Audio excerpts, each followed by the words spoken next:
I just obtained the lightning fruit, which is comparable to the thunder fruit ability. And the next moment I was invited by Luffy and others in Windmill Village to become his brother. And they even planned to make me their vice captain after setting sail. Just as I was about to refuse, Ace quickly interrupted my next words. I actually understand your feelings very well. I haven't seen my family either. So you can be our brother. And that way you won't be alone, Ace said. Then Sabo echoed Ace, saying, yeah, that way we will be 4 brothers. Luffy quickly said, be our brother. I want one more brother too. Thank you all. At this moment, I am very grateful to a few people. At this moment, Ace and the others suddenly looked at me and asked, Little Octopus, how did you ignite it just now? I think it's amazing. You guys are talking about that. I instantly transformed into a bolt of lightning floating in the air. And a few seconds later I returned to my original form. The ability to start a fire that you mentioned is actually because I ate a devil fruit. I am a devil fruit user. I remember Luffy seems to be a rubber fruit user,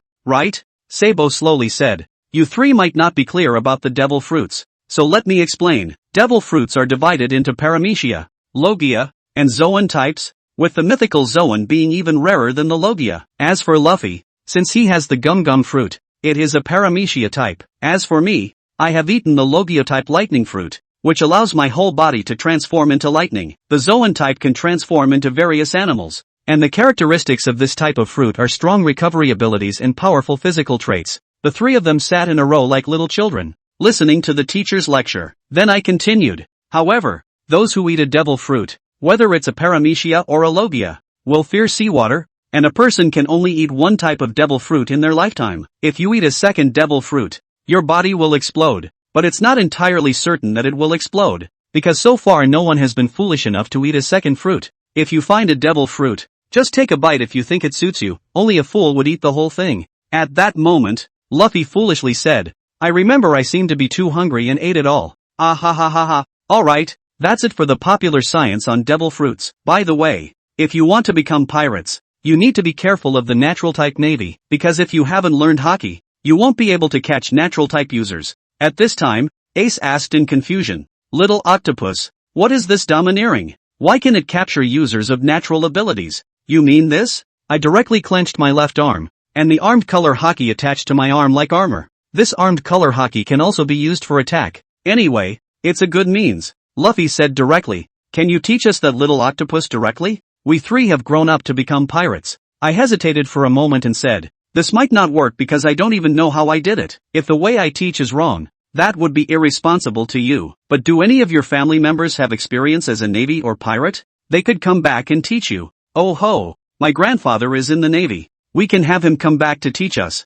Sabo and Ace sighed when they saw Luffy so excited, and then they exchanged a glance and decided to dampen Luffy's spirits. Luffy, if you use the transponder snail to call Mr. Carp back, aren't you afraid of getting beaten up? Be careful. He might even make you a navy. I noticed the atmosphere among the 3 was off, so I spoke up and asked, what's the situation with that, Luffy? Sabo said lightly, Luffy's grandfather is a Navy Vice Admiral, always making the 3 of us join the Navy. If we don't join, he beats us up. One time he came back and almost beat us to the point where we couldn't take care of ourselves. What? A Vice Admiral? That's quite a powerful existence. I pondered for a moment and suggested to the 3 of them, I say you don't have to be so depressed. You can call Luffy's grandfather back first. Just tell him over the phone that you've changed your mind and want to join the Navy, and then let him teach you. The last 4 people chatted in the treehouse until the sun set in the afternoon.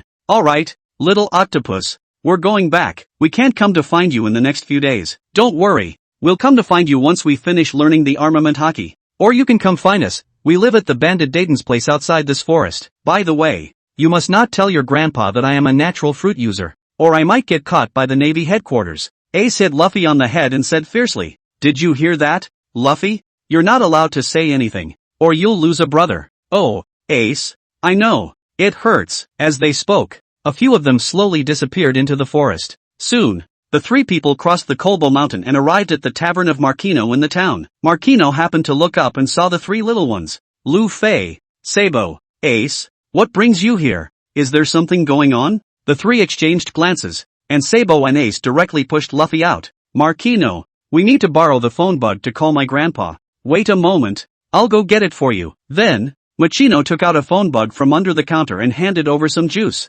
saying, here, and some juice. Ace directly approached and fiddled with the phone bug. but he didn't know how to make a call, and his face turned red involuntarily. Sabo looked at Ace with glee and said, "Ace, you actually can't use it." Luffy and Sabo were laughing, which made Ace furious. He shouted, "You guys come and try," and then sat down to drink juice. Machino found them so interesting that she didn't want to interrupt and said, I'll come, let me take a look." Immediately, Sabo picked up the phone bug and put it to his ear. "Luffy is on the line, hurry up and come take the call." On the other side, at the Navy headquarters Sengoku office, there was a voice constantly ringing in Carp's inner pocket, which made him very angry. "What is making that sound?" The warring states next to him glanced at Carp and said, "You idiot, it's your snail phone." Kapu swallowed the donut in his hand and took out the phone bug from his pocket. "Moshi Moshi. Luffy, why is it you? Are you at Makino's?" Luffy chuckled and said, "I have something to find Grandpa, so I came to Makino."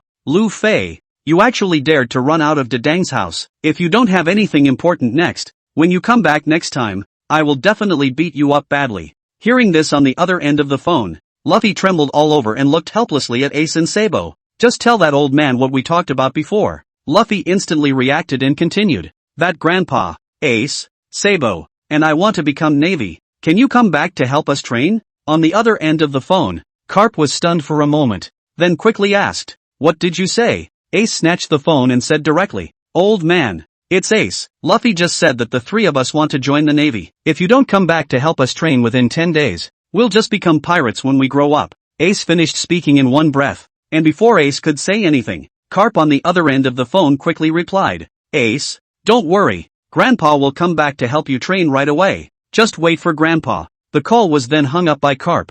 Machino then spoke up, "Ace, Luffy, Sabo, you never really thought about becoming Navy, did you?" Machino's beautiful eyes were fixed intently on the three of them. "What should we do? Ace has been exposed." Luffy shouted. Ace punched Luffy on the head and said, "You idiot, how can you admit that?" Ace looked at Machino and slowly said, "We just want the old man to come back and train us, but you mustn't tell the old man, okay?" "I know, don't worry, the three little friends, just tell me what you want to eat today. It's not easy to come to the village." On the other side, Carp, who had just ended the call, couldn't hide his excitement and slapped the table in front of Sengoku, saying, "Sengoku, quickly prepare a warship for me. I want to return to Windmill Village as fast as possible." "Cap, why do you want to go back?" Kapu said with an excited expression, "My three grandsons have finally agreed to join the Navy. This time, I'm going back to train them." "Sengoku, hurry up. I want to return to Windmill Village. I'm heading to the port first, time waits for no one." Looking at the departing Carp, Sengoku shook his head and directly picked up the telephone bug on the table. "At the naval port. Bogut is waiting here. The Admiral Kapu's warship is ready and can depart at any time." Directly set off back to Windmill Village. Carp's face was full of smiles. At the tavern in Windmill Village, Machino, the three people politely thanked Machino while carrying the packed drinks and food, and then they ran straight back to Mount Kolbo. When the three of them arrived under my treehouse, they found me grilling fish, and the enticing aroma of the fish made their mouths water. "Ace, Sabo, Luffy, why are you still not home so late?" I was a bit surprised. Luffy said first, "We just came from the town, so we got back a bit late." After the three of them sat down, Sabo took out the thing in his hand. I asked in confusion, "What is this thing?" "This is what Majino from the town asked us to bring back. Let's eat it together. It looks much better than my grilled fish. It really is quite delicious." After a long time, the four of them finished eating and began to talk about their experiences of the day. "It turns out that the three of you went to town today to call that admiral. No wonder. So what did you do today, little octopus?" "I still exercise and eat as usual. I just want to become stronger and then start going out to sea to become a pirate, because these boring days are really hard to endure." I looked outside and saw that it was already getting dark, and said, "Why don't you stay here today?" Luffy exclaimed, "Can it really be done?" "Of course. I just made a few new quilts." I then took the quilts out directly. Soon, the four little ones fell into a dream. The next day, the four of them began their daily exercise together. "Little octopus, do you exercise like this every day? This is much tougher than the training I do with Ace. You guys should train well with me these days, or be careful not to learn how to use armament hockey." Ace said beside him, "Sabo, stop complaining. We will all become pirates in the future. Just look at Luffy. He doesn't complain." The three looked around and did not see Luffy's figure. Strange, where did Luffy go? He wouldn't have run off to sleep somewhere, would he? Not long after, Ace stood behind a tree and didn't move for a long time. When Sabo and I arrived, we found Luffy sleeping soundly at the base of the tree. At that moment, Ace directly gave Luffy a love's iron fist. Damned Ace. What are you doing? Damn it. It hurts so much. Luffy. What are you sleeping for? Do you still want to be a pirate? I am going to be the man who becomes the Pirate King. I quickly said. If Luffy wants to become the Pirate King, he must train his body well. Otherwise he won't be able to become the Pirate King. I know. In this way the four of them, Ji-Chen, had been cultivating together for 9 days. At noon on the 9th day Saber had a brainwave and came up with a great idea. Ace, Luffy, Ji-Chen, I've got a great idea. Let's dig a few holes out of the Darden family's yard. That way when old man Carp comes he'll fall into the holes we dug. Saber looked at the three with an excited brightness in his eyes. Good idea. Deal. A few people came to the yard of Dayton's house and started digging a hole, during which a mountain bandit ran to ask a few people what they were digging a hole for. To catch boars, of course, Luffy said divinely. In the afternoon, a few people digging the hole is finally completed. Ji-Chen looked at this with the original general courtyard hesitant to put his foot down, immediately transformed into a thunderbolt and flew directly out of the yard's range. Ji-Chen turned back to the three of them and said, the three of you will sleep at Dayton's house today. Probably your grandfathers will be here soon, so we'll give them a surprise then. The three returned to Dayton's hut after listening to Ji-Chen. At night, from the Kalpo Mountain came a wearing a black suit, with a 6-parent pace, slowly walking towards the Dayton home, but did not wait for him to take a few steps, fell directly into the hole. Yes, it is the Ji-Chen. They dug the hole in the morning. There are more than a dozen holes like this.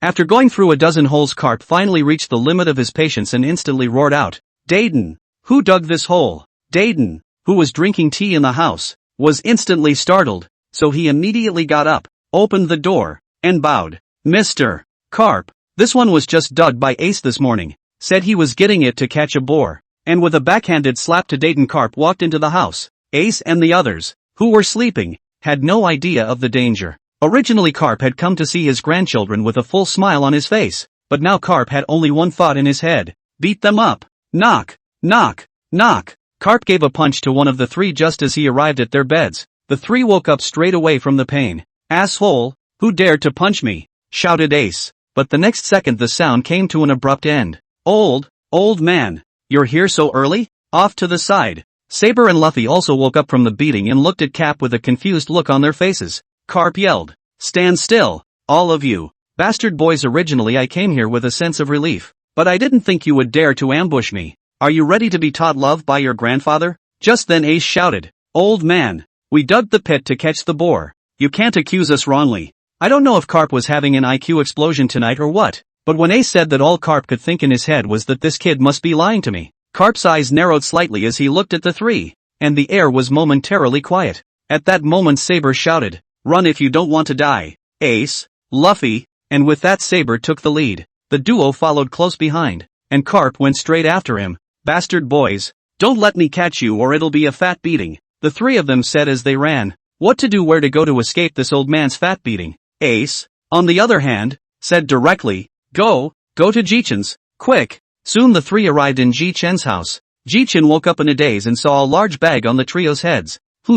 What are you guys doing here? And how did you get your asses kicked? Saber was the first to speak up. Hey, don't mention it. Old man Carp is back. As a result he stepped on all the traps we dug this morning. No, he's in the forest now catching us. Let's just sleep here today. It dawned on Ji-Chen. That's fine. You guys can sleep here today. Don't worry, it's safe. And on the other side Carp looked at the endless forest. Where are the asshole boys? Running pretty fast, but fast won't help. At that moment, Carp directly used seeing color, which directly covered the entire forest. Ji-Chen had just laid down and sat up instantly. Ace, Saber, Luffy, come on, get up. You've been spotted. Your grandfather has found you. As soon as the words were out of his mouth, Carp found his way straight here. Carp then outed the three directly, and after beating them up the anger was finally gone. Ji-Chen, on the other hand, was laughing on the side. Ha ha ha ha ha, the three of you are too miserable. It's a good thing he's not my grandfather. At this moment Ji-Chen felt lucky to be an orphan.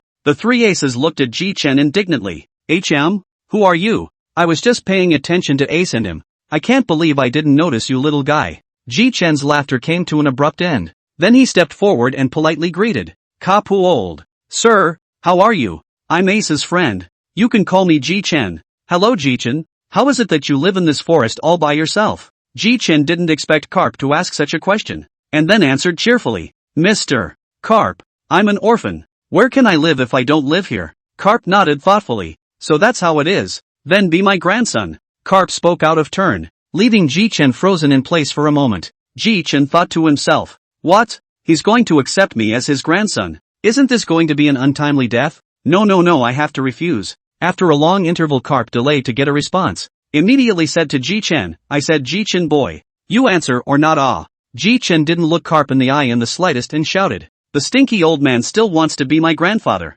You're dreaming. Then you'll get a taste of the old man's iron fist of love. Ji-chen was shocked, then shouted in panic, wait, I promise, but I'll just call you old man like Ace. Carp nodded in satisfaction, not caring in the slightest about what Ji-chen had said about calling him an old man. Well, I'm going to head back to Darden's, so you four remember to come to training tomorrow. Ji-chen looked at the three people's faces that were swollen to a pig's head from being punched, and forced a smile as he carried them directly back to the treehouse. Well, go to sleep first. Tomorrow is a new day. Chapter 8, The Beginning of Training. Early the next morning, Ji-chen vaguely heard someone shouting under the tree. Ji-chen walked out impatiently and immediately shouted, which one is the one who is shouting and screaming here? Living impatiently. Ji-chen's face is very unattractive. Sleep is not good, of course. Ji-chen will not be polite. Ji-chen then heard a sound that instantly sobered him up. Hey kid, your name is Ji-chen, right? You want to get your ass kicked? Ji-chen, in hearing this, Carp Lieutenant General to my voice not only instantly awake, also brought a wave of fawning smile to look at the carp. Ding dash. The system says the host is still spineless. Yuck. Ji-chen cursed in his heart. What do you know? I call this knowing the time. I don't want to get punched. Kid, you've changed your attitude quite quickly, but a beating is inevitable. Carp left a large, freshly bulging bag directly on Ji-chen's head. Damn stinky old man. The fist is still really hard. Still cannot use the power of the fruit. Can only be hard to take it? Otherwise look at the original. When Luffy is a crybaby, it is because old man Carp always beat Luffy. Ji-chen secretly thought in his heart. When Jitsu sensed that Carp was about to head inside, Jitsu said sharply, that old man. Just let me call them. Ahahaha. You can't wake them up. It's better for the old man to come and wake them up with an iron fist each. In the end, Ji-chen didn't argue with Mr. Carp, and then Ji-chen sat down on the trunk of a tree and heard the screams of the three people in the house. Ha. All up, grandsons, training starts today. All in good spirits. Come gather in the clearing under the tree in a moment and change your clothes. The three of them looked at each other with all the bitterness they could muster. The three of them then got dressed and just went out the door when they saw Ji-chen leisurely lying on a tree trunk. Ji-chen sensed that someone was coming and hastily raised his head. So he saw three people with large bags on their heads looking at him. Yo, Luffy, Ace, Saber. You guys got your asses kicked by the old man too. Also? The three gazes looked at Ji-chen's head in unison, and the four of them revealed bitter smiles. Alright, let's go. Old man Carp is waiting for us, said Ji-chen and jumped down first. Carp looked at the four people in front of him and couldn't help but nod in relief. Not bad. They are all good seedlings. Have the potential to be a marine. Well, today, first of all, train your physique. First of all, you have to be ready to be sanded off by me. The training is very hard. You don't want to give up halfway. Or Grandpa's fist is not vegetarian. Yes, very well. Next, 10 laps around this Culpo mountain, after which I'll set up the rest of your training program. 10 laps. It's not too much, and certainly not too little, Ji-chen said and ran. The three men looked at each other and ran after each other. Well, it should take them a long time to get back. Let's see if there are any large animals. I'll do the whole roast. Carp directly activated his seeing colors and instantly locked on to a big, strong, appetizing-looking grizzly bear. Carp directly used shave among the Navy's 6 styles and instantly came to the big grizzly bear, armed color-covered, and directly punched this big grizzly bear to understand. Soon after, the four of Ji-chen finished their 10 laps and returned to Carp's side again. The crowd saw that Carp was resting on the pillow of a big dead grizzly bear in a deep sleep. The four shouted, Old man, grandfather, wake up, dash. What's up? It's you four. Are you done running? Ace didn't have the heart to say, what are we doing back here if we haven't finished running? Old man. Carp laughed. So you guys haven't eaten yet, I guess. I was going to roast this bear and I accidentally fell asleep. Old man. You can't even cook and you're going to roast this big bear. What were you thinking? Ace looked at Carp with contempt. What? Ace isn't allowed to question Grandpa. A simple roast is something your grandpa and I can do. What the hell? It's a good thing you didn't do it or you'd be blinding the bear for nothing. Ji-chen watched the duo bicker and couldn't help but smile knowingly. Eventually Cap's fight with Ace ends with Ace getting his ass kicked. Ace covered the swollen right side of his face and cursed. This stinky old man. He couldn't say no to me and started punching me. What an abomination. Just then a few people's stomachs growled in unison. Carp looked to the four and asked, "Which one of you four can cook?" Immediately, Luffy, Ace, and Saber looked at Ji-Chen in unison. Ji-Chen said with a bitter smile, Okay, I'll deal with this big bear, but you guys have to help me, otherwise the meal won't be eaten. And yes, Luffy is clumsy enough to wait to eat it. Luffy happily responded. After some time, Ji-Chen looked at Carp and asked, "Old man, can you light a fire?" I'll try." After saying that, Carp's arms were directly covered with a layer of armed color and managed to light a fire through friction. "Well, you can come and eat. This big bear has a lot of meat. It should keep a few of you full." The five of them then feasted on the food. While eating, a few people also praised Ji-Chen's cooking is really good. Delicious and so on. But the mouthwork has not really seen them stop. Ji-Chen meal is not bad. Eat a moment to stop. Then Ji-Chen began to watch a few of them eat. That is a thrilling In the end, Ji-Chen had far underestimated the amount of food they could eat. And Ji-Chen went straight to catch another crocodile to get enough for them to eat. Ji-Chen's cooking is so delicious. Tatsu boy. Cooking is really good. Do you want to be my personal chef after training? Ji-Chen was shocked and shouted. You wish. Stinky old man. Then Carp stood up and shouted. Now that you've had your fill, let the training begin next. I'm going to train you all to be the strongest seafarers you can be. Looking at Carp all hot and bothered, Ji-Chen felt more and more that the training down the road might actually be lifeless. The next month or so, Ji-Chen, Saber, Ace, Luffy followed Cap jumping off cliffs, running, swinging, and training, but their strength grew significantly. And Cap taught them the beginnings of the armed color hegemony and the seeing color hegemony, which Ace and Saber had already initially grasped, and only Luffy was able to use it at times. This month Ji-Chen's 4 could be described as having survived one life and death crisis after another, which was really fortunate. After training for more than a month, Cap didn't even go back to the Navy headquarters, and the warlord called Cap directly, and before he left, he specifically urged to train well, which made the 4 people happy. It's great that Grandpa's finally gone, Luffy said happily. Well, keep training, Luffy, you haven't mastered the armed colors yet. Coming. Chapter 9 2 years later. Ding dash. Congratulations to the host for completing the mission and training for 2 years at Mount Kolbo. The system rewards the Thor pirate ship. As soon as the words fell, Ji-Chen, who was training, instantly became excited. This is the pirate ship rewarded by the system. It feels pretty good. However, this pirate ship will have to wait until I sail. It's a bit bad to take it now. By the way, go prepare some food to bring back. Well, that said, it's been 2 years since I came to this world of pirates. For 2 years, the 4 of them had been good brothers who slept and ate together every day. And of course after 2 years all 4 had grown quite a bit taller. And everyone was pretty much balanced at almost the same height. Ji-Chen finished his training and brought food to their secret base. Just as he arrived, Ji-Chen saw that Saber and Ace were kicking Luffy around like a ball. Hey you two guys, stop bullying Luffy and watch out for me to bully you too. Damn Ace. Saber, or Jitsu is better, Luffy said and ran to Jitsu's side. Wow, Ji-Chen, you brought back a lot of meat.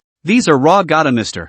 Fire. Hey you two, stop standing around heckling and get over here and help. Ace and Saber yelled out directly. Here it comes. Soon, with the tacit cooperation of the 4, all these meats were cooked. Well, it's ready to eat. After a while, Luffy patted his bulging stomach and muttered. So full. Big brother Ji-Chen's grilled meat is the best. Ji-Chen smiled, then looked at Saber and Ace and asked. I'm going to take a trip out to sea this afternoon. Are you guys going to continue training or are you going to join me? Without waiting for Ace and Saber to reply, Luffy directly jumped up and shouted. I'm going along too. No, Line, you stay here. Luffy, you're not strong enough. Wait for us to come back. And I'm going to that island this time, but it's very dangerous. Luffy dropped his head and whispered. Alright then, you guys be safe. Oh. Ace and Saber looked at each other and laughed. Of course we're going. It's the first time we've ever sailed. Let's eat first, and I'll go over there and study the sea route. After saying that, Ji-Chen walked straight to the side. System, can you detect the location of the burnt fruit? That's right, Ji-Chen is trying to go find the burnt fruit. In the original story, Ace found the earth-burnt fruit on an unnamed island in the East China Sea. And now Ji-Chen merely wants Ace to eat this devil fruit early. Ding dash. Burning fruit can be detected and is close by. Ji-Chen instantly became excited. Then carefully asked. Then may I ask if the system can show me the way? Ding dash. The host doesn't have to be careful. This system is just a sign-in system, but it's also a system that can assist the host. That means you can take me. Then, Ji-Chen looked at the route in his mind, and then was reassured. Hey Ace, Saber, it's time to go. Luffy look after the house while come back and tell you about it. Oh. On the way, Ace asked, do you have a boat, quartermaster? Ji-chin quickly said, this boat there is, to the shore will know. Ji-chin, on the other hand, hurriedly communicated with the system to have the pirate ship he had just obtained parked by the system on the shore of Windmill Village. The three of them arrived at Windmill Village, and a mechanical tone came from Ji-chen's mind just as he stepped in. Ding dash. Congratulations to the host for arriving at Windmill Village for the first time. Please ask if you want to sign in. Yes. Congratulations to the host for obtaining the famous sword blaze, and the goodwill of the villagers of Windmill Village. The famous sword has been put into the system backpack. The host can take it out by himself.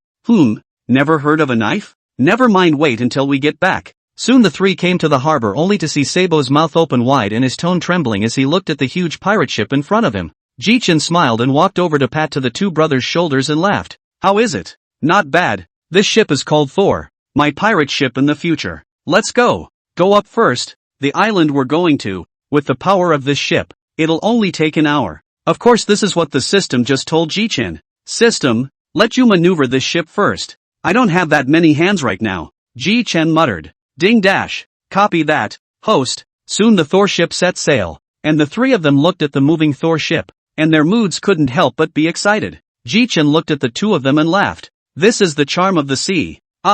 When a pirate is the freest person in the world. So make sure you don't leave regrets in your life. Ace and Saber nodded heavily when they heard that. Half an hour later, the three of them entered an isolated island. Ji-chin looked at the duo. Let's go. Come down. This is where I'm coming from. And with that, he jumped off the boat in a single bound. Ding dash. A signalable island has been detected. Please ask the host if he is signing in. Ji-chin was surprised for a moment, then reacted. Yes. Congratulations to the host for obtaining the flame fruit.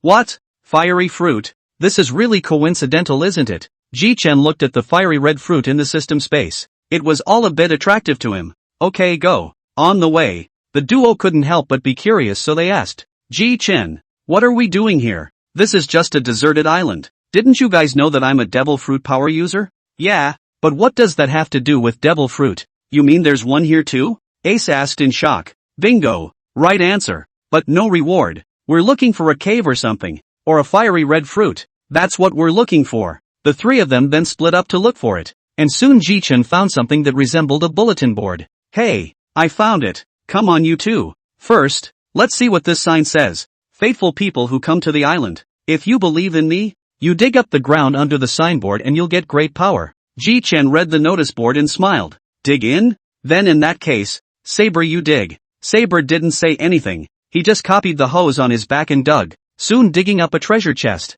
The three of them opened the treasure chest to see that inside was a flame pattern fruit. Ji-chin laughed excitedly. Let's go and return to Windmill Village first, before studying this fruit. Half an hour later, Ji-chin's trio arrived at the Windmill Village harbor and flew straight back to the treehouse. Hey Luffy, we're back. Get down here. Yo, Ji-chin, Saber, Ace, you guys are back. Is that food in your hands? Ji-chin instantly filled with black lines and growled. Bastard, if you don't want to die, don't hit this devil fruit. Remember not to eat it or you'll blow yourself up. After saying that, Ji-chin turned to the dumbfounded Ace and Saber. I'm just worried that this Luffy guy ate this devil fruit. You know that a normal person would die if he ate 2 devil fruits. Alright, let's talk about the distribution of this nature-based burning fruit now. Chapter 10, Burning Fruit and the Return of the Burning Fruit. Alright, a couple of you look to this one in my hand. Jitsu said slowly. Since Luffy already ate the rubber fruit, that fruit will be among the two of you. Hey, this fruit just give it to Ace. What are you talking about?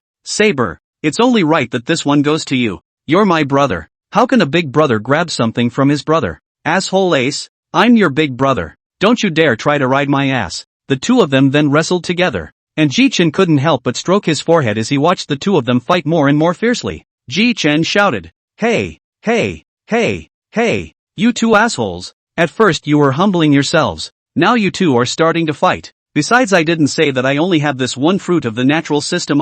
Saber and Ace looked at Ji-chin with incredibly wide eyes and said, Ji-chin, you have 2 nature-based devil fruits? Ji-chin laughed in a very stinky way. Of course, asshole boys. I haven't even finished my words and you guys started to humble yourselves and ended up fighting. Ha ha ha. Let's do it this way. You two call out a big brother to here. I'll take out the other fruit. You have to know, my other one also belongs to the fire attribute fruit. Oh, You too, if you eat it you should be able to use a combination technique. Ooh. Think about that picture. How handsome. Ah. The duo couldn't help but have tears of envy running down their faces at the thought of that image. Don't say it. We're calling Dash. Let's do something different then. Let's make a bond so we're really four brothers. After finishing his speech, Ji-chin directly leapt into the treehouse and got a bottle of Mountain Bandit wine from the system space, which was secretly shunted into the system space before when Dayton was not paying attention. 4 people to find a flat place. Sit on the ground. Ji-chin to the 3 people pour full of wine. While saying, you 3 know, as long as the drink of worship wine, we are brothers. In the future, if anyone in the big sea accident, we will rush over. Luffy, ha, brother, I have a brother. Saber, I'm Sango. Then, Ji-chin, I'm the second brother. Then, Ace, originally I was going to be the second brother, but Ji-chin grabbed me first, so it looks like I'll have to be the big brother. Geez, Ace don't care that you're the big brother because you're the oldest. Jitsu laughed. What? I'm older than you, Ji-chin. Why do I have to be the oldest? Ji-chin looked at Saber and said slowly, just knock me down if you can. Saber grunted coldly, and said no more. Okay. Next you guys see which fruit you like. After Ji-chin finished speaking, the burning fruit was taken out of Ji-chin's system space and placed in front of Ace and Saber. This slightly redder one is a burning fruit. I don't know what will happen after eating it, but it should be of the natural system. As for this lighter one, it's a natural system burning fruit. You two choose for yourselves. After Ji-chin's introduction, the duo instantly tangled up. In the end it was Ace who made the first choice. Ace still chose the burning fruit that he had before, while Saber chose the burning fruit that he had gotten from Ji-chin's signing. Ji-chin smiled faintly. You guys can eat it. If you think it's too hard to eat, just take a bite and swallow it. Ace opened his big mouth directly and bit off 2/3 of the pulp. Ace soon had a hard look on his face. Ji-chin duly reminded. Hey Ace, swallow it. If you spit it out the power of this fruit won't be on you. Gulp dash. Phew, finally it's swallowed. How is this fruit like eating? It's so hard to eat. Saber watched from the sidelines as Ace had such a hard time before swallowing the devil fruit. Saber's hand that was gripping the burning fruit couldn't help but tremble a little. Hey Saber, why is your hand shaking? It can't be that you're scared. Ji-chin laughed. Who said that? Saber swallowed the burning fruit in one straight bite. Ah, there's no flavor at all. This Ace guy is exaggerating. Okay, you two stop being poor and feel the power you just gained carefully. 1 minute later, Ace and Saber directly clenched their fists with one hand. Flames in their hands covered their fists towards Ji-chin. When Ji-chin looked back, he saw 2 fire fists coming towards him. These 2 guys, forget about giving them a lesson. Ji-chin directly 5 fingers open directly summoned a lightning giant tiger. Then the 2 people directly intercepted in midair. Ji-chin smiled and walked to the front. How is it? My purple tiger is not bad, right? And oh, don't think about trying to sneak up on me when you just got the ability. I've been practicing the Thunderbolt fruit for several years. Alright, I'll teach you all about my development of natural fruits in a bit, so you too should learn it well. I'm quite curious about the fiery red burning fruit that Sabers ate. Though, can you tell me about it? It's a fruit that's not in the iconography. Saber laughed and said, this fruit I ate is the burning fruit, probably something like Ace's, but by the name I know it burns, so maybe it can burn life or something? This fruit should be similar to Ace's. But Saber, don't even think about developing the ability to burn your life, because there are a few of us, so it's your turn to save us, ha ha. In the next few days, Ji-chin told the duo in detail about the ability moves of the burning fruit developed by the original Ace. As to whether or not they could understand it, it was up to them. Normally, the 4 brothers also train Luffy's fruit abilities, which are the 2 natural systems of Saber or Ace as targets for training Luffy's accuracy. Hey Saber, don't you move. I'm going to fight. Rubber dash. Just as Luffy was about to fight, Sabo, who was 50 meters away, directly shouted, Stop! Luffy the kid is playing dirty. What's going on? Ji-chin looked directly at the duo. Saber rushed straight at Luffy in flames and hammered away at him. Bastard Luffy. You guy, do you want to murder your own big brother? Where do you hit your brother with an armed color-wrapped fist? Ji-chin held his forehead and let out a bitter laugh. You two solve it. Ha ha, I will go first. It couldn't be blamed on Ji-chin not caring, because this kind of thing had happened several times. Every time Luffy raised his fist, he couldn't help but use his armed color, and it was because of this matter that Luffy had already been repaired by Ace and Sabo I don't know how many times. Jitsu watched quietly as Saber hammered Luffy while Luffy ran and cried. Ha ha ha, this feels pretty good. System, open the attribute panel. Host, Ji-chin. Age, 12 years. Strength, 123, note, for normal people, 10. Speed, 134. Mental, 200. Body mass, 152. Fruit ability, nature-based thunderbolt fruit. Hegemony, first stage of seeing color hegemony. First stage of armed color hegemony. Overlord color hegemony, not activated. Items owned, 4 pirate ship. Famous sword blaze. Special abilities, none. Oh yeah, I think I got a famous sword to come before. Never got around to looking at it. Quick system. Take out that what's his name blade blaze. Soon the system brought out the famous sword blaze. Ji-chan looked at this famous sword, and the more he looked at it, the more he liked it and couldn't help but ask. System, does this sword belong to the Leon Quick Sword? Ding dash. The host is really stupid. This famous sword blaze belongs to one of the 12 works of the Great Fast Sword Blaze. It's a system reward for the host. This pirate world doesn't have it. Surprisingly, it's a big fast sword, but it's not to the extent of a black sword yet. We'll be partners from now on, so we'll have to work hard. Ji-chan directly pulled out the blaze, and soon Ji-chan was filled with a burst of surprise. Only countless flames were seen wrapped around Blaze's blade. That's quite a surprise. I thought, I need to learn some moves with flames. I didn't expect that.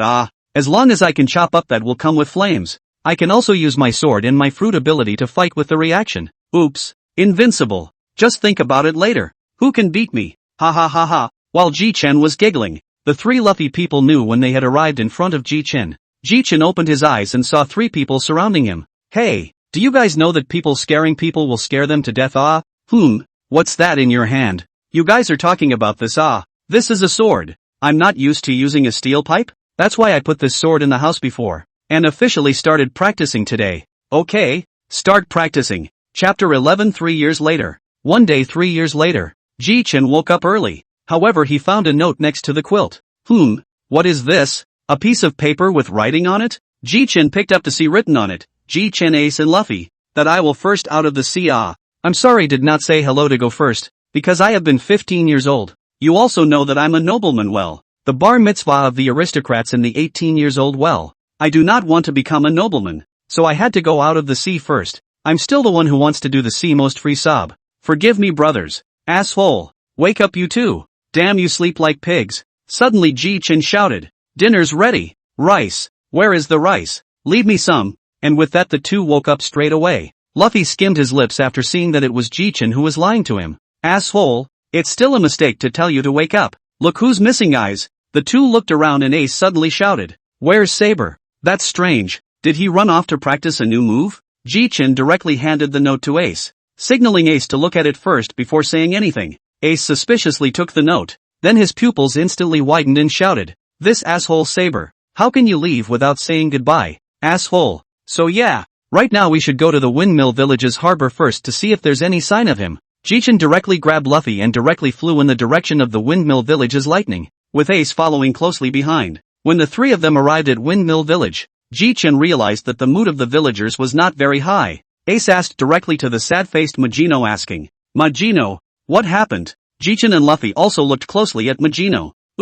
Saber got blown into the ocean. Not knowing what to do, the 3 of them directly froze when they heard this news. Ji-chan was the first to react, and hurriedly asked, what's going on with Majino in detail? Majino stopped crying and spoke slowly. This morning when I opened the store I saw Saber. He was especially happy today and even greeted me. After that he jumped onto a merchant ship with a pirate flag on it. Then he rowed his boat just as he happened to pass by a particularly luxurious big ship. Then the people on that ship even directly picked up the barrel of a cannon and blasted it onto the small boat where Saber was. And then the whole ship was blown to pieces. And Saber didn't know where to go either. Just now many villagers saw it. Done. Ace looked at Ji-chan and shouted. What's finished? I'd say Saber he's in a bad way. And the ship Majino just saw should be a scroll ship because normal people wouldn't use such a flashy ship. Ace and Luffy wondered. What's that about the scrolls? Seeing that Ace and Luffy were puzzled, Ji-chan directly explained to them. The 10 Ryujin, the descendants of 19 of the 20 kingdoms that formed the world government 800 years ago,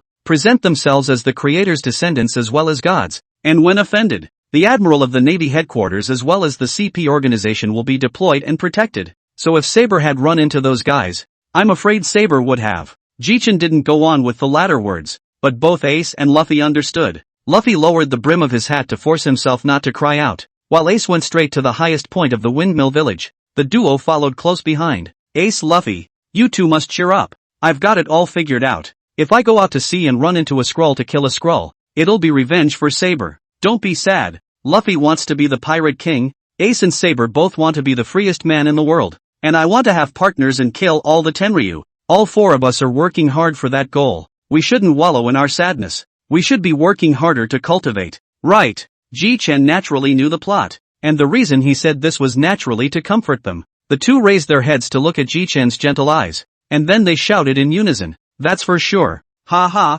this is the Ace and Luffy I know. The three of them had just returned to the Culpo Mountains when a mechanical tone came from Ji-chen's mind. Ding dash. The system has detected the host's determination, and is now issuing a long-term mission to kill all the Skylanders, and there will be a relatively generous reward for every Skylander killed. Mission progress 0%.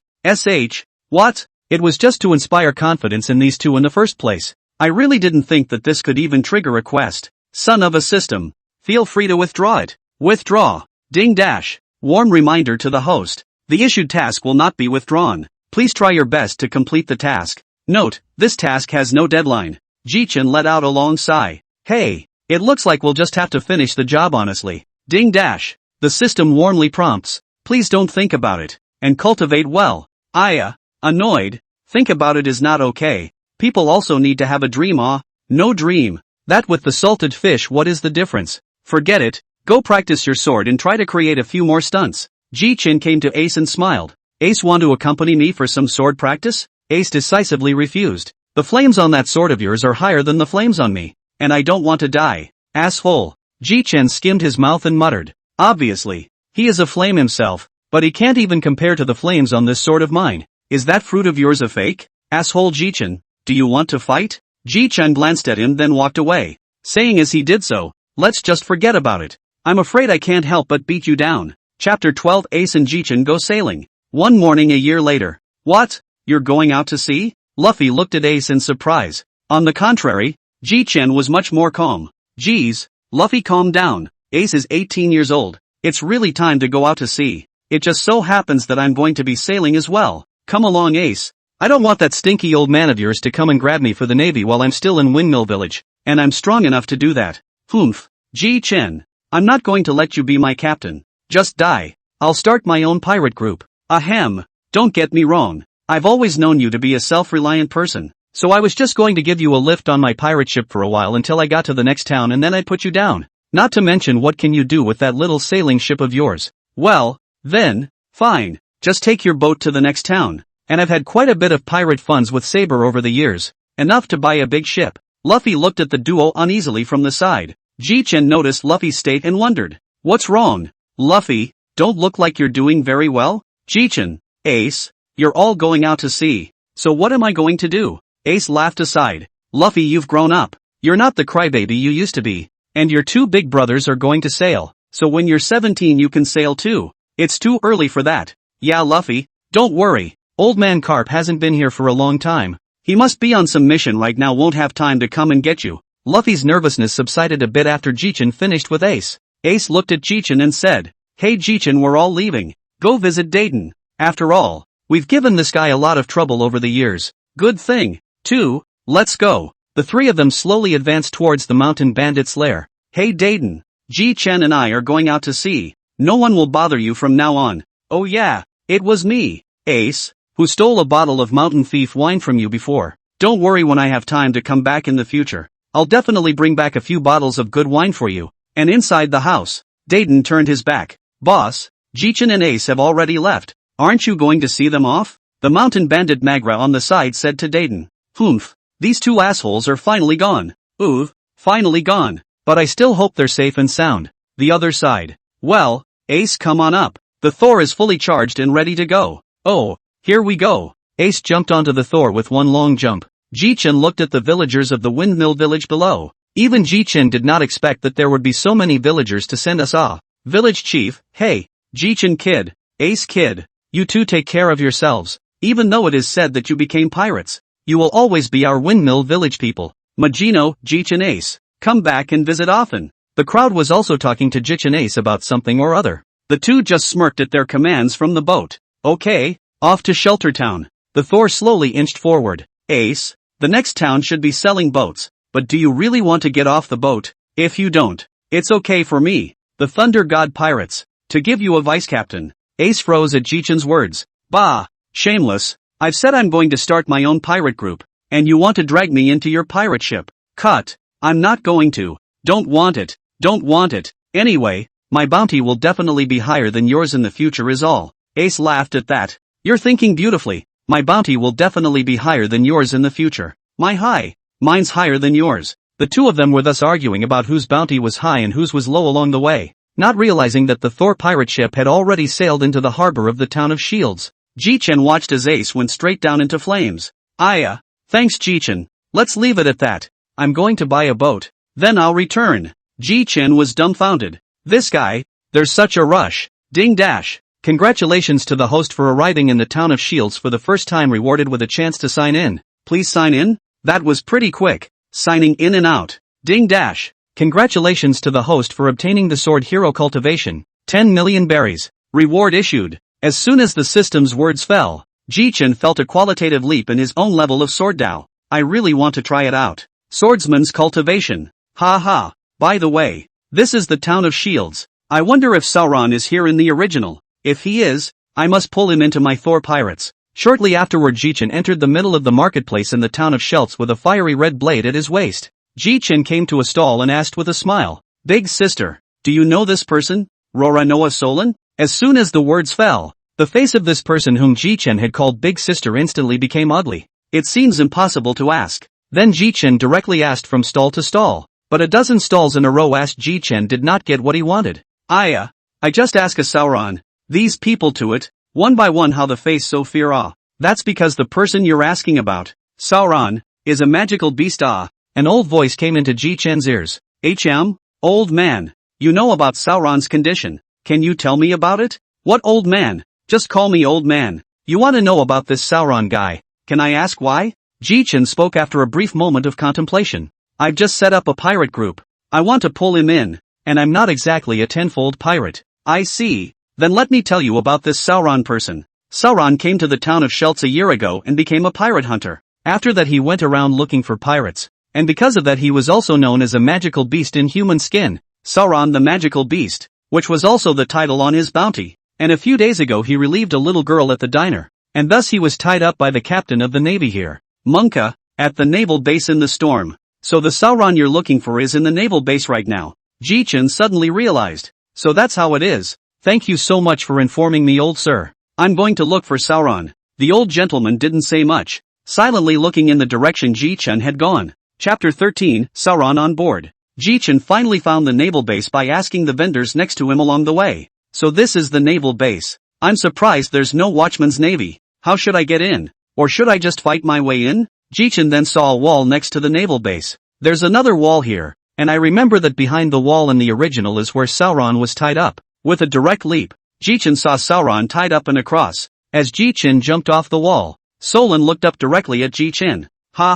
Is this the demonic beast Roronoa Solon? These eyes are scary enough But Ji-Chen slowly walked towards where Sauron was with a smile on his lips. At that moment a low voice rang out. Hey, who are you guys? Why are you here? Ji-Chen replied with a smile. I, on the other hand, am here to look for you. I have long heard of pirate hunter Roronoa Solon's great name, and have come here to invite you to come to my pirate ship. I don't know how do you feel about it. Solon directly refused. Don't even think about it. I'm not going to join you as a pirate. So just die. Oh, I'd like to ask you a question about your dream. Please, Roronoa Solon. What? My dream? Of course my dream is to become the world's #1 great swordsman. Ji-Chen directly laughed. You can't even save your own life now. You still come to talk about the world's first great swordsman? I'll give you 5 minutes to be a pirate with me. I can keep you from dying and still get rid of the person who killed you. If you don't become a pirate with me, I'll turn around and leave. And one last thing to tell you. If you can't even live, how can you realize your dream? Solon froze and looked at Ji-Chen's grinning face and suddenly burst out laughing. You guys are right. How can I realize my dreams if I don't even have a life? I'll do it with you and join your pirate group. Ji-Chen smiled and said to Solon, Congratulations on making a wise choice. Welcome to my Thor pirates. My name is Ji-Chen. However, Solon said to Ji-Chen, Hey Ji-Chen, I lost my sword. It should be in the naval base. Can you help me get it back? And it's 3 swords. Don't worry, leave it to me, and when I get back, I'll untie it for you. Ji-Chen ran straight towards the naval base in front of him after he finished speaking. Inside the naval base, Ji-Chen walked while recalling. I remember that Sauron's sword was put in a grocery house by Munka or whoever before, but how am I supposed to find it in such a big naval base? Forget it, let's just catch a Navy soldier and ask him first. Not long after, Ji-Chen walked and suddenly ran into a small group of soldiers. Hey, who are you and why are you in the middle of a naval base? The corner of Ji-Chen's mouth curled slightly and laughed. Oops, this is not coming. With that, Ji-Chen directly used his fruit ability to fire a round of Thunder Kirin. The purple power of thunder and lightning transformed into a Kirin and charged directly towards the group. And in an instant, 5 of them fell to the ground, their lives and deaths unknown. The remaining one stood on the ground not knowing what to do, looking at Ji-Chen with fear in his eyes. Geez, it's a good thing I left one, or else how am I going to find such a big naval base? Hey Navy trash, let me ask you something. If you don't tell the truth, I'll send you straight to hell. You hear me? The Navy soldier spoke in a trembling tone. Great, my lord, please ask what you want to ask. I will know everything. Say everything. Okay, you know that guy you guys tied up out there, right? No, the pirate hunter Roronoa Solon. Then where have you thrown his 3 knives? And take me there, or I will kill you. Ji-Chen directly threatened. Duh, lord me. I'll take you right away. Don't kill me. After saying this, the marine soldier directly led Ji-Chen to a certain utility room on the 2nd floor. Ji-Chen just opened the door and saw, placed at the top of the 3 knives, and Dowie text, and 2 knives that Ji-Chen did not recognize. Well, it should be these 3 knives. Ji-Chen directly found a bag to put the 3 knives in. Ji-Chen turned back to see that the soldier was still in place and couldn't help but smile. This made the soldier feel shivering, and in his heart, he thought, this guy won't want to kill to silence, right? I should have known that it would be better to run away just now, but now it's over. Hey Navy trash, what are you thinking? Hurry up and take me to your Colonel Munka's office. I'm going to kill him, and don't you dare try to give me a detour or I'll kill you first. The soldier trembled and said, No, please follow me. Ji-Chen was then brought to the office door. This is it. Ji-Chen kicked the office door in all directions. The duo inside the door then shouted, Who did this? Don't you want to live? Yo, it's actually the 2 of you. I didn't expect it, so the 2 of you can die together. That's right, it's exactly Munka and Barumab. Who are you? Ji-Chen raised an eyebrow at the duo. There's no need for you to know that you're both going to die anyway. It's not good to know too much. Damn you, asshole, you've got a mouth on you. AI. For you guys I really don't care to kill, but you still have to die. For the duo Ji-Chen didn't even need to use his fruit abilities, only to see Ji-Chen directly pull out the blaze at his waist, directly a flame-chopping attack mixed with domineering aura towards Monka to kill. Even Monka did not have the time to react, has died. The sight of the Barumab froze and looked at the just dead not long still hot Monka, instantly realized that this is a god of killing. Immediately Barumab then kneeled down and madly cowed out his head mouth said, Please do not kill me. I will change my ways later. Let me go. I remember you once humiliated Roronoa Solon, right? That was just a momentary mistake. Please spare the hero's life. Ji-Chen looked at Barumab with a smirk and said, I'm going to throw you out of this window. Whether you live or die, it's up to you. As soon as Ji-Chen's words fell, Barumab felt his body levitate in the air, only to see Ji-Chen come to the window, and with a release of his left hand, Barumab fell straight to the ground, in turn smashing a large pit into the ground. Ji-Chen brought Sauron's 3 swords and jumped directly from the window, arriving in front of Sauron in a few instantaneous movements. Well, untie it for you. Oh yeah, the colonel of this naval base, Munka, has been killed by me. As for this Munka's son who just fell, he should have humiliated you. I just threw him down from the 2nd floor. Whether he lives or dies depends on his luck. My crew is not something he can humiliate. Ji-Chen patted Sauron's shoulder and laughed. Let's go. Let's replenish some supplies then set off to the next island. Then Ji-Chen and his duo came directly to the bazaar. But what surprised Ji-Chen was that all these vendors ran away at once. Ji-Chen directly shouted, Whoever is running, I'll directly open up a killing spree. Instantly all the vendors all stopped in their tracks to look at Ji-Chen and Sauron in horror. Humph, my crew is also what you people can be disliked. We just want to replenish some supplies. Whoever dares not to sell, I will directly kill you. Oh. The restocking session after that went exceptionally well, and the duo made it to the port where the Thor was located. Wow, this is your ship. It's so big. It's the first time I've seen a pirate ship this big. Sauron marveled. Ha ha ha, nothing, hurry up and get on the boat. Then Ji-Chen took Sauron on a tour of various parts of the ship. Right now I haven't recruited the required partners, so I'm going to have to put this ship on autopilot. Well, get ready to head to the next island. The Thor answered the call. Oh, by the way, Sauron, you can call me Ji-Chen or Captain or Chief from now on. Another thing is, I'm a very protective person, so I'm a little angry that those people just did that to you. So, As you can see, I even wanted to kill them just now. Solon laughed. I understand. I probably saved the galaxy in a previous life to allow me to meet such a good captain as you. Chapter 14 Kokoyashi Village. I'm glad you know. Well, get ready. Let's have dinner. You haven't eaten in a couple days, have you? Ji-chan directly brought the food he bought in Shelt's town directly to the table. Our next target is the village of Kokoyashi, and it will take almost 3 days to get there. By the way, Chief, I remember you have a fiery red sword at your waist, don't you? Are you a swordsman too? Well, to be precise, I'm not really a swordsman. My usual main means of attack is lightning. Ji-chan directly transformed his arm into a pillar of lightning when he finished speaking. Solon's eyes blinked in confusion as he asked, what kind of power is this that can also turn your arm into lightning? Ji-chan smiled helplessly. Haven't you ever heard of devil fruit? There are 3 types of devil fruit. Nature, Superman, and animal. And the one I ate is the nature type. My body can transform into lightning, but those who eat devil fruit will be cursed by the sea not being able to swim. That's it. Solon came to a realization. So that's how it is. I usually only use swordplay if I think the enemy is tougher to deal with. But of course I'll draw my sword if I think the enemy is too weak. Ji-chan slapped his forehead. I almost forgot. As your captain, I'm teaching you a new power. Watch my hands. After Ji-chan finished speaking, he directly used his armed color hegemony to wrap his arm, only to see Ji-chan's arm directly turn black. Solon was instantly dumbfounded.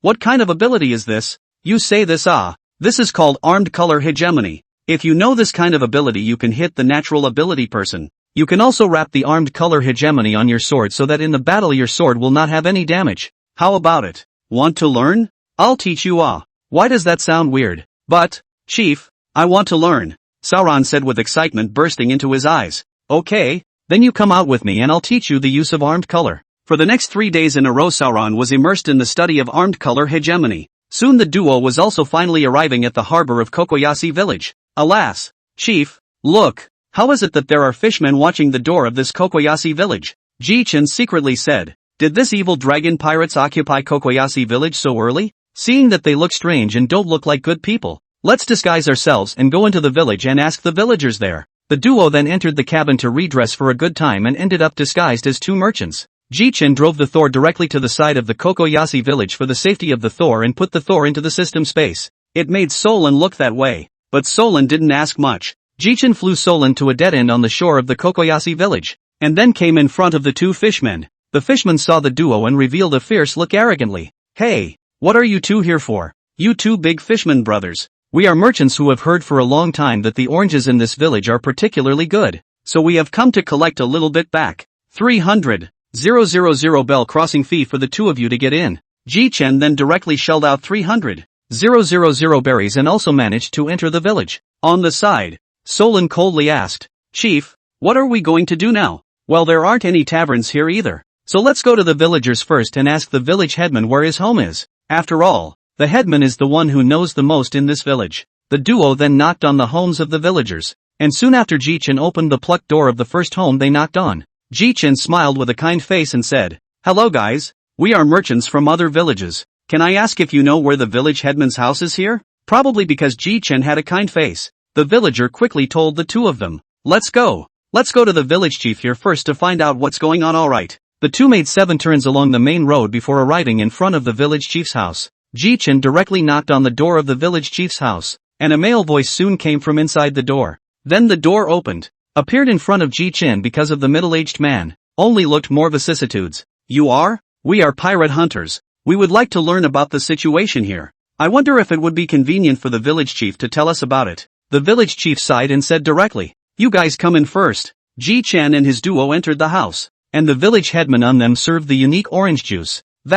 Mayor, we would like to find out why there are fishmen in this village, and there were 2 of them at the entrance to the village when we first came in. This matter has to be told slowly. It was a year ago that a search pirate ship suddenly descended on our Kokoja village. After that the captain of this pirate group, the evil dragon, declared the occupation of this place. After that he made us pay 100,000 belly per month for protection, and if anyone didn't pay it, he would be killed. And so far more than a dozen people have died in our village. And now the group of fishmen are all in the village in the middle of the evil dragon park in the center. That's how it happened. Solon's expression directly grimaced as he coldly said to Ji-chan, Chief, should we make a move to kill over there now? Well, there's no rush. I remember it's the beginning of the month today, and them fishers should come back to collect protection money again. And then we'll get them all in one go afterward. Ji-chan had a cruel smile on his face. The village chief on the side anxiously reminded. I appreciate your feelings, but you may not be able to beat this fishman. They are more than 40 of them. Don't worry village chief. We are pirate hunters. We still have no problem dealing with 32 million pirates. Relax, your nightmare is about to end. By the way, the orange juice from the village headman's house is quite good. I wonder if there's any left. Ha ha ha. I'll get it for you. After that, the village chief went to get orange juice for them. Chapter 15, Teasing the Evil Dragon. Chief, there seems to be crying outside. What's going on? After Ji-chan finished speaking, the duo opened the door directly to the outside. Solon said with murderous intent, it's this group of fishmen. They're collecting protection money. Yeah, I can't imagine that these trashy fishmen can protect humans too. And charging protection fees. It's really ridiculous. Ji-chan stared closely at the three fishmen who were collecting protection money and said to Sauron, Sauron, you go and finish them off and remember to silence them. Roger that, chief. And Ji-chan walked slowly towards these fishmen. Hey, fishmen over there, ready to die? A few of the fishermen looked up and saw several chopping blows coming directly at them. The three fishermen were too late to dodge and were killed. Ji-chan walked slowly. Well done, Sauron. It's just a shame that there's no bounty on these three fishmen. Ji-chan then looked at the surrounding villagers with a gentle smile. We're from the Thunder God Pirates, but we're here to take Evil Dragon's life. He has a $32 million bounty. In the distance, the mayor of the village of Kokoyashi walked quickly. Thank you both. It's really thanks to you, but you killed these three fishmen. The evil dragon won't let you go. You'd better go. When the evil dragon comes in a while, I'll just pay a little more Bailey. Village chief, just cut the crap. Let's go and finish this evil dragon now. After that we'll leave just in time to exchange his head for some bounty. Come on, Sauron. Then the two of them wanted to move towards the direction of the evil dragon park. Just at this time, among the crowd rushed out a young girl with orange hair and asked, are you guys going to challenge the evil dragon? You'd better get out of here. Before, there are a lot of pirates have come to challenge the evil dragon, but in the end they were all killed by the evil dragon. Don't worry, okay? And I'm not doing it for you guys. Even if I die, you don't have to blame yourselves. I'm doing it for his bounty. After Ji-chan finished speaking, the two of them continued in the direction of Evil Dragon Park. Soon the duo arrived at the entrance to Evil Dragon Park. I have to say that this guy, Evil Dragon, is really good at enjoying himself. At this moment, Evil Dragon is lying on a recliner, with a parasol over his head and red wine in his hand. Well, this guy, he's pretty damned good. Just as Ji-chan was talking, a group of mermaids arrived in front of the two of them, and one of them, an octopus with 6 swords in his hands, caught Ji-chan's attention. Ahachiya. Ji-chan looked at Solon and smiled. For Pirate Group Vice Captain Solon, I'll leave these stragglers to you. I'll deal with that guy inside. Solon smiled icily and said, don't worry, Captain. We'll definitely take care of them. As Ji-chan was preparing to go to the evil dragon, Ji-chan turned back to Sauron and admonished him. Hey Sauron, that pink octopus, just answer him half dead. Don't let him die. Ji-chan went straight to the evil dragon after saying that. Yo, dang, a fishman who was auctioned off as a slave. When did he become so good at enjoying himself? These words directly made the evil dragon rage. Bastard, what did you say? I want you dead. I want to beat you half to death and finally torture you to death. The evil dragon's maniacal voice reached Ji-chan's ears. Ji-chan looked deeply at the evil dragon when he heard its words. Could it be that you were once a slave? And that's why you've become so mad? Asshole, you're the slave. Your whole family is. As soon as the evil dragon's words fell, it directly rushed towards Ji-chan and launched an attack. Looking at this funny picture of the evil dragon, Ji-chan did not tightly want to tease the evil dragon, only to see Ji-chan directly transform into lightning without panic in the face of the evil dragon's attack. That made evil dragon's attack miss straight away. Damn, what kind of power is that? Yo Dash, you're supposed to be a little shark. A little shark that's angry, and it's not right to be angry. Bastard, I'm a sawtooth shark, not a small shark. You give me death to come. Hey, I've eaten a devil fruit, not to mention a nature-based one. Why are you such a little shark? The little shark directly opened his large mouth and charged towards Ji-chan. Seeing this, Ji-chan didn't hide anymore, and his mouth uttered those very pretentious words. Have you ever been kicked by lightning? Ji-chan's left foot transformed into the power of thunder and lightning, and he heavily kicked the evil dragon's stomach. This caused him to roll on the ground in direct pain, and his body still shivered a few times every now and then, obviously electrified. Ji-chan continued to taunt, yo, small shark, this is not good? On this level you still come to Kokoyashi village to collect protection money. You are simply giving me money. Your head is 32 million ah. If you do not get up, I will directly cut off your head and take it for the bounty. Hearing this, the evil dragon lying on the ground directly stood up and stared tightly at Ji Chen. Hey, what's that look in your eyes? You really want to die? Never mind. Sauron's side is all sorted out, so I'll have to hurry up on my end as well. Ji Chen directly pulled out the long knife at his waist and directly came at the evil dragon with a fire-red chop. Instantly the evil dragon died. It's no fun. It's too easy. Sauron, as the vice-captain of the Thor pirates, let you cut off the head of that evil dragon, and when the time comes to exchange it for the bounty, I'll just go and see how this Hachi is doing. After saying this, Ji Chen directly walked forward in large strides, coming in front of the octopus Shao Hachi. Looking at the now dying Shao Hachi, Ji Chen opened his mouth. Do you know why I asked Sauron to keep you alive?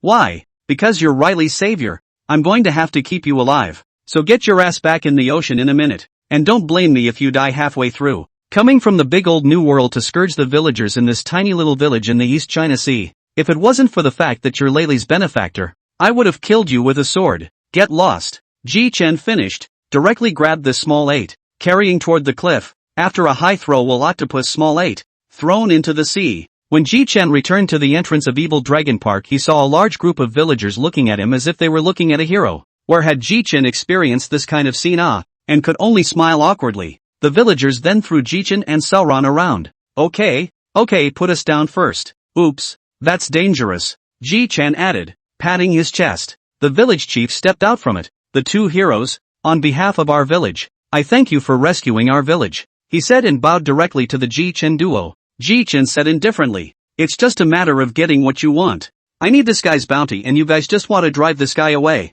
But you're lucky to have run into us. Well, if there's nothing else we'll be off. Go, Sauron. Chapter 16, Nami on board. Just as the two Ji Chen Solons were about to head back to the ship, the village chief called out to them. Two great heroes. Don't be in such a hurry to leave. At least let us entertain the heroes. Ji Chen was just about to speak when a group of navy came at the entrance of the village, and Ji Chen laughed outright when he saw the officer leading the group. Ha ha, why do you look like a rat? Are you still a rat, Colonel? Hey, I'm a navy man. There's no need to make a fuss with you. This time I'm here because I want you to hand over the evil dragon pirates to us to hold. Ji Chen frowned slightly, then thought clearly. I said it, this sawtooth shark can be so rampant in the East China Sea. It turns out that behind him there is such a trashy navy as you are. You can share a lot of money every month, right? Look at you, one of the navy soldiers, fat. A lot of oil and water every month, right? Colonel Mao seemed to have become infuriated directly toward Ji Chen. Hey, my captain isn't just anyone qualified to fight him. Solon slashed at Colonel Mouse's arm, slicing it right off. Sauron, take care of these navy soldiers. I'm going to keep that rat colonel and force him to ask him where he's hiding all his Baileys. With a cruel smile, Sauron went straight for the kill. Half a second later, all the navy soldiers were dead, leaving only Colonel Mouse crouching on the ground. Hey, rat, where are all those looted berries of yours? What Bailey? I don't know.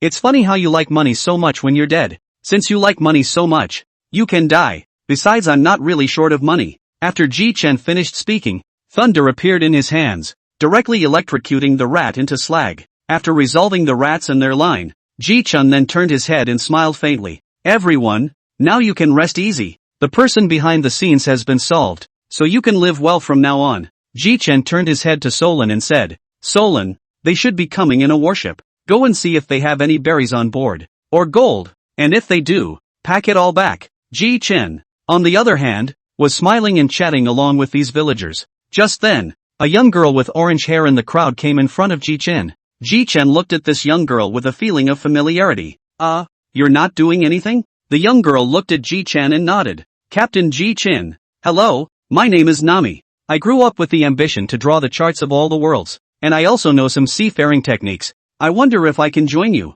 Just as Ji Chen was about to reply, Sauron returned with a packed bag. Chief, here's a bunch of berries and gold. Should we move it to our own ship? Ji Chen thought for a moment and then looked at the villagers behind him and sighed. Take out a third and give it to this village. Ji Chen then gave these villagers around 30 million berries. Just as it was time to leave, Nami called out to Ji Chen. Captain Ji Chen, you haven't answered my words? Solon was flabbergasted. Ji Chen, on the other hand, suddenly got serious and looked at Nami and said, I'm a person who is more easygoing, but I don't want this partner who only cheats for treasure. I heard that you often cheat other pirates of their treasure? Nami suddenly lost her voice and stood still, quietly weeping. Come on Sauron. Captain Ji-chan, please take me aboard if I betray you. You can kill me. The two of them, Ji-chen, who had just walked not far away, froze slightly when they heard Nami's heartrending voice. Ji-chen thought to himself, I've rejected you so much. You so still think about getting on my boat when Luffy goes out to see you to his boat is not good?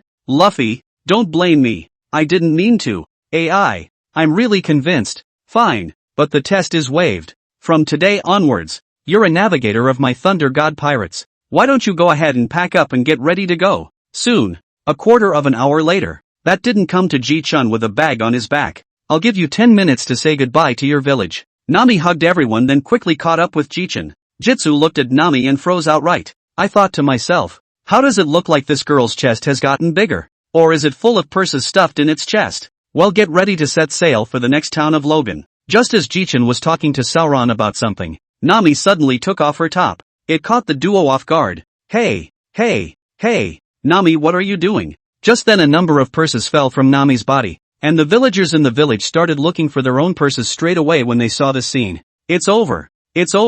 Nami, the village chief, has taken all our wallets. Oops, I had 1,000 berries in that purse, and it's gone down the drain. What's that to you? I've got 10,000 berries in that wallet. The mayor smiled as he watched it all. On the other side, Ji-chen and Sauron on the Thor ship watched the scene in shock. Good guy, you have so many wallets on this body. I said I just how to feel how you chest bulging it. It turns out to be something else. Had to give you a thumbs up. Nami let Ji-chen boast shyly. Well, you stay here. I'm going to go prepare some ingredients for the new partner's welcome. And Sauron is coming in with me to get ready in one piece. What the hell? Chief, why do I even have to go? Nonsense. You're already a full-fledged co-captain. Of course you're coming to help me. Chapter 17, Ji-chan and Sauron's first bounty. Nami snorted with laughter as she watched the two fight. With that Nami stood up and came into the kitchen. Hey Captain. Sauron, do you need my help? Ji-chun froze looking at Nami's sweet smile and subconsciously said, forget it, how can a girl cook?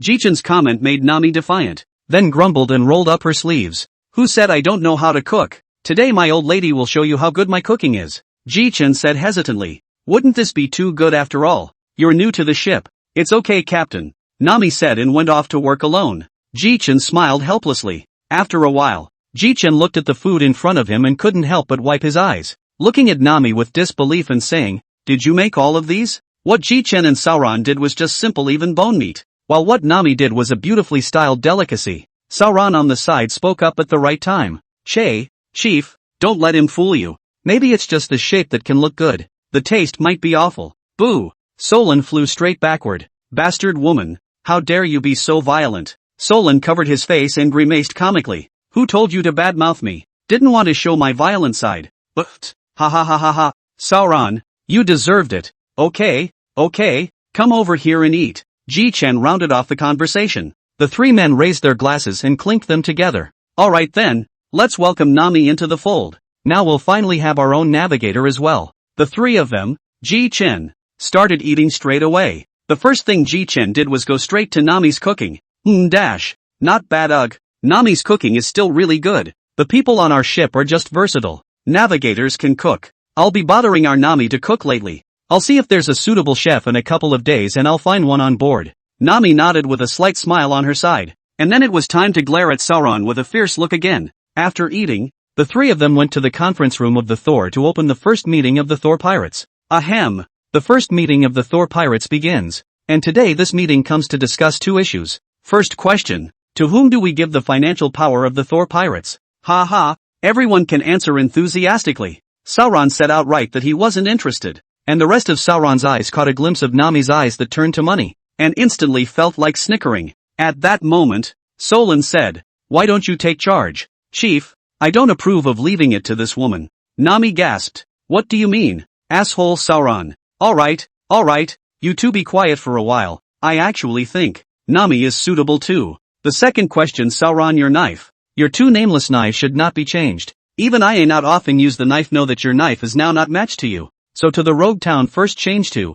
I'm here first to give you 1 million belly first use. Ji-chan slapped his head. Oh, right. Ji-chan waved his hand instantly a small mountain of moved berries and gold appeared in front of the three. Well here's pretty much tens of millions of berries all over the place. Chief, How did you just do that? Ji Chen looked puzzled. You're talking about how these things come out of thin air, right? I wrapped it in my lightning before and incorporated it directly into my body. So I use things and just change them out. But I don't know if the other natural systems will work. Our Nami, on the other hand, keeps her attention on top of Bailey. Ji Chen was dumbfounded. Nami, then why don't you go ahead and move these treasures to the treasure room while Sauron and I head out? When Ji Chen finished speaking, he pulled Sauron to the deck with a ray god speed. Chief, why did you have to come out so fast? Do you want to be captured by Nami for hard labor? Sauron then reacted. It's better to have your own captain. Well, you haven't mastered the dominant color yet, so you can go to the gym and go practice first. Just as Ji Chen's words fell, a seagull flew in the sky with a newspaper on its chest. Oh, goonish seagulls. When the newspaper delivery seagull landed on Ji Chen's railing, Ji Chen was just about to take it, while the seagull's two wings rubbed together. What? And want money? Okay, I'll give you 100 belly. Soon Ji Chen got the newspaper, from which two bounties fell straight out, which read, Legen Ji Chen bounty amount, 67 million belly, life or death. Wraith Roranoa Solon bounty, 34 million belly, life or death. Damn the Navy for such a small bounty, and why did they give me such a title Thunderflame? Iu Rayyan. Your whole family are Rayyan assholes. On the side, Sauron said, could it be that you, Captain, are a thunder fruit ability and that sword of yours? That's why it's called Thunderflame. Ji Chen listened to Solon's words and thought carefully. That's true, but I won't recognize that title. I'm the captain of the Thor pirates. But come to think of it, Sauron, you've actually gotten smart. Nice, ha ha ha. Solon's face darkened and he simply stopped talking. Alright, go practice. It's going to take us almost 2 weeks to get to Rogue Town this time. Chapter 18, Sauron's Good Luck. Ding dash. Reward the host with a superpower record pointer. In his sleep, Ji Chen slowly opened his eyes, then saw the record pointer in front of him. Dash. Is this the record pointer? Could it be a system reward? Ji Chen directly shouted at the system. Hey, system, was it you who rewarded the record pointer while I wasn't looking? Ding dash. In light of the fact that the host has recruited a navigator, we hereby reward the host with a super record pointer.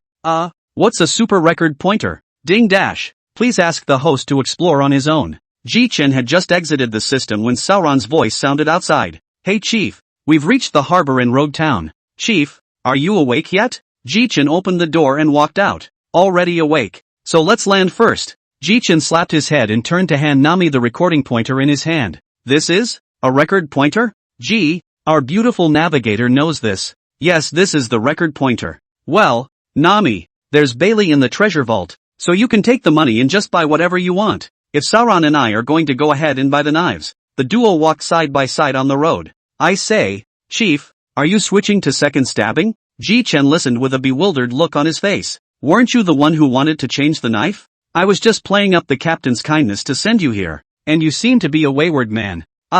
Solon was about to argue, but after thinking about it for a moment, he didn't retort. Ji Chen, on the other hand, looked at such a Sauron and found it very interesting, so Ji Chen then provoked again. Sauron, when you go back to the ship, let Nami teach you to recognize the road, so as not to let you get lost. Bastard, there's no way I'm going to let that woman teach me the way. Damn it. Okay, don't let him teach, okay?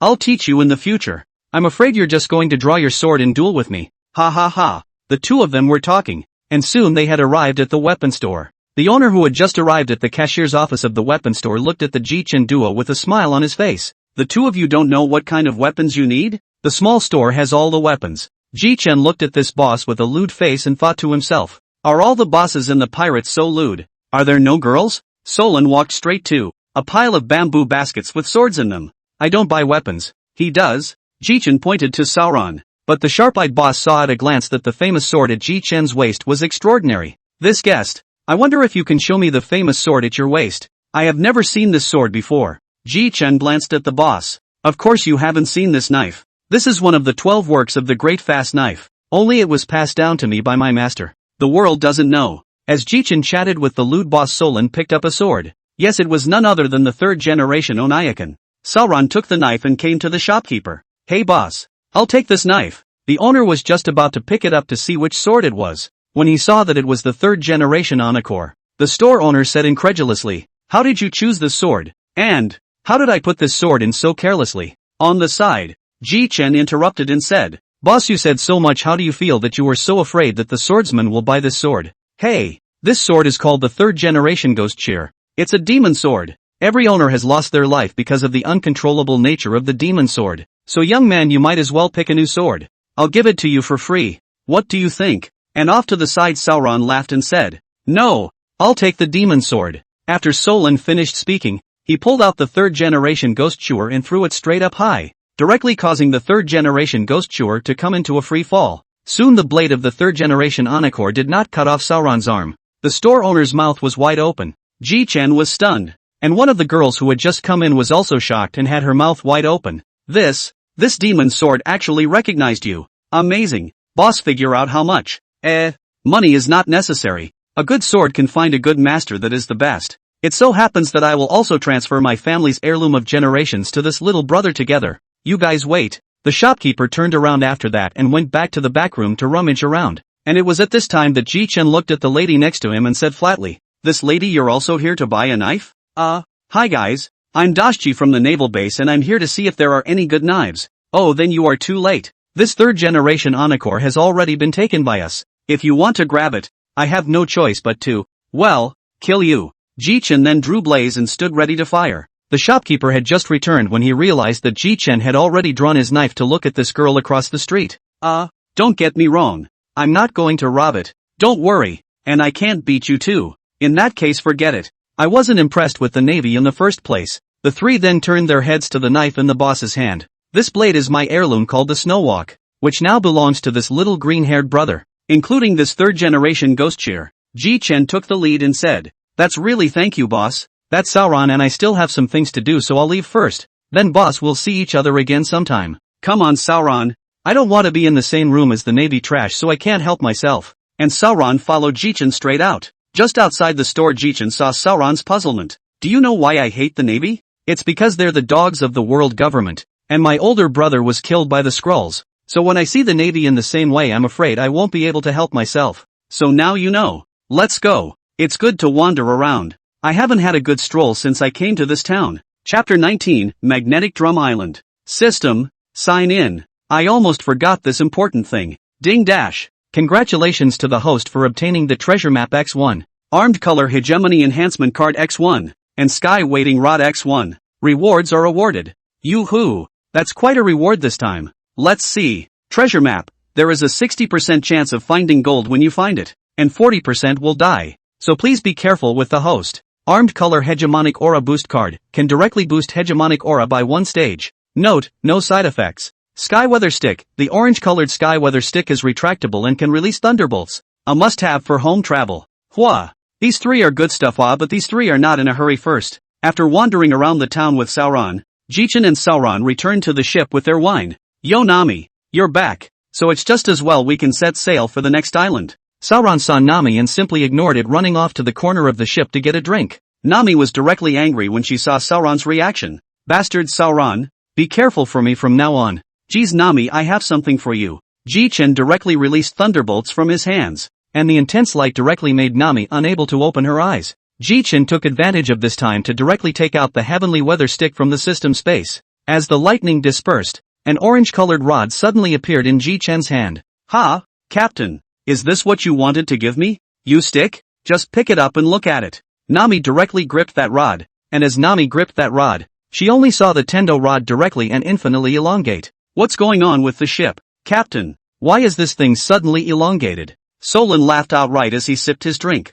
You Miss Orange, you've still got it in you. Chief, well done. With a glare at Sauron, Ji-Chen explained to Nami. After half an hour, Nami could finally become proficient after Ji-Chan's explanation. Ha ha, now I can fight too. This thing can also release in Captain's lightning. I really like this thing. Nami inadvertently looked at a drunken Sauron. An inner joke flashed, and then Nami acted. Only Nami took advantage of Sauron tilting his head back to drink. The Tendo baton was aimed directly at Sauron, and her hand directly exerted force. The Tendo baton directly extended. The elongated Tendo baton hit Sauron directly in the middle of his drink, which made Sauron very angry. Immediately, he drew his long sword. Who did this to you? Assholes dare to interrupt my drinking. Sauron looked directly at Nami's recently retrieved Diva rod. Bastard Orange, how dare you disturb my drinking? Believe it or not, I'll just cut you. Slightly, come on if you can. Nami ran behind Jichin as soon as she finished speaking. Captain, Sauron's going to cut me, so you have to protect me. Nami's delicate voice reached Jichin's ears. Jichin slapped his forehead and said breathlessly, you too.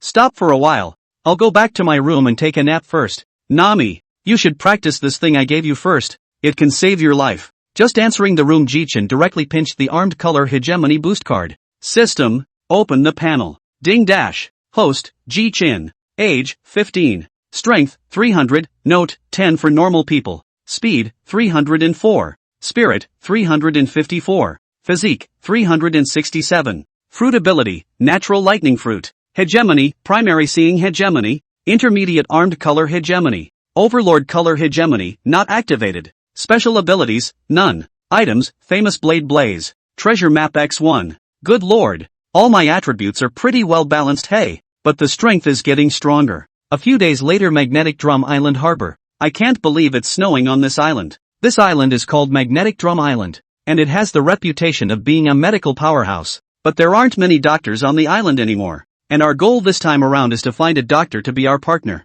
The three of them dressed in boarded Magnetic Drum Island. Ding dash. Check-in available opportunity detected. Do you check in? Oh, now that the system is taking the initiative to remind me, it's bound to be a sign-in. Ding dash. Congratulations to the host for obtaining the nature system Dark Fruit. Free distribution points 100. Issued. What? Dark Fruit? Turning back, the three of them were heading to a nearby tavern. Jichen's surface was ancient, but in fact, he was greatly shaken inside. Captain, what happened to your face? It feels weak. Why? Nami, how about we try it out after we find the crew then? Nami shut up instantly and turned her head away, her face still slightly flushed. Arriving at the tavern, the three of them ordered 3 glasses of wine, and Jichin directly inquired about the news from the tavern owner. At the tavern keeper's message, the trio learns of Valpo's misdeeds. This Valpo is so bad as to keep all the doctors of this country to himself, Nami said in exasperation. Actually, this is a very normal thing. Any high-powered king doesn't want to die. But this Valpo is also a devil fruit ability, the Superman system swallowing fruit ability. So if we're going to go up against him, we have to be careful. Just watch out for his mouth. Well, the news is in. So let's go to the castle on top of the hill first. There's a very interesting little guy there. Soon the three were out. Hey, Captain, why are we going to that castle? Nami, I'm looking for a partner. Otherwise I wouldn't have even landed on this island with me. A small reindeer is sitting on the steps pounding medicine at the entrance to Kureha's castle. Nami was pleasantly surprised. Wow, there's actually a fawn pounding medicine. He's so cute. Joba, who was carefully pounding the medicine, suddenly blushed and slowly raised his head to look at the three Namis. You? Who are you and what are you doing here? The three were shocked that a deer could talk. Hey, no, Chief, did you see that a deer could talk? Calm down. The deer probably just ate some kind of devil fruit. Jichin went up and looked at the reindeer, which looked at him. Suddenly Jichin spoke. Hey, what's your name? Little reindeer. Are you interested in being a pirate? Even Chopper hadn't expected this human to speak to him and replied in a hurry. My name is Joba, but what are you guys talking about pirates? Pirates? The most free group of people in this world. Can adventure together? Search for treasure together. In short, the feeling of being with family. Family? A man and a deer were chatting when the door suddenly opened and out stepped a woman. Chopper, what's going on? Who are they? Healer Doliel. They're pirates. They've come to ask me to join the pirates. Kureha turned her head to look at them. Ji-Chen took the initiative to walk up and climb up. Hello MS. Kureha, we're from the Thor Pirates. Before he could finish his sentence, Sauron interrupted. Chief, what kind of eyes are you looking at? That old lady is at least 100 years old, and you're even calling her a lady. After Sauron finished speaking, he only saw a flying kick come towards his waist, half landing at the snowman that Joba had piled up next to him. Old woman. Damn it. Old mother is only 141 years old now, right in the prime of her life, and I can't believe you're calling her an old lady. Ji-Chen held his forehead inside. It seems like we have to teach Sauron how to talk in the future. And aside, Nami laughed outright with an unabashed giggle. Stupid Sauron, mentioning a woman's age to her face is something you don't get beaten up for. Alright, you guys come in first. The trio then arrived at Kureha's castle. Chapter 20, Killing Dalton Valpo. Inside Kureha's castle, the four of them leaned on a couch. Are you guys really trying to get Joba to join you? Harm. MS. Kureha, this can still be false. Our Thunder God pirates are only 3 now, so we are in dire need of a doctor. And if I'm not mistaken, that medicine-pounding Joba is your apprentice, right? So he's also a doctor. Ha ha, Captain Jichin is wise. Joba is indeed my disciple. But I'm afraid this is a bit difficult if you guys want to recruit Joba to your pirate group. Koreha then proceeded to tell the three Jichin the story of Joba and Hirilek. Chopper is so pathetic. Nami looked at Joba, who was pounding medicine. I've decided I must have Chopper as my partner. The three went straight out of the castle. Outside the doorway, Joba was building a snowman. Jichin smiled and walked up and laughed. Chopper, want to be my partner? Ah, scared. Scared me to death. Jichin, you so again to invite me on board? Ah, how can I get on your boat in this condition? What look? I think Chopper is cute in this look. What cuteness? Even if you say I'm cute, I won't say yes. Asshole. Jichin was really funny looking at this squirming and arrogant look on Joba's face. I'm a blue nose, and I can talk, and I can walk upright, and I'm sometimes thought to be a civet cat, and with all my faults, how do I deserve to join you? Hey, Chopper, you guys, you really don't have any clear perception of yourself. Nami answered. What our captain said is really right. You can speak human life, so that when you come to our ship you can translate what the other animals say for us, and you can heal. The ship's doctor is none other than you. There are so many advantages on your body that you are even taken as disadvantages. Ji-chan threw Nami an appreciative look, then said to Joba. Yeah, so many kinda reindeer that I was surprised to come across. So Joba, you're destined to be my partner. The three of us are now going to slaughter Dalton Valpo, who is the scourge of this country. Together, Joba. Yeah, let's go together. Our captain is a very strong O. He'll have no problem protecting us at all. Alright, let's go. Ji-chan finished by grabbing Chopper and throwing him straight over his shoulder. The front is Valpo's castle. Right. Looks like it is not. Koreha's castle is almost big, but the guards are a little less. How to watch the door of only two is to look down on me, Ji-chan. Well, immediately after that, Ji-chan directly transformed into a ray of thunder and came behind the two of them, and a lightning strike pierced their hearts directly through. The two never knew who killed them until they died. Chief, nice sneak attack. Solon gave Ji-chan a well-timed thumbs up. If you can't sneak attack, then I won't be a captain for nothing. Ah ha ha ha. Soon Ji-chan's laughter reached the ears of the soldiers inside the castle. What kind of people laugh outside the castle? What the hell? I can hear me laughing so hard. Are these people dog ears? Soon came two teams of soldiers appeared in the eyes of Ji-chan's four. Oh, there's only 10 people here. How about it, Nami? Want to try out your new weapon? That's fine, Captain. Of course, just feel free to use it. I'll have Sauron keep you safe. Soon hot and cold bubbles drifted out of the Nami Skyclock wand, and the hot bubbles collided with the cold bubbles to form a dark cloud. Just the thing. It seems like a dark cloud is over our heads. Hey, a few soldier brothers, you guys can take it. Nami fired an electric bubble directly at the dark cloud above her. Instantly the dark cloud above the soldiers unleashed a million-volt shock of lightning that thundered the soldiers outside. Hey, Nami, this move is not bad, but with my lightning is still a little short, but enough to save your life. Solon secretly said. This woman. It's better to argue less with this woman in the future. Wow. Nami, you're amazing. Gee, no, Chopper. It's still our captain who's better. Don't relax. Someone's coming out. It should be Valpo. Soon an extremely unpleasant voice came from the doorway. Damn it. Who the hell is it? Who dares to sow their wild oats in the old man's castle? Ah dash. The three of you are Ryan Ji-chan, who has a reward of more than $60 million, and Roranoa Solon, who has more than $30 million. Who's that pretty girl next to you? Want to follow me, Valpo? I'll give you the best life. What do you think? Hey Nami, that fat ass is talking to you again. HM? Who wants to live with a fat pig like you? You see how far you are from me transferring money, you know? Do you deserve it? Valpo turned red with anger. Seeing Valpo Ji-chan at this moment, he directly spoke. Hey, fat pig, don't you dare try to make a move against the mariners on my ship. Dash. Who cares if you're a navigator or a poop shoveler? You're the first one who dares to talk about me like that. But, ha ha ha ha ha, shoveling, ha ha ha ha. Sauron laughed on the sidelines, unaware of the danger that had befallen him, only to see that the Nami Tendo baton was directly wrapped in lightning, and Nami barrels right into Sauron's waist. Hey, you guys play first, I'll finish him off. Bah, you're the only one who can solve me. I'm an ability of the Tun fruit. Hey, I can't stop you if you want to die. Only to see Ji-chan condense a ball of thunder made up of compressed lightning in his hand and directly throw it into Valpo's big mouth. Instantly Valpo felt bad about the whole thing, as if he had swallowed something he shouldn't have. With that, the ball of thunder was swallowed by Valpo, and the ball of thunder was dispersed directly in Valpo's stomach, and the huge power of lightning filled Valpo's entire body. Hey, Captain, how long can you electrocute him with this thunderball of yours? Hey, Nami, I don't know how long the electricity will last, but it'll kill him just fine. 5 minutes later, with a clunking sound, Valpo fell straight to the ground completely lifeless, and announced that the battle was easily finished. No way. This is dead. Looks like this move I developed is really strong. Ha ha ha ha. Ji-chen turned back to the two men and a deer. Come on, let's go into the castle and see if there's any treasure or anything that's just right to take back with us. When Nami heard the word treasure, her eyes turned straight into the look of money and she ran straight in. Hey, Nami, don't go too deep. Be careful of getting caught. Sauron, how are you doing? I see you just got electrocuted. Harm, Chief, small matter, just her little thunderbolt is no match for yours. Chief, what are you two doing? Chopper and I have found the treasure. Come on you guys, incoming. Ji-chen and Sauron then arrived in the treasure vault as well. These will be almost 40 million berries. And here are 2 more boxes. I just don't know what they are. Never mind, just put it away for now. Only to see Ji-chen's purple lightning slowly spread into the treasures. Directly wrapped up all these treasures.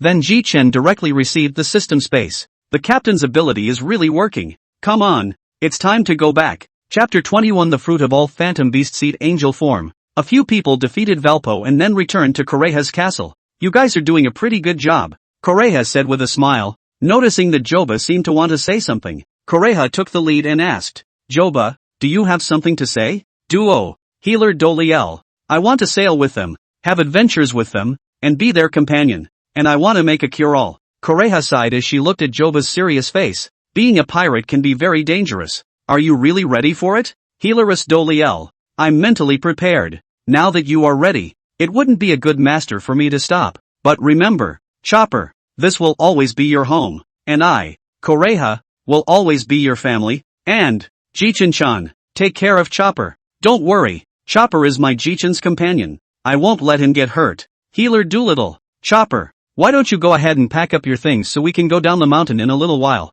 Joba put away his sadness and turned back inside the castle and packed his bags. Sometime later Joba came out with 2 duffel bags. With that, he directly bit down on a blue wave ball, and his form directly changed. Hey, you 3 assholes don't come up here yet. It's not going to be easy to go down the mountain when it gets dark later. Coming.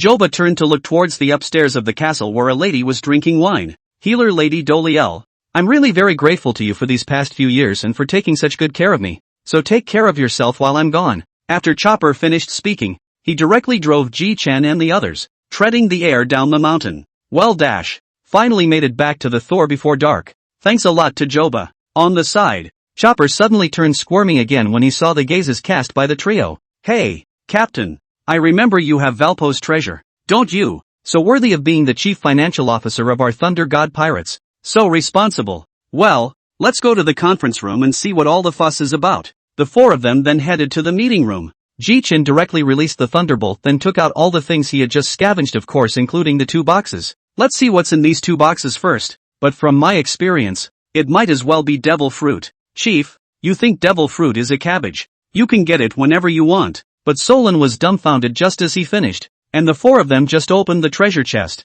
And the first thing they saw was a devil fruit. But what kind of devil fruit is this, Captain? By the looks of it, I don't think it's natural. Let's see. Ji-chen's consciousness directly entered the system space and inquired. System, what lineage is this devil fruit? Ding dash. Since the host took the initiative to ask, then this system will answer you. This devil fruit is animal system rhino fruit. Ji-chen was filled with disappointment. Ji-chen looked at the 3 people's expression of expectation and slowly opened his mouth and said, this devil fruit is the animal department rhinoceros fruit. If you eat him, you can turn into rhinoceroses. How about it? Nami, want to try it? Ji-chen had a look of anticipation in his eyes. Sauron was full of smiles that he simply couldn't hide. And Joba was as curious as he could be. Nami's head was full of black lines. Nami directly gave each person a slap. But Ji-chen was fine. He was a natural system. But the other 2 were miserable. Directly bulging 2 big bags. Bastard Sauron, teaching Joba bad. And teaching the captain bad. Damn woman. One day I'll make you pay. Geez. Well. Open the other chest and take a look. Maybe it's a phantom beast species or maybe it's a nature system. Ji-chen directly opened the treasure chest. Only to see that inside the treasure chest there was a pure white devil fruit lying quietly. But there was also a team of wings behind the fruit. This is. What fruit? That looks strong. And this fruit is pure white with wings. Nami asked, shaking Ji-chen's arm directly. Captain, What is this fruit? Tell me. Oops. Don't shake it. Don't shake it. You don't even know how big you are. Let me take a closer look. Ji-chan secretly said. System, check the information of this devil fruit. Soon enough Ji-chan's mind was filled with all the information about this devil fruit. Ji-chan suddenly realized. So it's this devil fruit. Ji-chan turned his head to look at the duo and a deer. This devil fruit is too anticlimactic. That is, synonymous with whoever eats it is strong. Ji-chan didn't introduce the function of this fruit even after saying so much, and the duo hyped it up. Chief, after all you've said, what kind of fruit is this one?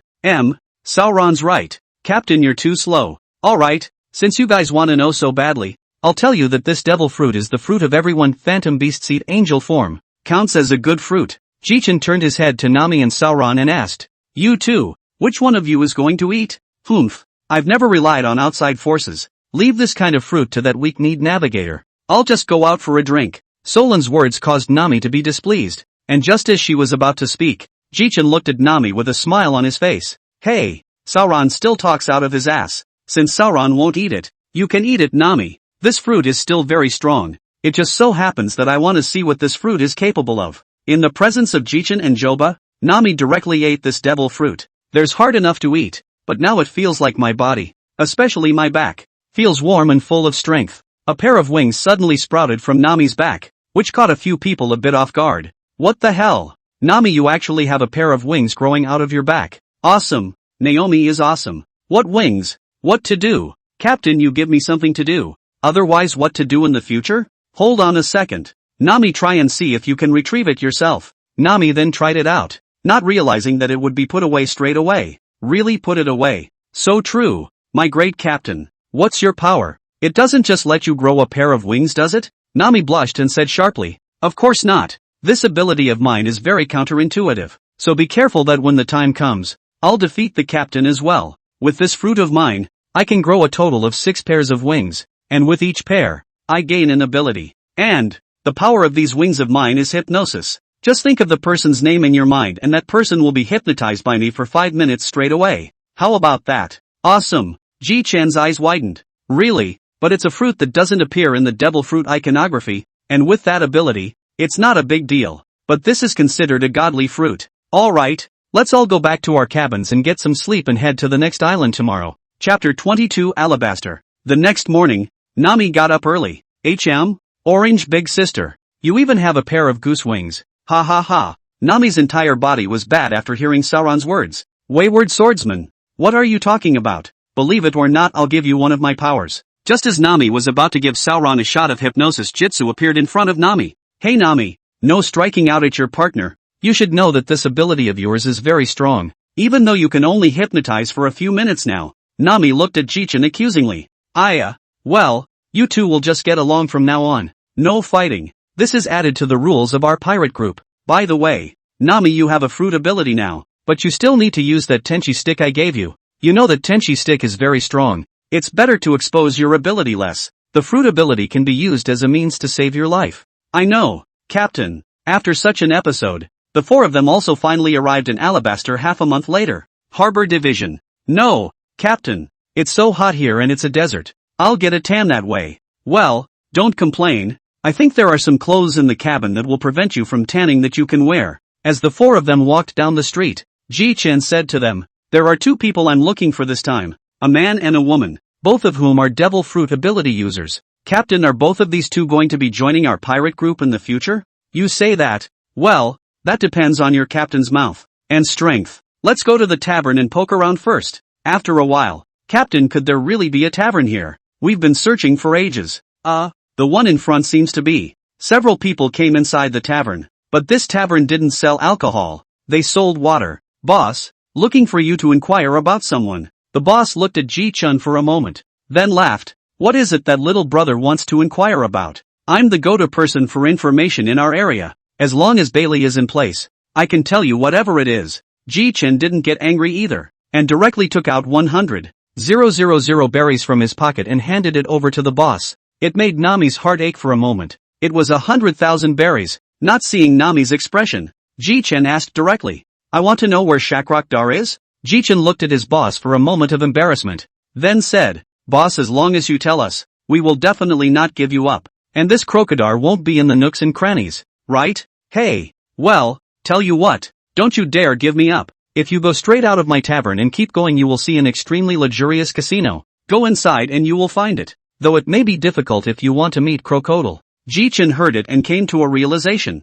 Thanks so much boss. Let's go partners. The three men and a deer soon saw a huge casino situated in the center of the island. Ji-chan and they went straight in and soon had a waitress in revealing clothes come to them and ask about it. Ladies and gentlemen, may I help you? Get Shacklockter here. With that said, he smiled and walked over to the lounge area next to him and sat down. The waiter hesitated or headed upstairs. The waiter came to a woman and reported and went down. Inside Crocodile's office. Interesting this Lei Yin Ji-chan even came to my place. Miss Sunday you go down and try to test him. After Miss Sunday left, Shacklockter picked up the bounty on Ji-chan and Sauron and read it. A natural lightning fruit. That's pretty good, but you better not mess with me. Rookie. On the other side Miss Sunday just came downstairs and saw Ji-chan strutting on the sofa. Hey, Captain someone's coming. Get up. Ji-chan had long since detected it with his seeing color. And when Ji-chan raised his head he saw a familiar face. Nicole Robin. That's quite a surprise. One of the rare people in the world who knows ancient writing. You know me? Ji-chan laughed. I don't just know about you. I also know that your hometown of O'Hara was destroyed by an order from the world government to use the Demon Slayer order. The world government should be looking for you by now. But before they do would you like to hear my dream? Wash your ears. Ha, my dream may sound a bit unrealistic to you guys. But this dream of mine is a dream that must be realized. My dream is to kill all the celestial dragons. Instantly, the casino was silent. So everyone stopped making any noise and looked at the teenager in shock. Someone else soon spoke up. What did he just say? He said he was going to kill the whole bunch. That's right, you heard right. What a crazy person. I know who he is. This teenager he is. Lei Yin Ji-chan the pirate with a bounty of more than 67 million. That makes sense now. The firstborn. Ji-chan frowned and said, Hey, are you gamblers annoying? Be careful I'll kill you Ji-chan turned his head to look at the shocked Robin and laughed. How about it? Robin want to join my Thor pirates I'll protect you with my life. Robin quickly responded. You're here for Miss Zero. Right. Let me take you there. Robin finished and headed straight for the stairs. Ji-chan hurriedly followed. And on the way up the stairs Ji-chan also kept persuading. And finally Robin promised to join the Thor pirates after Ji-chan defeated Crocodile. Inside the Sand Crocodile office. Lei Yin Ji-chan. You really dare to come to me. Do you want to die? Sand Crocodile. You're really unkind to hide someone who can decipher the body of history yourself. But it doesn't matter, just beat you to the punch. But have you figured out how to beg for mercy? Just as Ji-chan finished those words, Miss One next to the Sand Crocodile directly couldn't help but strike out at Ji-chan. Hey, I didn't say you could touch our leader. You bald head. Sauron directly sheathed his 3 blades and blocked the incoming Mr. One. Thank you so much Sauron. Then Ji-chan directly changed his statement to the Sand Crocodile and said, well then, how about this? How about you be my little brother and Robin on my boat together? Only to see the Sand Crocodile's veins rippling. This time he was truly enraged. Instantly elementalizing himself to approach Ji-chan.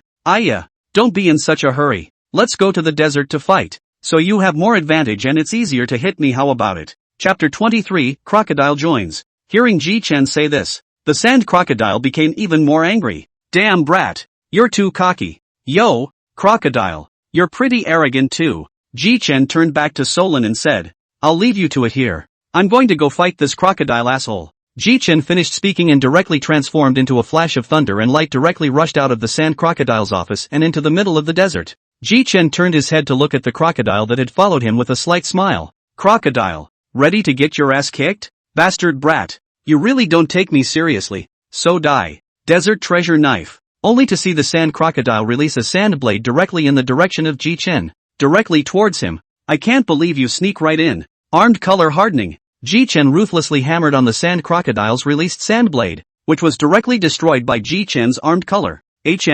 Overbearing. I didn't expect you guys to be overbearing. I really underestimated you. Hey, Crocodile. You're not going to dominate, are you? Then you're just waiting to get your ass kicked. Ji-chan directly exerted his hegemony at full strength after he finished speaking. 40 million volt Brontosaurus. A streak of purple thunder dragon attacked the Sand Crocodile with a supreme aura. This move, you can't take it. You'll get hurt. Crocodile straight away elementalized to avoid the move. Without waiting for the Sand Crocodile to breathe a sigh of relief, Ji-chan directly dodged to the Sand Crocodile's back. Hey, you're about to get your ass kicked. Ji-chan's highly provocative words exploded in the sand crocodile's ears. You guys? When? Before sand crocodile could finish his sentence, he felt a pain in his waist and flew directly forward and backwards. Hey, so unbeatable. Well, at least you're a man now. The sand crocodile froze directly on the spot as it listened to Ji-chan's words. After some time, the sand crocodile suddenly burst into a rage. Damn brat. I really can't keep you.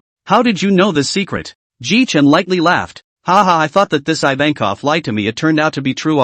Ji-chan looked the sand crocodile up and down. And after half a day of looking at it still didn't find anything. It's really hard to tell. It looks like Ivankov is pretty good. Stop it, brat. I want you dead. Sharon roll. Die for me. The huge sand tornado came towards Ji-chan. And Ji-chan didn't react to be directly rolled by the salon and rolled into the sky. Asterisk asterisk asterisk asterisk dead crocodile. Didn't react and got caught in this move of his. But Ji-chan came out soon after. Hey, let's give you a taste of my fiery chop. Ji-chan slowly drew the famous sword blazing fire at his waist in a direct chop towards the sand crocodile. That's right, Ji-chan's chop didn't have a stance towards Sauron as he did in his battle. This chopping blow came with a dominating aura attached to it, and it went directly towards the sand crocodile's shoulder. Hey, if this hits the chopping block, your shoulders will be just like the redheads, so maybe you'll become the fourth emperor too. After the chopping attack, Ji-chan instantly arrived directly in front of the sand crocodile. Ji-chan was slightly disappointed when he realized that the sand crocodile's shoulder had not been chopped off.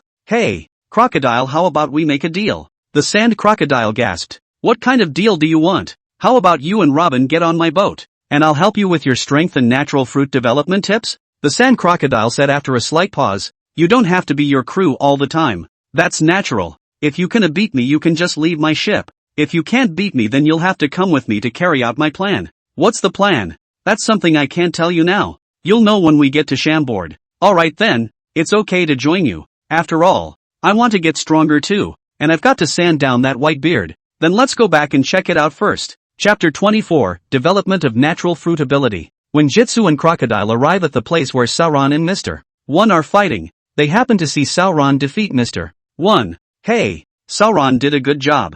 As soon as Ji-chan's words fell, Sauron's mouth spat out a mouthful of blood. Still injured, but comprehending the power to cut through steel as Master said, Joba rushed to Sauron's side to check up on his injuries. Well, it's not a very serious injury. A few days of recuperation will do. Guys, let me introduce you to these two beside me. Nicole Robin, a superhuman flower fruit powerhouse. Shah Crocodile, a nature-based sand fruit ability. From now on, you'll be a member of our Thor pirates. When Ji-chan's words fell, the crowd didn't speak. Nami and Joba looked at the sand crocodile nervously. Hey Chopper, how come this sand crocodile looks more pirate than pirate? It's scary. Naturally, the sand crocodile heard Chopper and Nami's words, but didn't do anything about it. Ji-chan hurriedly came out and said, Nami Chopa, don't worry. This man who looks more pirate than pirate has already been subdued by your captain, so you don't have to be so nervous. The two were also relieved to hear this. Ji-chan, on the other hand, looked at sand crocodiles with a thievish grin and asked, Hey, crocodile, since you're planning to sail with us, shouldn't you stay in this country with that studio of yours with the Bailey's gold and whatnot? What do you mean by that? What that means is that you should have the sense to hand over all your treasures to be used as funds for our activities in the future. After the sand crocodile looked at Ji-chan's threatening eyes, he sighed, then led the crowd to the middle of his treasure trove over the years. Upon seeing the full berries and the gold and silver treasures, Nami's eyes directly glowed. Wow, that's a lot of money. When Ji-chan saw Nami's eyes looking at him, Ji-chan could only smile helplessly. Ji-chan slowly released purple lightning from his left hand, little by little covering the entire treasure trove. Ji-chan then shouted, Collect! A purple light dispersed and the crocodile was outright dumbfounded at where so many berries had gone. Hey, Ji-chan, what did you do? Where did you put all my treasures? Ji-chan smiled and explained directly to the sand crocodile. What? You even put those away? Again? Why can't I with the same natural system? Che, of course your natural system won't work. Well, don't dwell on it. Let's go and purchase some supplies first. Joba and Robin will trouble you to send Sauron back to the ship to recuperate. After Ji-chan finished speaking, he directly wrapped his arms around Nami's waist and then turned into a thunderbolt and flew off into the distance. The crocodile, following closely behind the duo. The three of them came to the bazaar. Ji-chan turned to look at the confused Nami and smiled. Nami, just watch what you buy. I can take in as much as I can. It might take a long time to sail next. Remember to buy more than you need. Don't worry, Captain. Sometime later, The trio returned to the ship with a full load of supplies. Ji-chen came to the Thunder God ship's treasure trove. And looking at the treasure full of treasures, Ji-chen couldn't help but reveal a heartfelt smile. Hey, Ji-chen, you said you'd tell me the method to develop the fruit. You're not fooling me, are you? Asterisk asterisk asterisk asterisk you guys, you really scared me. You crocodile are looking for a beating. You want the method of fruit development, but you have to have the armed color and the seeing color without these two, how do you want me to tell you Ji-chen directly brought the crocodile to a practice room on the Thor. This is the place. You can practice your armed colors and seeing colors here first. Oh, by the way, the beginning of the walls of this practicing room has the introduction to hegemony. Don't ever tell me you can't read. The crocodile couldn't help but curse Ji-chen after he left. Damn brat, when I can beat you, you will die. Damn it. When Ji-chen arrived on the deck he saw the only two beautiful students on the ship basking in the sun. With that, Ji-chen used lightning to prop Nami up next to Ji-chen. Hey, I say MS. Mariner, how long is it going to take us to get to the next town? Or are you not even looking and just basking in the sun? Nami struggled a bit in Ji-chen's arms and gave up when she couldn't break free. Then straight away he said, Captain, the next town won't be here for a month. I've got it all dialed in. Just keep sailing forward. After Nami's explanation, Ji-chen also finally understood. So that's it. And your fruits are very powerful. Don't you know how to cultivate them for a while? And Nami heard Ji-chen's words, then said weakly, Hey, Captain, this fruit cultivation does not listen to me. This fruit he is his own cultivation. Every day I feel a little change. So you can rest assured. Without the fruit to cultivate you can still practice the heavenly weather stick I gave you. Nami, on the other hand, held her head high when she heard Ji-chen's words. Captain, I've got the whole thing figured out with this weather stick. I've mastered and understood all the moves. So I'm going to go sunbathe now. Nami jumped off of Ji-chen's body when she finished and slumped back into her chair. Crews don't listen these days either. With a helpless smile Ji-chen went to the practice room and checked out the system's rewarded natural system fruit development raters. 3 hours later, Ji-chen came out of the practice room. Phew, good lord, I actually read it for 3 hours. Now that there are abilities about lightning in this book, I just need enough abilities for me to be able to cast them. But it's really worthy of being a product of the system. It must be a fine product. Just like that, half a month passed quietly. Ji-chen had just finished developing and executing his new moves, and had just come out of the practice room when he saw Crocodile standing in front of him looking at himself with an unhappy face. Ha! Crocodile, why are you looking at me like that? Are you trying to provoke the majesty of this captain? What you said about telling me about fruit development. Ji-chen looked at the crocodile and couldn't help but sigh and laughed. You really have the hardest mouth on the whole body. Well, take it. This book records the development of all the natural fruits. Remember to return it to me when you're done with it. Don't worry. I feel like you're getting more and more terrifying, and I don't want to get my ass kicked. Looking at the crocodile's distant figure, Ji-chen muttered a laugh. I really want to get to land soon. I still want to try my current strength with the crocodile. The crocodile who had just entered the practice room couldn't help but break out in a cold sweat. What's going on? Why does it feel like an eerie cold aura just appeared behind me? Never mind. Let's just take a look at this thing this kid gave us first. Chapter 25, Dark Fruit. The weather was clear, the wind was calm, and the Thor was traveling ahead at an even pace. Hey, Captain, aren't you done practicing? Nami yelled from the door of Ji-chen's practice room.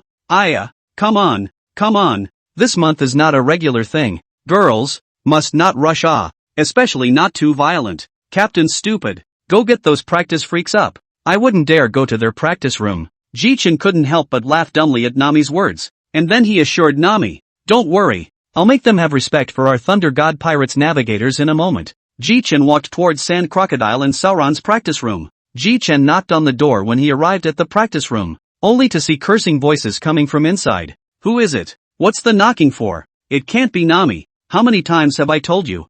I need to practice. If I'm eating, I'll naturally go out when I'm hungry. Standing outside the door, Ji-chen's face darkened and instantly became gloomy. Ji-chen directly shouted towards the doorway of the duo. Hey, you two, get your asses out here. The two were instantly startled and quickly headed for the deck. Ji-chen smiled as he looked at the duo standing in front of him and spoke. Do you know what mistake you've made? Solon rubbed his eyes and looked at Ji-chen with a confused look on his face. Chief, what's wrong? I just woke up and I don't know what happened. At this time, Robin directly explained to him. Sauron then realized the cause of the matter. After listening to it, Sauron's face instantly blackened, turning his head to fiercely glare at Nami. Ji-chen noticed Sauron's eyes directly. How dare you glare at our mariner? You want to get your ass kicked. and Sauron's was a direct cry of injustice. Chief, I'm not the type to make a partner. It's this mariner she's framing me. And Jitsu looked at Nami with a puzzled look on his face. Robin, on the other hand, stepped in to confirm that Sauron was the one who was wrongly accused. Okay, you first out of the line. Wronged you, give you a good knife some other day. Next up is the crocodile. Tell me about you. I hear you have a cocky attitude. You're the one who hasn't taken a beating. Sand crocodile forehead directly out of the cold sweat. The heart directly began to curse. Damn, all forgot that this Nami actually will sue. Really did not expect. Hey, what are you looking at? Are you not convinced? Since the sand crocodile had just cursed Nami in his mind, Ji-Chen was directly ignored when he spoke again. Ahem. It's not like I'm used to making my men do it before. The scene was silent for a while. Forget it, just pay attention in the future and remember to be nice to your shipmates. Also, one more rule added to the ship's rules. No bullying of mariners. Had to listen to mariners. Except in battle. The ship then resumed the same energetic exasperation as before. Ji-Chen returned to the captain's room and then communicated with the system, taking out the dark fruit from the system space that he had gotten from signing in the first place. I've heard it's the most vicious nature-based devil fruit, but it looks pretty wicked. I just don't know if I can eat this dark fruit. After all, I've already eaten one. System, I wonder if I can eat another devil fruit. Ding dash, please don't be insatiable. Your Thunderbolt fruit is a fruit with the highest ceiling and the most perverse ability in this realm rewarded by this system. All the fruits you get from signing in can't compare to the Thunderbolt fruit that the host possesses, so please be honest and develop the fruit. After all that, you still can't eat it. What a shame. Ji-Chen finished speaking and walked directly towards the deck where the crowd was, carrying the dark fruit in his hand. When the crowd heard the footsteps, they all looked over to Ji-Chen's side, and then their gazes clung to the dark purple fruit in Ji-Chen's hand. Nami was the first to exit. Captain, what's that in your hand? Ji-Chen froze for a moment and slowly lowered his head. Then he saw that he had walked out with the dark fruit, and for a moment, his head was instantly turned off. This is a devil fruit. It's kind of a private stash of mine. Just now I thought I put it away, but I didn't expect it to be held in my hand. Now that you've all seen it, let's take a look at this devil fruit together. Ji-Chen directly placed the dark fruit on the deck table, without the slightest fear that the crew would eat it. Just kidding, the ones sitting here are all devil fruit power users. Robin was the first to speak. This devil fruit, haven't seen it before, but from the looks of it then it should be a nature-based one. It's really unknown what the exact ability is. Ji-Chen looked around and saw the crowd shaking their heads to indicate that they all didn't know. Ji-Chen directly began his explanation. This devil fruit is indeed of the natural system, but there's something different about this natural system fruit. It is not elementalizable, and its full name is nature's dark fruit. The moment Ji-Chen heard the name Sand Crocodile and Robin were instantly shocked on the spot. Surprisingly, it's this fruit. Hey Robin, what's so different about this fruit? Nami asked, puzzled. Well, this fruit is known to the world as the most vicious devil fruit because it absorbs all devil fruit abilities, and those who have their abilities absorbed by him will not be able to use their abilities for a short period of time. But there is a side effect. The damage they receive will be applied to themselves exponentially. The crowd listening to Robin's explanation praised it. Yo, not bad. Robin knows so much. Worthy of being our ship's historian.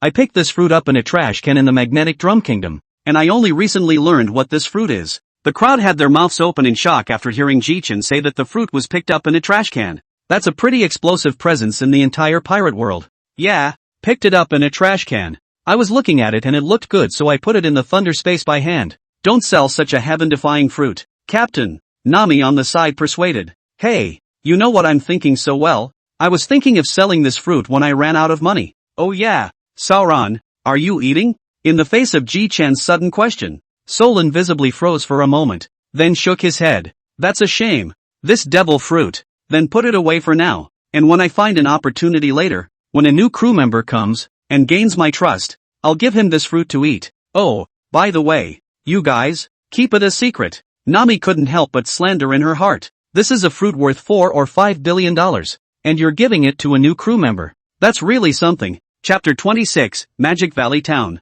After some time, the Thor was also finally arriving at the town that the record pointer pointed to. This island is our destination this time. A island. Ji-Chen stretched his back with a tired look. This has really worn me out for a while now, making me want to modify the Thor to make him faster. But it's kinda fun to take your buddies electrofishing every day. Ji-Chen and his group came to the town of Magic Valley on an island. Devil's Hollow is made up of pirates, and the island is full of them. so this town often has pirate ups and the like. Ji-Chen led the way into the middle of the local tavern in Magic Valley Town. When Ji-Chen arrived in the tavern, Ji-Chen frowned slightly. The smell of smoke and wine mixed together in the tavern was repulsive to Ji-Chen. Ji-Chen asked for a glass of wine directly, and then asked the tavern owner directly about the empty island. When Ji-Chen finished asking about the empty island, the entire tavern fell into a silence, and then a few people heard a roar of laughter from the entire room. Anyone would really believe it. Hey, boss is so funny. Ji-Chen directly ignored the gazes and jeers of these people and planned to leave this tavern. The youth with naturally thought blonde hair,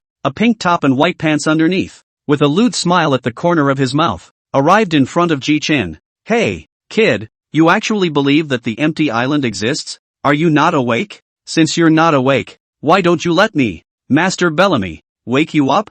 Ji-Chen was a bit annoyed by what he heard, so he looked toward the crocodile. Then Ji-Chen said, "What is it, crocodile? Finish him off. Too noisy. Really think I, Ji-Chen, am good-tempered? Ah?" Ji-Chen finished speaking and directly looked coldly at the pirates in this tavern, turned around and left. "Since this guy made me do it, let's give you a taste of my new moves." The crocodile finished by directly attaching its armed collar to the sand and stabbed directly at Bellamy. Bellamy didn't react and died instantly. What a weak waste of my time. The crocodile went straight out of the tavern. All settled? The crocodile was confused, then asked, "Didn't you ask me to kill the one who provoked you?" "What the hell? The people who just laughed at me. I mean for you to kill them all. Are you kidding me? You just clearly told me to kill that one guy." Ji-Chen then looked back at the crocodile with a serious look on his face. "Well, it does seem like it, but the more I think about it just now, the more angry I am. I've grown up. I've never had someone mock me on my back. So crocodile, you and Sauron go again, and kill all the people who just mocked me." Ji-Chen had never been a soft-hearted person, and had a grudge to report on the spot. "Geez, Chopper, you two beauties. It looks like we'll have to wait a few more days if we want to go to the empty island. So let's go back to the ship." After Ji-Chen finished speaking, he directly pulled Nami and Robin's hands back to the ship. Sometime later, Crocodile returned to the ship with Sauron in a murderous rage. "Back, there's good wine at the table. Wound. Come and have some with me." Solon sat down as soon as he saw that there was actually wine, picked up the keg, and just tilted his head back and drank. The crocodile on the side drank in kind. When the two of them were drunk, Ji-Chen asked to the crocodile, "Your new move is pretty good." The crocodile directly smiled arrogantly at Ji-Chen's compliment. "That's for you to say, but it might not be too easy to defeat you. I can feel a very strong force inside you." Ji-Chen smiled and didn't say anything. Solon gripped the knife in his hand tightly. In his heart the dark word fumed.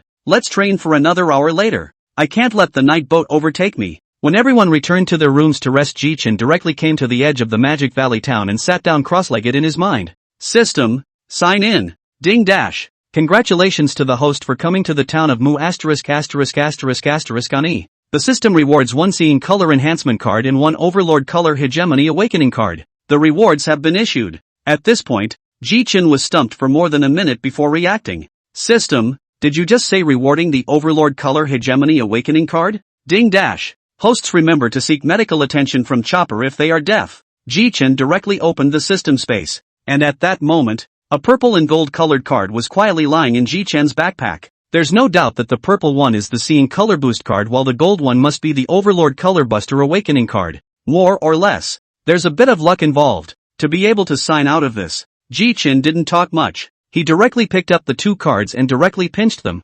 Ji-Chen could obviously feel the increase in strength and the awakening of some kind of power. "Ho, so this is the dominant color? I wish I could try it, but there's no one around." Early the next morning, the crowd arrived at Magic Valley Town early. "Hey Captain, can you find a way to get to the empty island?" Nami asked directly to Ji-Chen. "One step at a time.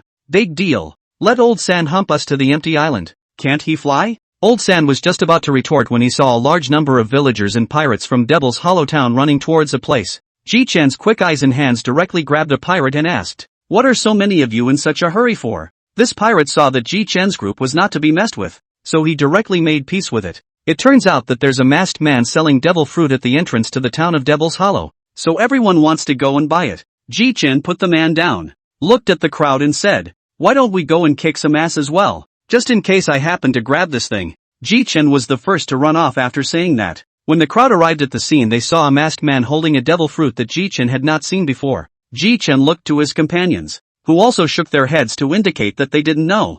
"Fellow pirates, this devil fruit in my hand, I don't know what ability it has, but no devil fruit is weak. Since everyone wants it, naturally it's whoever bids the highest who gets the right to handle this fruit. Ji-chan stared closely at the fruit and asked the system directly in his mind. System, can you detect what this devil fruit is capable of? Ding dash. No abilities detected. What? That's just an ordinary fruit, Ji-chan said in his heart. No wonder I haven't seen it. Ji-chan looked at Crocodile and they directly said, let's go, a few of you. We'd better go and inquire about what we can do to get to the empty island. Hey, Captain, you don't see what this devil fruit is capable of anymore? Ji-chan looked at Nami and lowered his voice. That's not a devil fruit at all. Let's get out of here. We're going to have this guy's ass in a while. Chapter 27, The Rushing Current. The result after that was not what Ji-chan expected. The man was beaten to death directly by the crowd after they realized it was a fake devil fruit. Ji-chan looked around at his companions and spoke. You guys say that the record pointer is now pointing upwards. So that proves that the empty island really exists. Is it possible to fly up there? Captain, you said as much as you didn't. Nami spat outright. The crocodile also looked at Ji-chan with contempt. Well, Crocodile, what are you looking at? Hearing Ji-chan's slightly dangerous words, the crocodile directly looked away. At this time, Joba, who had never spoken much, suddenly opened his mouth and said to Ji-chan, Ji-chan, did you say that the story of the golden countryside was true? Ji-chan froze directly for a moment, and then became ecstatic. Joba, well done. You just reminded me. I remember the northeast part of this island, where Rolando's descendants live. A few people then arrived at the northeastern part of this island, and as far as the eye could see, there was a huge castle. Wow. The castle, hey. It's beautiful. Hey, hey, hey, hey. Joba, look closer. That's just a board drawing. It feels like it's going to fall over when the wind blows. A few people came straight to the door, and then knocked on it. The door opened to a young man with a somewhat oniony head. The young man asked indifferently,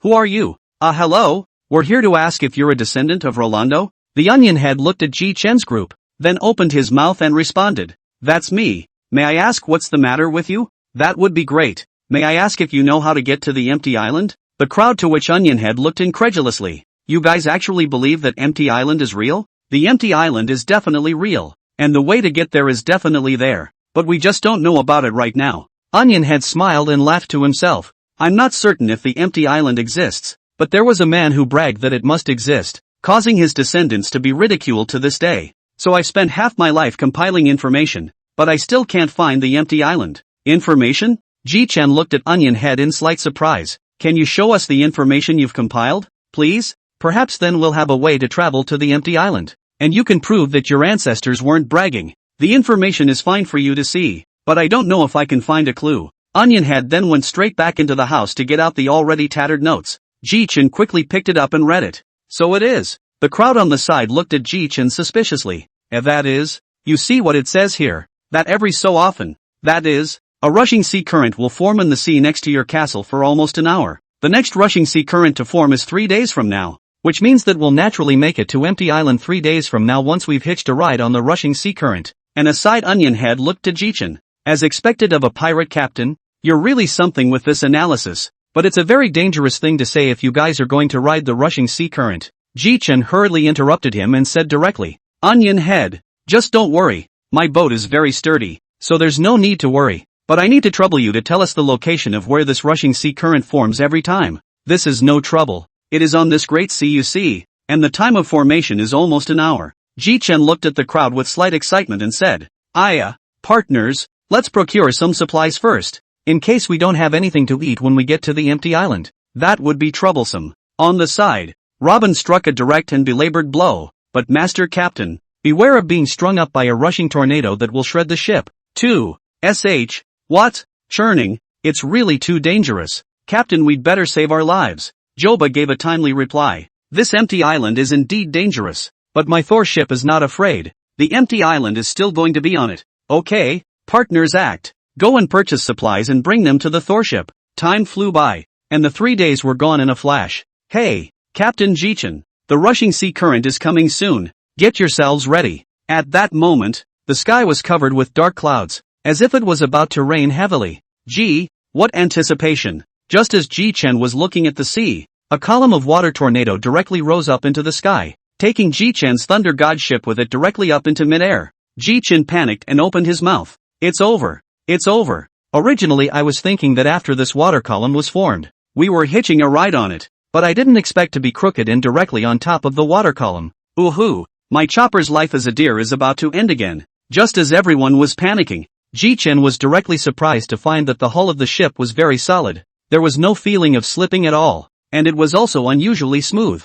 Hey, guys, it seems like we've really skewed the right direction to the empty island. After Ji-chen said this, the crowd reacted as if it was really what Ji-chen had said. The crocodile on the ground also sat up straight. After almost 40 minutes of this, the crowd saw white as far as the eye could see. Hey, guys, it looks like we've reached the empty island. Captain, but how is it white out here? There's no one here at all. Pilot the boat first and go ahead, just in case there's someone up ahead. Chapter 28 Empty Island. I'd better start with the new abilities I've developed. When Ji-chen finished speaking, he directly unleashed the heart-net ability that Anilu had used in the original. With Ji-chen's intermediate seeing color hegemony enough to cover the entire empty island was more than enough. Through his heart-net ability, Ji-chen quickly determined the direction. Then Ji-chen directly greeted Solon to adjust the ship's direction towards the northeast. After a few hours of sailing, Ji-chen saw the entrance to the empty island. The Gate of Heaven. Are you guys traveling or did you come to our empty island by mistake? Just then, a grandmother stepped out of one of the pavilions at the entrance to the Kingdom of Heaven and clicked her picture. This behavior of the old granny directly drew a frown from Crocodile, and quicksand directly coalesced in his hands. As if this old lady was going to continue to shoot, Crocodile would simply kill him. Hey, Crocodile, don't do anything rash. This is these people's territory. Put away the quicksand. Hearing Ji-chen's words of warning, the crocodile also directly put away the quicksand, but its eyes remained fixed on the old man. Wherever you come from, you will pay the entry fee or go back where you came from. Ji-chen asked it this time while asking, then how much money do you really need for the entry fee you said? Granny, 2 billion ISK. Hearing this number Nami was directly nonplussed and directly shouted, what? 2 billion? You rob money Nami, leave it to me. When Ji-chen finished speaking, he compiled a bag of berries directly from his hand and handed it to the old man. Ji-chen turned around and scoped it out for Nami. The Ikki here is much less valuable than the berries. 2 billion Ikki converted to berries would be 100,000 or so berries. The grandmother took the money and then simply opened the door to heaven.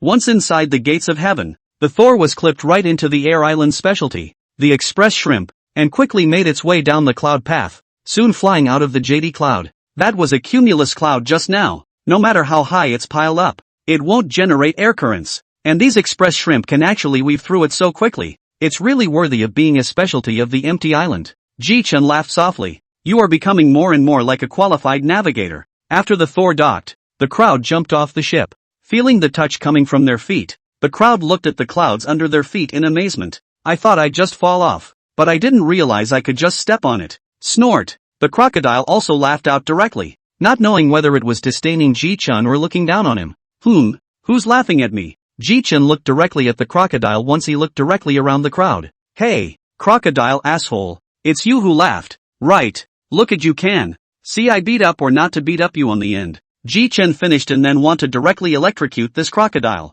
Just then a little blonde island girl with little wings on her back came to the crowd. Ji-chen looked at the little girl with puzzled suspicion. Hello, are you from Qinghai? Green Sea? Yes, we just came up from below. We're not very familiar with this empty island yet, and we're still pirates. Aren't you scared, little girl? Nami came directly to this little girl directly asked. Little girl, what is your name? Although we are pirates but we are good people, and we have been to a lot of places to adventure.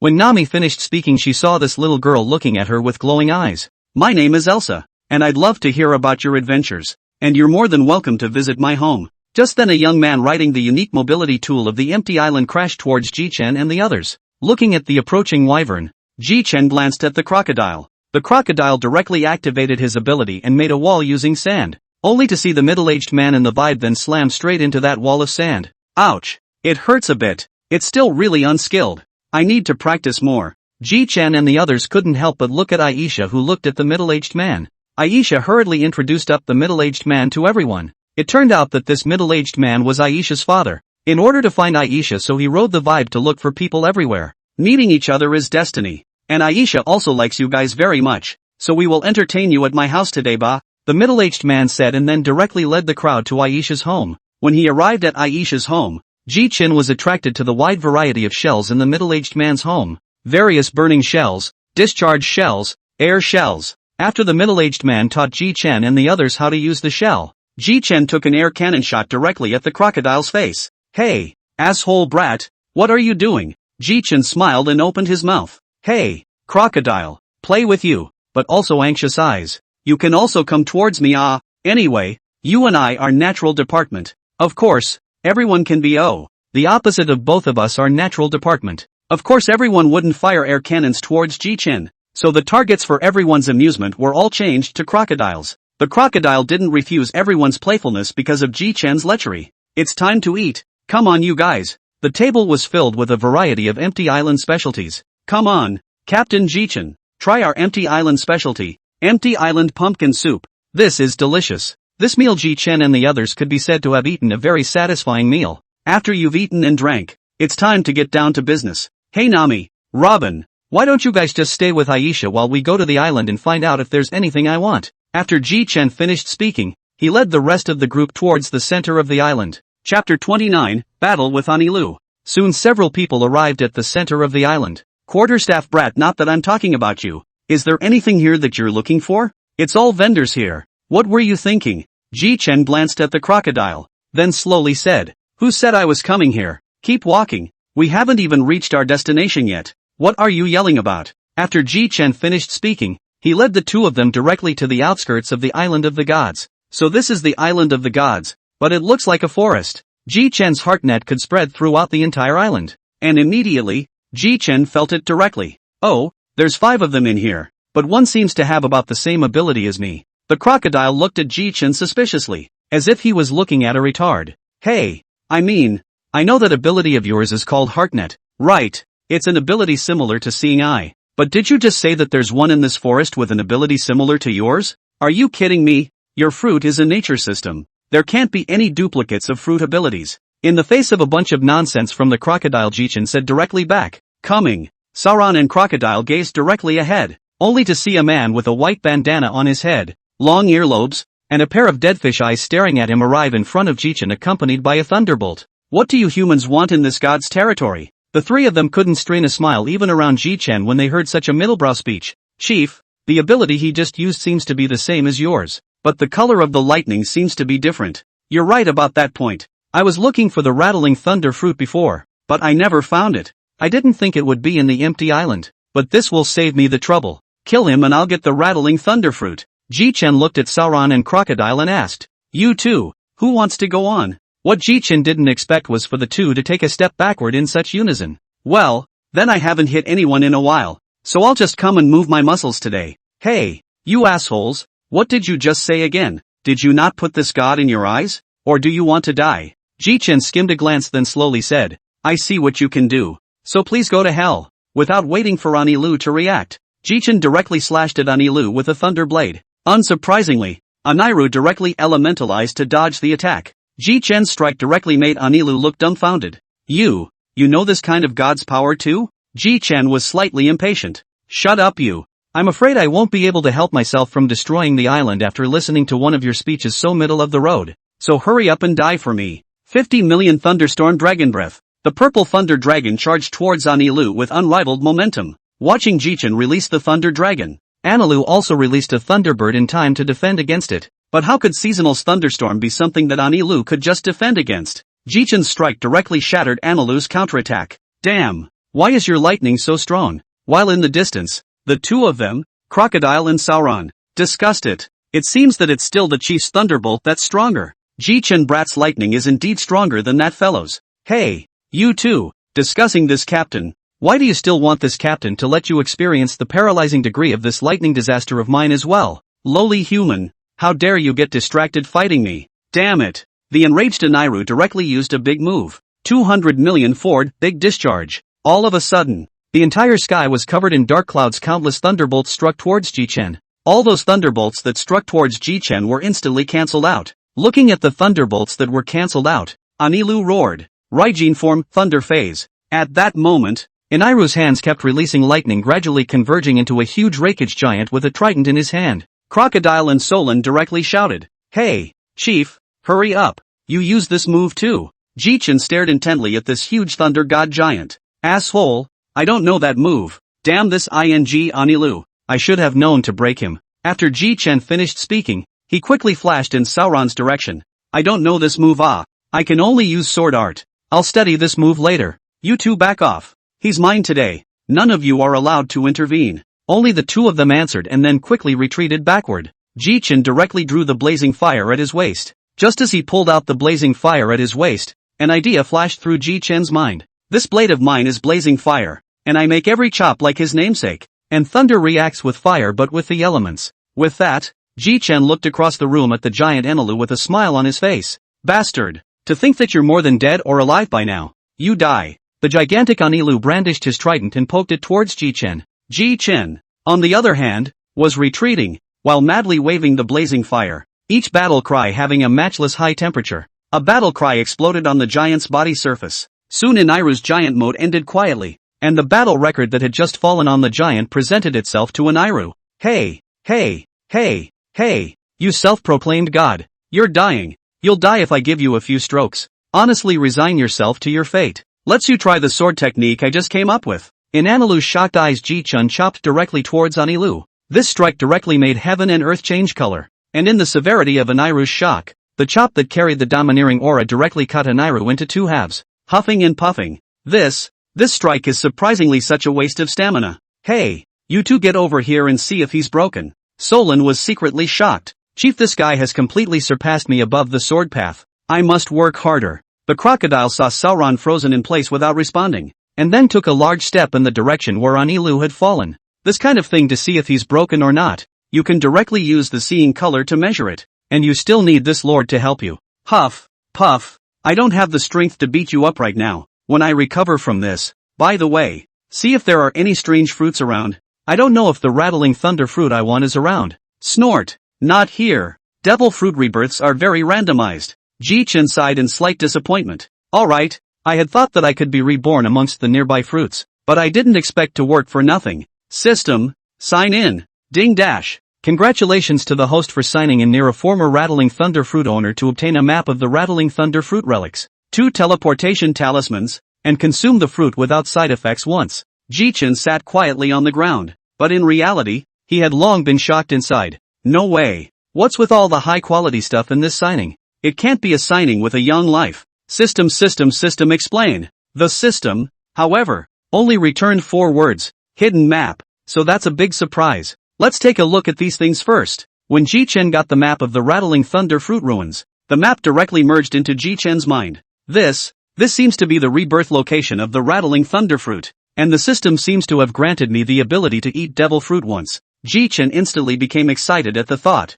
Sauron, crocodile, quick, come with me and get the stuff. Chapter 30, Eating the ringing thunder fruit. After walking for some time, the crocodile became impatient. I say, Ji-chan boy, what are you doing after walking for so long? Ji-chan glanced at the crocodile and casually said, looking for the rattling thunder fruit that has just been reborn. Ah, I don't want to let go of this fruit. Just in the gap between the two of them talking, the 3 men and a deer had already arrived here at the rattling thunder fruit relic altar given by the system. With the arrival of the 3 men and a deer, Ji-chan could see at a glance that what was placed on top of that altar was clearly the ringing thunder fruit. Ji-chan looked at the blue fruit with lightning patterns with a happy face. It's really a step in the right direction, but I really found it. After Ji-chan finished speaking, he transformed into lightning and flew towards the altar. It's really a rattling thunder fruit. Not bad. When Ji-chan came down from the altar, the crocodile opened his mouth and asked, you're really lucky, but you can't eat so many devil fruits. Are you planning to give them to the people who came on board afterward? I didn't realize you crocodile had so much to say, but you just had a problem. The other fruits on the ship can be given to your partner afterward, but I'm not giving this rattling thunder fruit. Ji-chan opened his big mouth and bit down after he finished speaking. Vomit. It's still as bad as ever. In the eyes of Crocodile and Sauron's horror, Ji-chan raised his head to look at the 2 men and a deer. Hey, what's that look in your eyes? Am I scary? The crocodile yelled. Quick, quick, quick, back off. This guy's going to explode. After saying that, the crocodile directly elementalized and retreated hundreds of meters. 10 minutes later, the crocodile hiding behind the tree gradually looked at Ji-chan in the distance, muttering, Ji-chan brat, it didn't even explode. What's going on? Hey, how long are you two going to hide? Come here both of you. With Ji-chan's roar, the 2 men and a deer hurried over. It's not that I'm saying you guys are at least a powerful party, but you're actually afraid that I'll explode. How spineless. The crocodile directly reddened after Ji-chan finished this sentence and looked at Ji-chan. What spinelessness? Weren't you the one who went crazy in the first place? Who in their right mind would eat 2 devil fruits? The crocodile finished and sat down to smoke a cigar. Ji-Chen looked at Solon again. Yet Solon also had a curious look on his face. Ji-Chen smiled awkwardly and explained. Before I had a guess myself. My own this thunderfruit is I obtained by chance in the East China Sea. After the voyage to know the existence of the rattling thunderfruit. And just also killed the possession of the rattling thunderfruit. And coincidentally found. So bet on it. In itself, I am a thunderfruit ability person. Eating the rattling thunderfruit. 2 abilities won't go berserk. Fortunately, it turned out well. After listening to the explanation, Ji-Chen, Solon and the 2 of them looked at each other in disbelief. Ji-Chen, brat, you're really a tough guy. Mustn't be convinced. Solon chimed in. So do you feel your strength increasing now? Ji-Chen directly generated electricity in his palm. And blue-purple lightning directly surfaced in his palm. I'm hurrying very well now. 2 kinds of thunder and lightning need. I feel like I could punch you half to death right now. Crocodile. Stupid. Well, let's get ready and go back to Nami and the others. It wasn't long before the 3 men and the deer were back at Aisha's house. Just after arriving at Aisha's home, Ji-Chen heard the voices of the 2 girls. Captain, you just fought, didn't you? Ji-Chen looked at the 2 women in surprise. How did you guys know? I remember the place we fought was far away from here. And you guys even knew? Nami couldn't help but roll her eyes. Stupid captain. You fight making so much noise. Cootie. You wouldn't know it. Ji-Chen touched his head and giggled. So that's how it is. But that guy has already been taken out by me. Don't worry. Speaking of which, it seems that the guy who calls himself a god is named Aniru. Do you know that, Aisha? Aisha, who was suddenly asked, then replied, it's him, that one is the god of this empty island of ours. The previous god of the empty island has already abdicated, but this new god is doing nothing but evil. Fortunately, he was killed off by big brother Ji-Chen. Hearing Aisha say this, Ji-Chen then realized. So that's it. Big brother Ji-Chen. Stay for dinner later. My father has already gone to prepare. This, how embarrassing. With his mouth saying that he was embarrassed, Ji-Chen's body sat down honestly. It's okay, big brother Ji-Chen. Nami and sister Robin told us a lot of adventure stories. That's good. After dinner. By the way, Aisha, have you ever heard of Gold Country in the Empty Islands? Aisha pondered a little and said, no yet, big brother Ji-Chen. The anticipation on Nami's face faded. But you could have gone to the depths of the empty island. There might have been one. I heard my father talk about it before. Ji-Chen immediately said to the crowd. Tomorrow, go to the depths of Empty Island to search for Gold Country. Don't even think about being lazy. Ji-Chen returned to the Thor after saying this. Chapter 31, Finding the Gold Country. The next day, on Empty Island, a group of 6 people walked towards the depths of Empty Island. It's almost there through this forest. If there's no Gold Country, then we'll go back. Nami spat from the sidelines. That's too hasty, Captain. That's Gold Country, yeah, for a few $100 million of gold. We could have searched a little longer too. Ji-Chen smiled and didn't say anything. Ji-Chen had of course read that in the original story in the end Luffy and the others found the Golden Country. So Ji-Chen didn't have the slightest worry. Soon, a light flashed by, and Ji-Chen and the others arrived at a place that was entangled in vines. Here, what's all this stuff here? At that moment, Joba called out in surprise. Ship, Captain, it seems like Gold Country is underneath this vine. Ji-Chen smiled slightly at Joba's words, and came directly towards the vines on the ground with a chopping blow. Soon the smoke cleared, revealing the gleaming gold inside. Ji-Chen immediately announced, everyone will first clean up the vines on the ground, and I'll just collect them directly afterward. Nami was the first to rush out, selling the vines on the ground and clearing them. Crocodile couldn't help but open his mouth to scold Nami for that stupid look. Stupid woman. However, Nami just glared at the crocodile and started slashing at the vines again with my knife. The crocodile looked at the partners with questionable intelligence and opened his mouth to shout. Hey, you assholes, stop for a second.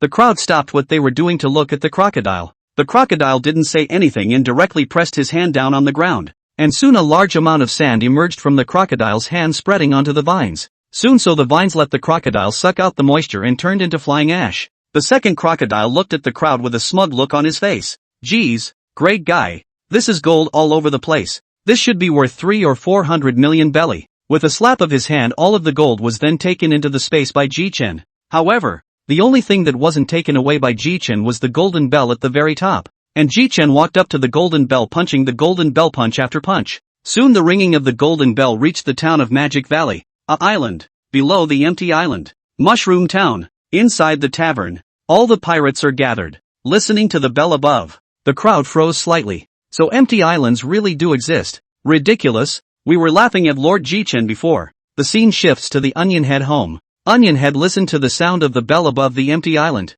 and shouted with tears in the corner of his eyes, "The empty island is real. It turns out, our ancestors really didn't lie. Thank you, Ji-Chen little brother. Gold country." Ji-Chen jumped down after finishing ringing the golden bell, and out of the corner of his eye he saw a not-so-small cave right in the wall. Ji-Chen immediately greeted the crowd and came to the front of the cave. "Come on, let's go in first, just in case there's a bunch more gold in here." The crowd then followed Ji-Chen to the cave. I say, this should be the historical text. It's really the first time I've seen it in such a big chunk. Ji-Chen immediately called out to Robin, who was looking closely at the red stone tablet the moment she saw the body of history. "Sauron, help Robin along and topographize all the words on this, just in case you need it later." Solon reluctantly agreed. It took 2 hours of wasted time to topographize all of them. Robin smiled weakly and said, "The captain waited long enough to slow down a bit because Sauron is so stupid." Solon looked over at Robin with a black face. "Then since it's all been topographed, let's go back." On the road, Ji-Chen suddenly thought out of the blue and said, "You guys said, if you can still encounter devil fruit on the road, it's good. No need to be too advanced. An animal system is good." Nami spat directly and mercilessly. "Captain, you think devil fruit or stuff is a cabbage. You just say you have it. Harm. I just thought of the shambles auction to spend some money on, but what I just had was just a thought. It's not that coincidental at all." Soon the group returned to Elsa's house. Just as she arrived home, Elsa greeted her with direct anticipation of looking like Ji-Chen and his entourage. Ji-Chen was a bit embarrassed by the look, and instantly replied, "This time it's really thanks to Aisha." Ji-Chen then released lightning from his right hand, directly pulling out a gold slab from his hand and handing it to Aisha. Aisha looked at Ji-Chen quizzically, as if to ask why she was giving me a slate. "This gold slate is a thank you gift for Elsa." With one hand, Ji-Chen slapped the slate into Aisha's hand, then dashed back to the Thor. Nami shouted with her head full of black lines, "Stupid captain, how old is Aisha? How can she slap a slate on his hand?" Ji-Chen, on the other hand, was unconcerned about counting the loot covering this time. After Ji-Chen's inventory, according to the conversion ratio of the pirate world, this time Ji-Chen and his team had gained a full 500 million belly of gold, which made Ji-Chen happy for a while. In this way Ji-Chen stayed on the empty island for a few more days. During these days, the matter of Ji-Chen and their defeat of Ainalu did not go unnoticed, and the residents of the empty island came to Aisha's house every day to thank Ji-Chen for his doubts. Finally, early in the morning 5 days later Ji-Chen hightailed the news that he was leaving to Aisha's father, and Aisha's father took out the inflatable octopus, and simply had the octopus take them back over the ocean. Gee, it's better to be on the ocean. Those people on the empty islands are too warm. Sauron almost cut someone off. Yossi, next destination, the capital of the Seven Waters, and this time I'm aiming for a chef. Chapter 32, Encountering Green Pheasant. Time passed quietly. The Thor had been at sea for half a month. "Hey Captain, the capital of Seven Waters has arrived. Aren't you going to get off the ship?" Ji-Chen had just come out of the captain's room when he heard Nami shouting, got it, then get ready to disembark. Mates, the six jumped straight off the ship to the harbor. Ji-Chen said with some sighs, "Aya, the capital of Seven Waters is a famous shipbuilding mecca, but my Thunder God ship is perfect enough, or else I'd have to build another ship here." On the side, Nami struck out at the right time. "Don't even think about it, Captain. We don't have enough money to build a ship. Let's go. It's good to go to the shipyard first, in case we need to build a ship in the future." The six then headed straight for the iceberg studio. Just as they reached the door, they saw a man in a suit with short dark blue hair walking towards them in style. "Hello several of you, I'm the president of Iceberg Studios. My name is Iceberg. May I ask if you want to build a boat?" "Hello Mr. Iceberg, we are from the Thunder God Pirates. My name is Ji-Chen. I didn't come here to build a ship. I came to get to know President Iceberg, and I'm also looking for a shipwright who can repair ships to be my partner." Ji-Chen said everything he wanted to say directly in one breath. "So your excellency is the recently infamous Thunder God Pirates. What a long time ago. However, our shipwrights here are men who have been here all their lives, and I'm sure I won't let them venture out to sea again. But there is one boy who is a little more jumpy, and would fit the bill for you." Ji-Chen hurriedly pursued the question. Iceberg smiled. "However, he hates pirates more than anything else, so you might have some difficulty getting him to join you if you want him to." Mr. Iceberg then brought out Frankie's picture. Nami asked in surprise, "Is this how he usually dresses?" "That's natural. He's been like that since he was a kid, but with a more heroic personality." Iceberg left directly afterward after telling Ji-Chen the range of Frankie's activities as well. "Well, let's just wander around individually for a few days. Right. Sauron, follow me. Solon looked at Jichen with a puzzled expression. What are you looking at? You don't know about your own waywardness, so lest you get lost on your own, it would be better for me to take you on a nice stroll through this capital of 7 waters. Solon looked at Jichen with an exasperated look on his face, then turned around and marched into the town. Hey, wait for me, Sauron. We're together. Chief, don't follow me. Make it seem like I'm just a roadie. How can you say to yourself that you're not a roadrunner? You are. Come on, let's just go find a place to eat first. Just as the duo were looking around for a restaurant, unbeknownst to them, Jichen had been led astray by Sauron. Reacting, Jichen looked around. What is this place? Sauron the Wayfarer. Where have you taken this captain? Solon looked at Jichen and slowly returned. Chief, don't you want to eat? I see that there's a right in front of us, and it looks pretty good. Jichen followed Solon's gaze to the front. There was an old man and a small man busy, and there was a tall figure in front of their stall. Jichen looked at Sauron, signaling to follow him. The two came to the stall. Jichen then shouted, Boss, have 2 of your specialties here. I'm starving.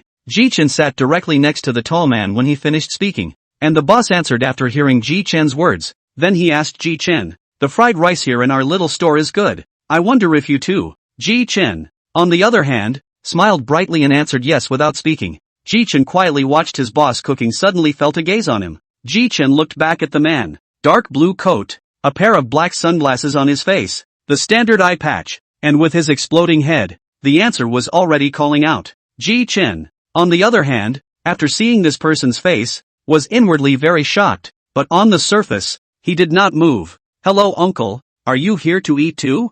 Jichen was the first to open his mouth and asked Green Pheasant. Green Pheasant, on the other hand, narrowed his eyes and glanced meaningfully at Jichen and Solon. Then spoke. Thunderflame Jichen with a $67 million bounty and Rorenoa Solon with a $34 million bounty. Geez, I'm taking a vacation and running into pirates too. Without waiting for Jichen to speak, he was directly interrupted by a female voice. You're actually from 2 different camps. This is really the first time I've come across it. Then the little girl looked at Qingfi and Jichen, who were drawing their swords, and said, Uncles, since you've both ordered my family's meal, I wonder if you can live in peace for a while, or at least don't let down this food. As the 3 listened to the young girl's simple voice, Qing Pheasant stopped preparing to take down Jichen, and the 2 of them stopped drawing their swords. Uncharacteristically, he sat down. With that, the 3 of them chatted as they ate. I didn't expect that you, a Navy Admiral, would also come to the capital of 7 waters. Egu, Jichen-chan, I need to rest too. You think everyone is like that guy Akane?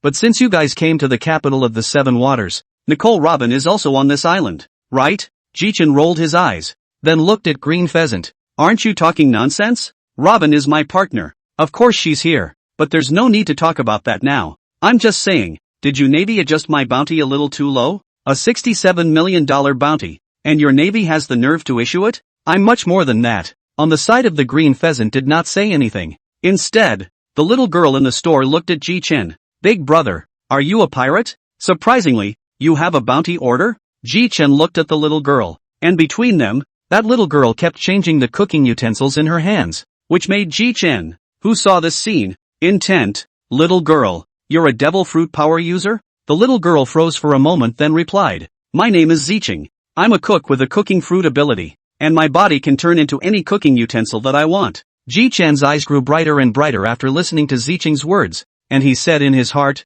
this girl is completely the chef I gave my Thunder God pirates as standard. And Green Pheasant looked at Jichen and said leisurely, you guys wouldn't be trying to recruit her, would you? I'm telling you, don't even think about it. Jichen glared at Green Pheasant, then asked the little girl with glowing eyes, Zicheng, I don't know if you're willing to become the chef of my Thunder God pirates. Don't worry about it. If you say yes, I'll give your grandpa tens of millions of dollars to straighten out your old age. And don't you chefs always want to find all BLYE? You can follow my Thunder God pirates to find it. Jichen finished his sentence in one breath and looked at Zicheng. Zicheng was stupefied by what Jichen said, and then wanted to open her mouth. Jichen directly interrupted. If you want to join us, then just come to the harbor 10 days later. Solon and Green Pheasant, on the other hand, looked at Jichen with surprised faces. You guy, you're really different from the other pirates. The way you recruit your companions is different. The other pirates are all bad. You're really different. Jichen was grinning directly after hearing Green Pheasant's compliments, on the other hand, with a big grin. I don't need you to tell me that, but I still think my bounty is low. Why don't we fight? Green Pheasant, on the other hand, shook his head and looked at Jichin. I'm on vacation and don't want to fight. See you around. After saying that, Green Pheasant walked straight away. This is scared. Chapter 33 Crisis. Watching Green Pheasant disappear a moment later, Jichin and Sauron looked back at the chef girl. Jichin looked at Ziching with a smile on his lips. How about it? Ziching girl, do you want to be the exclusive chef on my ship? Jichin had expected the young girl to refuse, but the result was unexpected. I promise you, I want to see the world beyond the sea too. Jichin was dumbfounded, while Sauron looked at Jichin dumbfounded. Couldn't help but think in my heart, this guy, the chief, is getting better and better at fooling people. Jichin snapped back, do you really want to? The young girl smiled and looked at Jichin. Captain, I don't know if the tens of millions of dollars you mentioned counts if I get on board then. After all, this old man in my family is getting old. Jichin looked at the old man next to him, then directly took a vase made of gold out of the system space. This was hidden by Jichin when he was on the empty island, and he didn't expect it to come in handy. Consider this gold vase as tens of millions of dollars for your old man. And Sauron looked at Jichin suspiciously and asked, Chief, didn't you give it all to Nami in the empty island before? How come you still have it? Jichin turned his head to look at Sauron like he was a fool. Stupid Sauron, I hid this in secret. If you talk too much, I'll make you spend a few more days in a hospital bed, just so our Joba can gain some experience. Ziching couldn't help but cover her mouth with a light smile as she watched this amicable scene between the two of them, but in her heart, she was looking forward to the future more and more. Just as the three of them were about to leave, the old man in the store called out to Jichin. The two walked away from the purple green and talked. Hello, Captain Jichin. We Ziching have been living here since we were young. We may need to trouble you to take care of us more when we go out to sea in the future. The old man is here to thank you. Old master, you mustn't say that. We've earned a lot by being able to find a chef partner like Ziching. Soon Jichin returned to the duo, and just as the three were about to leave, the phone bug placed on Jichin's waist suddenly rang. Jichin glanced at Solon. Is it your phone bug? Solon. Hurry up and pick up. Solon quickly fumbled with the phone bug and realizing it wasn't his turned his head then looked at Jithan. Jichin was embarrassed for a moment, and then he took out the phone bug with his logo on it. Just as she picked up, Nami's anxious voice rang out. Ship, Captain. It's not good. Robin was just taken by a few people. Jichin raised his eyebrows when he heard it. Then he thought of something. Say it again. What's going on? Then Nami directly told the original story. It turned out to be Robin and Nami too. Just in the shopping, suddenly appeared a group of people directly grabbed Robin. Okay, I know. I'll go find the gang right away. Jichin scratched his head in agony. This is troublesome. I just heard it all over the phone bug. Robin's been kidnapped, right? So, Chief, hurry up and save Robin. Jichin looked at Sauron. Hey, at that moment, he directly launched the ability of the Heartnet on a wide scale, and within 5 minutes Jichin discovered that there were two people from the CP organization with Robin, but their position was a bit close. Jichin directly grabbed the two people beside him and directly turned into lightning and flew towards those three people. Jichin directly crossed over the three and came to the front of the two CP organizations. This surprised the two CP organization people, and even more so, Robin looked at Jichin in surprise. Ryan Jichin with a $67 million bounty and Roranoa Solon with a $34 million bounty? If you want to save Nicole Robin, I advise you to die. This is a major criminal that the world government wants to catch. You can't stop it. Jichin looked at these two with a murderous look. I'm really not afraid of the world government. This Nicole Robin you've captured is none other than a member of my Thunder God Pirates, a companion of mine, Jichin. So I can only ask the two of you to go to hell. The words just fell. Jichin directly turned into a thunderbolt, directly rushing towards the two. The black light in his hand appeared. The armed color-wrapped fist ruthlessly passed through the chest of the two, and directly died on the spot. Jichin couldn't help but shake his head as he looked at the miserable state of the duo. Why mess with my fellow Jichin? How are you doing, Robin? Jichin directs his eyes to signal Sauron to cut the sea stone handcuffs away, and Sauron watched in confusion as Jichin scowled at himself. Chief, what do you mean by that? Solon's words directly caused Jichin's face to darken. Bastard Sauron, I'm telling you to cut the seahorse handcuffs off Robin's hands.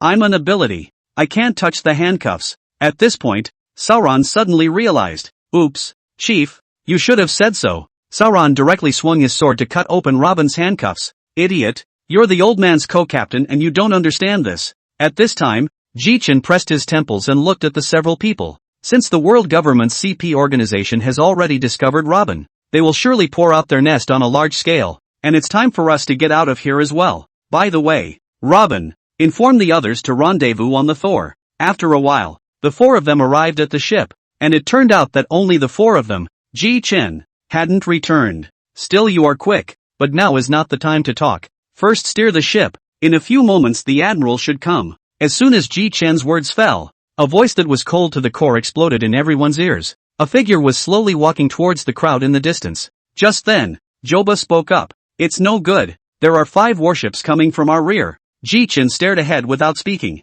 Sauron, Crocodile, Nami, Joba, Robin, you take on these 5 warships and make sure you destroy them all. As for Zicheng, you are still weak. Hide in the cabin first. I'll take on Green Pheasant. It's a good time to test my strength against a great general, and I'd like to up my bounty. Chapter 34, Fighting Green Pheasant. Ji Chen watched faintly as Green Pheasant came before him. Ah lu. Ji Chen, kid, were you or so able to cause trouble? It caused Martial Warlord to ask me specifically to come and get you. Ji Chen laughed. It seems like I didn't start the trouble. Right. It was your master, the world government, who started the trouble alone. Right. Otherwise I wouldn't have killed those 2 CPs. Green Pheasant's face darkened for a moment after hearing Ji Chen's words. Little brother Ji Chen is really speaking nonchalantly. Without further ado, you'll be taken down first, and the navy on those 6 ships will have to die after that. Ji Chen preempted it when he finished. Thunderball. 7 thunderballs compressed 100 times were thrown in the direction of Green Pheasant. Hey, Admiral, watch out. Green Pheasant looked at the purple-blue thunderball flying towards him in front of him and said in his heart, you can't take this move. With that, Green Pheasant directly dodged this one thunderball with a flash of elementalization. Boom dash. Soon 7 deep holes appeared where Green Pheasant had stood before. Green Pheasant wiped his cold sweat and looked at Ji Chen warily. Harm. Green Pheasant, why are you looking at me like that? It's not like I'm a monster. It's just a recently developed ability. Just as Green Pheasant looked at Ji Chen directly unleashed his Overlord color hegemony, which caused Green Pheasant to directly stagger. Ji Chen seized the opportunity to arm color hegemonic aura, winding a flash, then smashed Green Pheasant flying out tens of meters away. Bastard boy. How unexpected. It seems that you must be taken back today, or else you will surely become as tricky a character as Whitebeard in the future. Pheasant looked at Ji Chen with a smirk at the corner of his mouth as he looked at him and gasped. Do you really think that I can't hold you? After finishing those words, Green Pheasant directly elementalized and appeared behind Ji Chen. The cold air surged and froze Ji Chen in an instant. As the crowd from afar looked at the frozen Ji Chen, their hearts were enraged and they killed the navy even more quickly. They didn't rush over because they trusted Ji Chen. Phew, it's still really cold. The strength of the great general is really terrifying. It's lucky that I had a hegemony, or else I'd have played it out by now. Mouthing off about how scary it is. You're the scariest one, aren't you? This is the great voyage, and you're so strong. It seems the reward amount is really low for you. Ji Chen looked at Green Pheasant with a light smile. It's okay, Admiral. After I waste one of your arms and then take out all of your navy comrades, it's not too late to raise the bounty for me. Phew. Green Pheasant exhaled a mouthful of cold air and looked at Ji Chen with a murderous aura. Green Pheasant picked up a branch straight away, and it was soon covered in the cold air that Celebration exhaled, transforming it into an ice blade. Ready to die? Ji Chen directly pulled out Blaze and sneered at Green Pheasant. Know what this flaming sword in my hand is? This blade can completely restrain your ability to carry extremely hot flames with every chop. Green Pheasant looked at Ji Chen indifferently. This I naturally know, or else our navy wouldn't have taken your title as Thunderflame Ji Chen. So, Admiral Green Pheasant, then please leave your right arm behind. Ji Chen directly swung dozens of slashes towards the front, without any skill to speak of. It was just the word reckless. However, these dozens of chopping blows were all neutralized by Green Pheasant. Geez, since it's all been neutralized, how about you check out this move? 3 billion thunderstorms, falling thunder. Suddenly the sky was filled with dark clouds, and countless blue and purple lightning bolts struck towards Green Pheasant at all costs. It lasted about a minute or so before the smoke cleared and Green Pheasant was seen standing in place with his arm covered. What kind of power is that? Lightning can still have this kind of power? Could it be that your powers have awakened? Ji Chen quietly listened to Qing Pheasant's words and grinned. What if it awakens? It didn't even electrocute Admiral Qing Pheasant's arm. But my ability? I haven't really awakened yet. I haven't comprehended that level yet. Just then a pair of people came towards Ji Chen's direction, and the one leading the way was none other than Spandam, who had the reputation of being a fool. Hurry up. That is just right up ahead. Let's grab her and get out of here. Luigi, you lead the team and grab her straight away. Ji Chen narrowed his eyes at the men. Just as Lucci was about to use his moonwalk to head to the battlefield where Robin was, Ji Chen directly manipulated the thunder and lightning towards Lucci to heavily chop down. Instantly Lucci and members, all were thunder outside the scorched. Spandam, dumbfounded as he watched Lucci and the others get struck by lightning, turned his head to Jichin. Hey, that stupid CP organization. Be honest with me. Don't try to hit on my Thor Pirates historian. I'll deal with you guys when I finish off Green Pheasant on my side. Jichin turned his head with a smile. Let's get on with it. Grand Admiral Green Pheasant. Chapter 35, Slipping Away. Ah Lu. What a cocky little kid. And off to the side. Spandam roared directly toward Green Pheasant. Hey, Admiral Green Pheasant. Hurry up and take this kid down. He's taken care of some of my best men here. Jichin frowned at Spandam, who was on the sidelines. World government dog over there. Stop barking here or you'll be the next to die. Jichin finished speaking and directly elementalized towards Green Pheasant. Jichin directly armed color hegemonic aura wrapped around the top of his fist, and directly punched towards Green Pheasant's waist. That blow sent Green Pheasant straight out of the ring, plunged into the rubble. Green Pheasant slowly got up and sat straight down on his butt. You're still a bit strong for a newcomer, but are you sure you can handle two great generals? Jichin froze, looking at Green Pheasant's beaten face. Jichin boy, get one thing straight. We're a navy. There's more than one admiral. I haven't given Marshal Warlord any news for so long. Do you think Marshal Warlord won't send a second admiral? Hearing Green Pheasant say this, Jichin came to a realization. Yossi, then let's use this move to settle the fight. After saying that, Jichin directly converged towards the sky with one hand, and soon a sun-like ball of thunder converged in Jichin's hand. Green Pheasant, who was still in a daze, directly opened his mouth and shouted angrily the moment he saw this ball of thunder. Hey, Jichin boy, if you dare to throw it at this city, you're done for. Jichin was fearless in the face of Green Pheasant's threat, but instead looked at him with a smile on his face. How about it? Great General, how about making a deal? What do you want? You're probably overthinking it, and as much as I want your arm, I also know that it's time for me to run. If I throw this ball of thunder in my hand directly at the capital of Seven Waters, then, Pheasant frowned at Jichin. What do you want? My meaning is also very simple. I don't want anyone to go against Robin in the future. He's a member of my Thor Pirates. And, I'm going to take my companion with me. I wonder if it's okay with Admiral Green Pheasant. Green Pheasant stared closely at Jichin without saying anything, and finally sighed slightly. Alright, I'll pass your words on to the world government. And it's fine if you guys want to leave, but you can't throw this ball of thunder over. Green Pheasant shouted directly toward the navy that was fighting. All stop and let them go. Lieutenant General Mole, who was fighting Sauron, was startled. Could it be that Admiral Green Pheasant is defeated? Soon Mole saw the intact Green Pheasant and his heart dropped. For Mole to be distracted in the battle, this made Sauron very upset, and directly disregarded his status as a swordsman, and ruthlessly slashed at Mole's arm. Roranoa. Sauron smiled crookedly. Heck, it's good that I didn't cut you up. Jichin looked at the crowd of sea soldiers that did not stop in the slightest, teasingly looked at Ching Fei. Hey, you, this Navy Admiral, the status in these navies does not seem to be high. Why don't you come to our Thunder God Pirate group? I'll give you the position of the second captain of How. Green Pheasant jumped straight into the air with no expression on his face, then yelled again. The crowd that heard this voice then stopped. Mole, Admiral Green Pheasant. What happened? Green Pheasant explained directly. It turned out that Jichin's Thunderball had already begun to build up its momentum. Alright, let the Jichin kid go. I'll let you off this time, but I won't let you off next time. Jichin grinned as he held up the Thunderball and headed towards the crowd. Soon the Thor Pirates crowd also understood what was going on. Sauron, that's a shame, was going to take out that mole. Nami, true to form. Captain. Nami's glowing eyes looked at Jichin without blinking. Jichin was a bit embarrassed by the look and hurriedly asked, Nami, hurry up and confirm the direction. In case these Navy bastards backtrack, we won't be able to get away. Oh, whoa. Yes. Soon the Thor was headed directly northeast. During this time Jichin's Thunderball did not dissipate, but after traveling a short distance, it was thrown directly at the surface of the sea not far from the Navy. Boom dash! The Thunderball fell into the sea and blew up a big hole directly on the surface of the sea, and numerous navies were drenched. And on the capital of the Seven Waters, Green Pheasant pulled the phone bug straight out of his arms. Brew dash! Naval Headquarters, Office of the Marshal of the War. Moxie, I'm Warlord. Ahem. I'm Green Pheasant.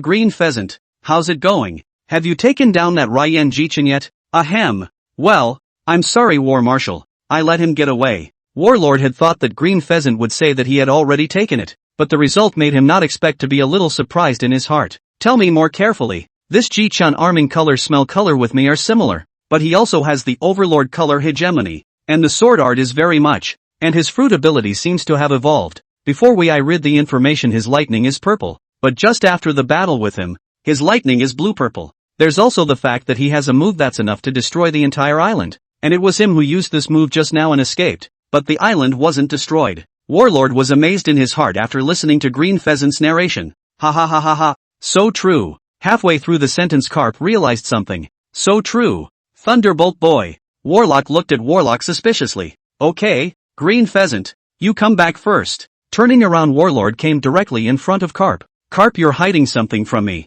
aren't you? Without waiting for Carp to speak, Warlord spoke again to himself. Lei Yen Jichin, who started out in the Windmill Village, hasn't been around for half a year and is already comparable to a Navy Admiral. Moreover, he has notable proficiency in his armed colors, and seeing colors. And you, Carp, have been back to Windmill Village a lot before. Together with those remarks just now, this Lei Yen Jichin is your grandson, isn't he? Warlord's analysis directly made Carp listen. Po ha ha ha ha ha. What a great analysis of the war country. Listening to Carp's laughter, the veins on Warlord's head shot up. Boom! Carp flew straight out of the Warlord's office and directly towards where the naval training grounds were. Bastard Carp, with a talent so good and such a top-notch one-fruit ability. Instead of letting him become a Navy man, he trained him to become a pirate. The Navy downstairs heard the sounds of Marshal Warlock's office and saw it straight away. Chapter 36, The Furious Warlord. Navy Headquarters. Hey, I just got back and I have to report to the War Marshal. Knock,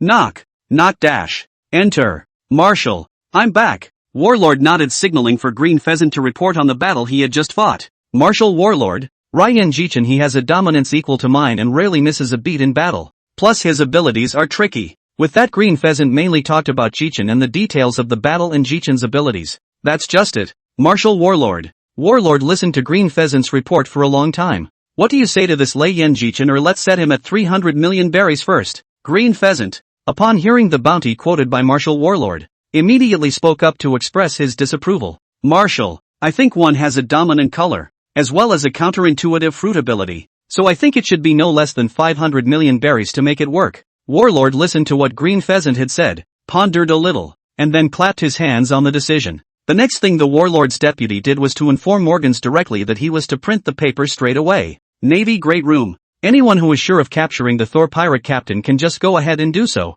and they will be counted at double military labor for capturing him. Warlord looked directly at Yellow Sorrow and Akane. Yellow Sorrow was stared at creepily and hurriedly said, Mr. Warlord, please spare me. That kid can even fight with Green Pheasant back and forth, and his fruit ability in case it's faster than mine. To sum up, this is something I won't take. Warlord was directly confused by this statement from Yellow Sorrow. Just then Akane spoke up. This Thunderbolt kid, where is he now? Where? The crowd looked at me. I looked at you. And ultimately none of them answered Akane's question. Warlord looked at the colonel beside him and directly shouted, quickly go and inform the intelligence department to check and celebrate. Where the hell is this Ji-Chen? Ji-Chen, the source of disaster goods in the age of extreme evil. When I find out where you are, I shall escort you to the brig. On the other hand, the Thor pirates who were sailing on the sea. Captain, you're too strong to be on par with the Grand Admiral. Ji-Chen smiled smugly. Ha ha ha ha ha. How can I be your captain if I'm not strong? But then again,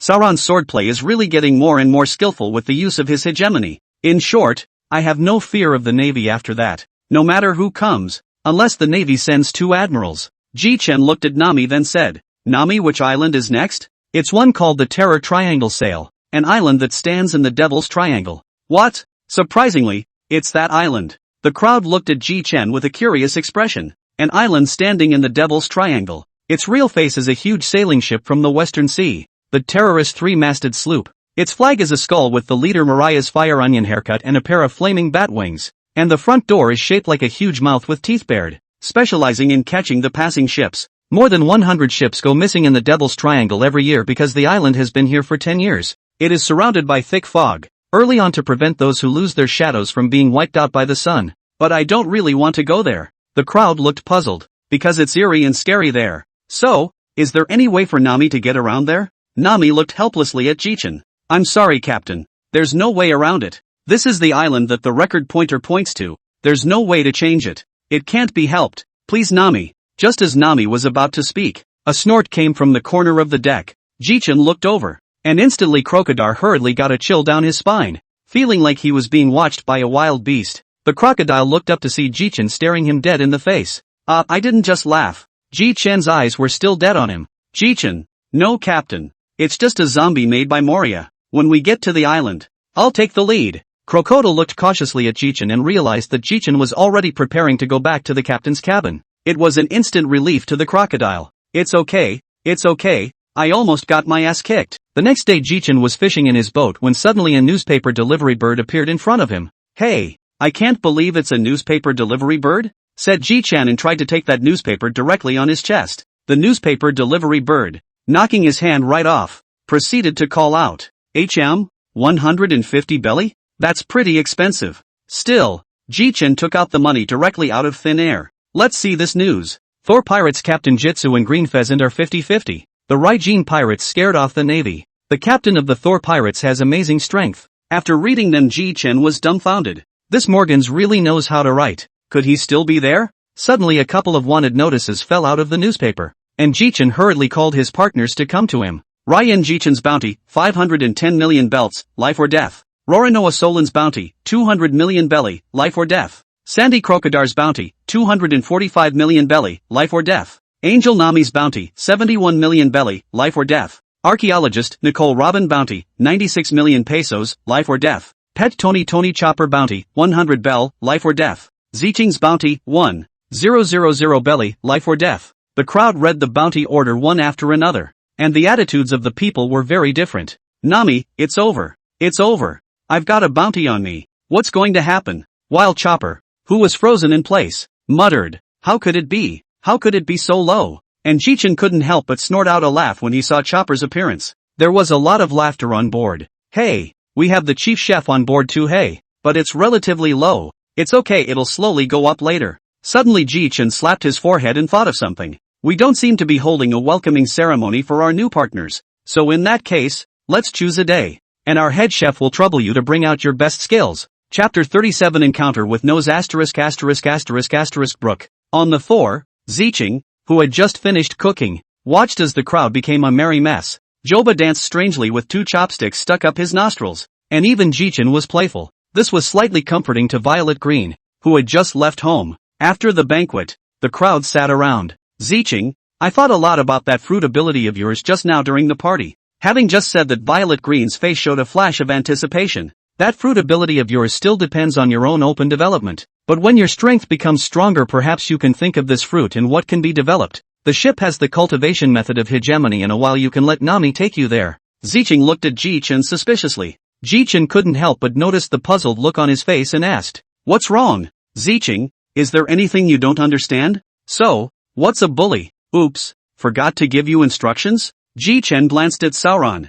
who did keep staring at Ji-chan. Ji-chan walked straight to Solan and punched him directly in the head. What's up, Sauron? I'll let you demonstrate your hegemony. Why do you keep staring at me? Am I some kind of fine wine? Solan ate the pain, but didn't dare to say anything, and directly wrapped his armed color hegemony around his arm. Ji-chan then began the explanation of the dominance, and soon Ziching understood and happily followed Nami to the treasure room. Put. Solan turned his head to look at the crocodile with a warlike look in his eyes. Crocodile, why are you laughing? Can't I beat the chief, and I can't beat you? Sauron pulled out his Wadoichi text straight after saying that, eyeing the crocodile intently, and not to be outdone. Crocodile directly tried to mobilize sand, ready to start a fight with Sauron. Seeing this situation, Ji-chan hurriedly came between the two. What's going on? You two, do you want to get your asses kicked? What's there to fight between partners? All of you put down your weapons. Sauron grunted and went straight back to his corner of the deck to drink. Crocodile also sat right down and smoked a cigar.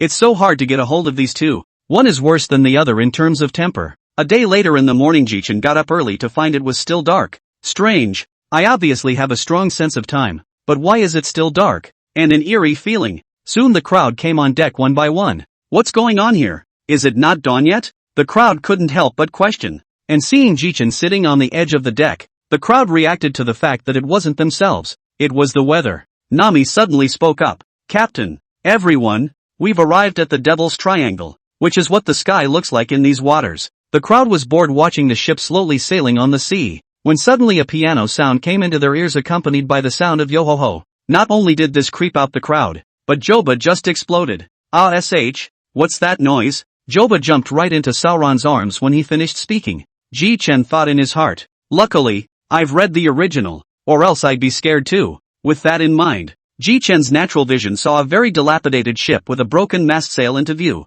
Ji Chen looked at the crowd and shouted, "Everyone, do you have any interest in taking a look at that ship?" Robin expressed great interest straight away, and Nami, Chopper, and Zicheng, crying while begging Jitsu not to go. "Hey, you three crybabies, there are no ghosts in this world, and even if there were, they'd be some kind of devil fruit ability, so don't worry about it. Then I'll choose who's going to search the ship here, Robin, Sauron and me. Hey, I wonder if there are any ghosts for me to cut." Jichen finished speaking and directly flew the two of them in one hand into the wreck ship, except that Robin was straddling it and Sauron was grabbing it straight away. "Just landed." Solon directly complained. "What govs not like this, to Robin and to me, is completely different." Solon was complaining. Jichen directly laughed and scolded. "Stupid Solon, how could I possibly hug you like I hugged Robin? What a joke." After this interaction between the two, the atmosphere between the three of them was also much more relaxed. The three then went straight to the captain's cabin.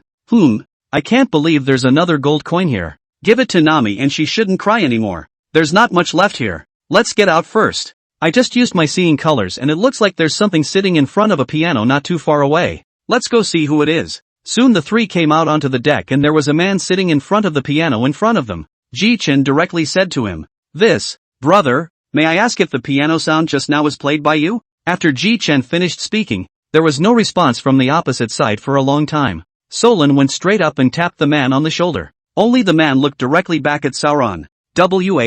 What? Skeleton? Skeleton? This straight away made Solon go weak in the knees. The next scene directly caused Solon to break out in a cold sweat. The skeleton spoke up and said to Sauron, "This gentleman, please, are you alright? Yo ho ho ho ho." Ji Chen said in his heart, "Surely what you really see is really much more shocking than what you see on the screen." Ji Chen, as the captain of the ship, directly stepped forward and smiled. "Hello, I'm the captain of the ship across from you. May I ask who your honor is?" The skeleton looked at Ji Chen and spoke. "Hello Captain Ji Chen, my name is Brook, known as No Song Brook. Just call me Brook. I'm a musician." Ji Chen laughed lightly. "Your Excellency, Brook was able to billion such a form to talk to me, so he should have eaten the yellow spring fruit." Brook froze slightly. "Yes, I remember 50 years ago our entire crew suffered a plague. Before I died I ate a yellow fruit and ended up as a wisp of a ghost. Since I couldn't find my body I wandered these waters for 10 years before I found it. But when I found it, my flesh was long gone and all that was left was this skeleton frame."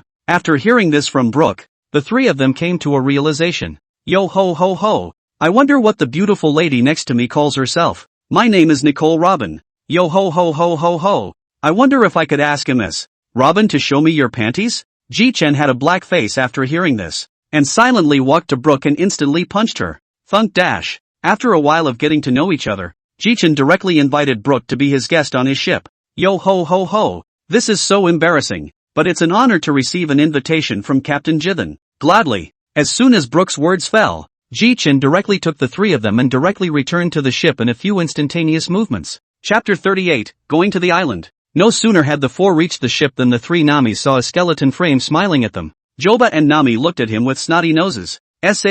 What? Skeletons, Captain, what are you doing bringing back a skeleton?" Ji Chen coughed softly. "This is Brook, a devil fruit ability. Well, Yellow Spring's fruit." Then Ji Chen directly explained to them about the Yellow Spring fruit and the story of Brook. After listening to Ji Chen's explanation, Nami exclaimed, "So are you immortal and undead now?" "Yo ho ho ho, I don't know about that one. Well, Brook hasn't eaten in over 10 years. Zicheng, go prepare some food for him." The crocodile sitting in the corner directly voiced out, "Yellow Spring's fruit ability person. This is really rare. Think of it as an extra life. But it doesn't do much good for people who aren't strong enough to eat it." Soon Violet Green had prepared a hearty meal and set it in front of Brook. "Yo ho ho ho ho, beautiful lady. Thank you very much indeed for preparing such a sumptuous meal for me. Then I'll be right back. Thank you Ms. Violet Green. That can I see your chaps?" Ji Chen instantly punched him when he heard this. "No molesting the female crew of my ship. Then let me micro everyone to play a song."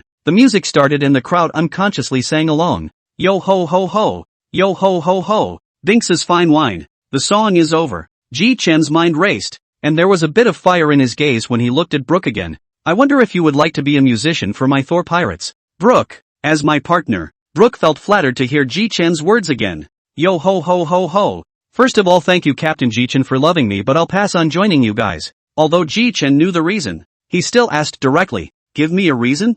Yo ho ho ho ho. Because when I found my body earlier I realized that I no longer had a shadow. And I finally realized that it was stolen by Moria. So without a shadow I can't join you guys. Ji-chan smiled as he rubbed his chin. Actually, we were supposed to go to Moria's island. It wouldn't be a big deal if we beat up another Moria. So why don't you come with us? There's no problem at all dealing with that Moria. Nami will be arriving at Moria's island in a little while, won't she? Yeah, it's almost a couple 100 meters away. Yosi, that's good. Ji-chan looked at Sauron directly called him aside. I see that your snow walk in the seven waters are a bit worn off. Already not suitable for you to use. Consider changing a hand? Solon stared hotly at Ji-chan. Chief, do you have a good sword? Ji-chan looked at him with a wry smile. I have to say, Sauron, your luck is really good. After Ji-chan said this Solon became even more excited. Hey, wait for me to finish. This knife belongs to one of the 21 works of the Great Fast Knife. As for the knife it's on the island we're about to log onto,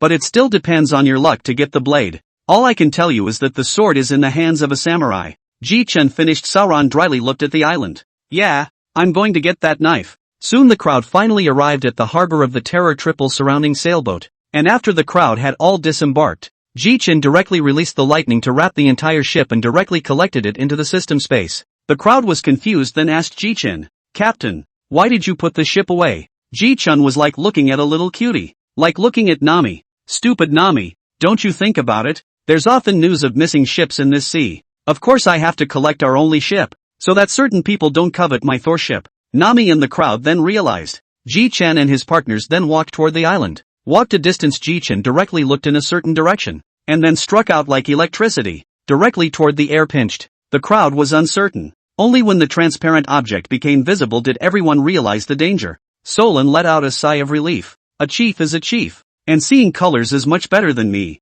How else could I be your captain? Having just gotten on the island my web of hearts enveloped the entire island. And why is this guy so ugly? Is this a leopard or a cat? Knowing that right now Ji-chan hadn't let go of his chokehold, Ji-chan looked at him and said word for word, tell us everything you know, or you'll die today. The man who was choked by Ji-chan nodded his head frantically, and then Ji-chan directly threw him to the ground. Cough cough dash. Greetings my lord, my name is Absalom. Ji-chan showed extreme impatience and sneered, get to the point, or I'll kill you now. Okay, there is a castle deep inside this island. Lord Moria is inside the castle. Lord Moria is a shadow fruit ability. There are many corpses buried on this island. All of these corpses can be used for Lord Moria. The next best thing is Dr. Habak, said Ji-chan, who let him skip right over it. This guy I know. Good medical skills, but very lousy medical ethics. Next is Perona, who is the commander of the animal zombies and scary zombies and eats the ghost fruit. So be careful, my lord.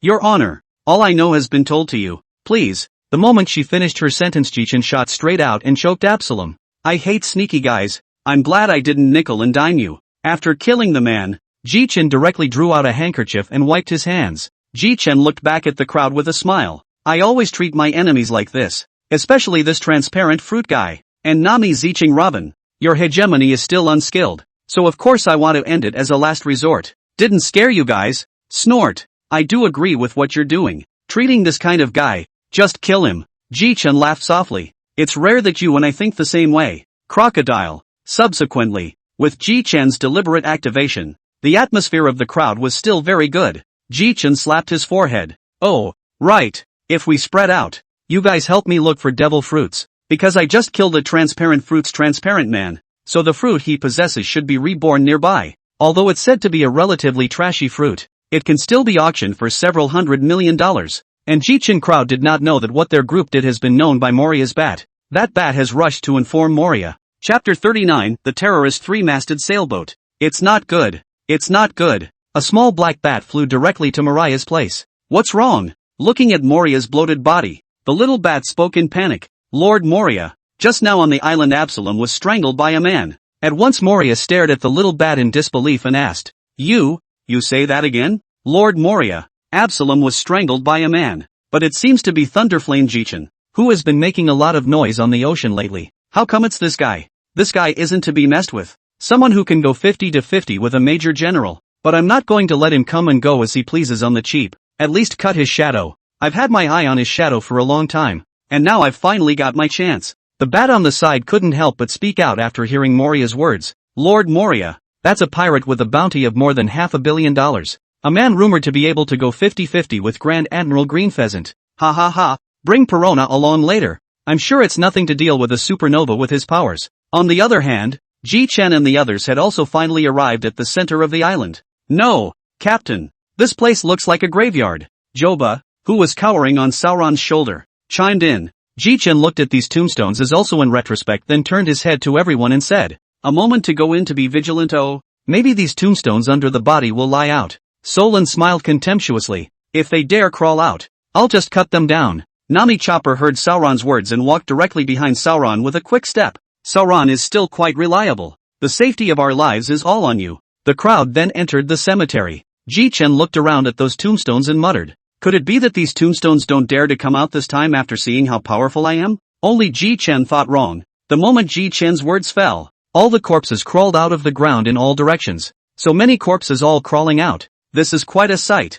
Let's spread out and kill them all. Ji Chen dashed straight forward after he finished speaking. "Since you're all dead and still dare to crawl out, I'll let you all go up in smoke this time. 100 million thunderstorms. Discharge." At that moment the sky dark clouds, vaguely some of the thunder and lightning in the convergence. In an instant all the lightning convergence into a column of thunder toward these zombies split down. At that moment all the zombies cannot scream in time will be directly into the dregs. The surrounding zombies were directly shot out of their eyes when they saw the scene. "Quick! Run! This human is too strong. But can they run away?" Sauron directly a small set of moves directly buried them. Soon the zombies in this area were taken care of directly. When the group rejoined, Robin spoke directly. "Captain, I don't know if you've noticed that after killing these zombies, they all spit out a black mass from their mouths." "Ha ha, worthy of our historian, the brain is just smart." Yes, that black mass Robin was talking about is none other than the shadow. So after defeating them, the shadow will return to its original owner. On the other side of Perona's room a little bat was talking to Perona. "What? Lord Moria asked me to go with him against that Lei-Yin Jichen? Are you kidding me? I'm gonna die? I don't want to die. I haven't collected enough toys yet." Lord Moria said that your ability can definitely deal with Jichen, and that no one capable of dealing with your ability has appeared in the world yet. The more the little bat talked, the more energized she became, and the more Perona's confidence grew. "If Moria-sama really says so, then I will go to Moria-sama's side now." Perona floated away after saying that. After resolving these zombies, Ji Chen's crowd was about to continue to go deeper. Suddenly came a burst of laughter. "Ha he he he he." A man who was about 5 meters tall, a giant with 2 demonic horns on his head, laughed as he walked towards Ji Chen. "Yo, crocodile asshole. I didn't think you'd be so tempted to join them." Snort. "I didn't realize that Moria, who is a member of the 7 martial seas, was so fat. Do you want to fatten yourself up and then offer yourself to the celestial dragons?" Moria listened to Krogdal's string of words and glared at him in anger, but never said a word either. That's when Ji Chen spoke. "Moonlight Moria, we've come here to find the shadow of a man. I advise you not to stop me." Moria looked at Ji Chen's cold tone and instantly became furious. "You think you can really beat me? I'm just going to cut out your shadow today and cast the strongest zombie. If you were younger, I might not be a match, but now that you're bloated, you're no match for me at all." Hearing Ji Chen's words, Moria just laughed lightly, then pushed out Perona, who was standing behind him. "Oh, Perona, that girl you picked up. Let's see, oh superhuman phantom fruit powerhouse. But you might be overthinking it. His powers don't work on me, oh." And Mariah had already frozen in place in shock. "You actually knew? Well, you can let him try." Perona looked at Moria with panic on her face. "Perona, use your ability on him.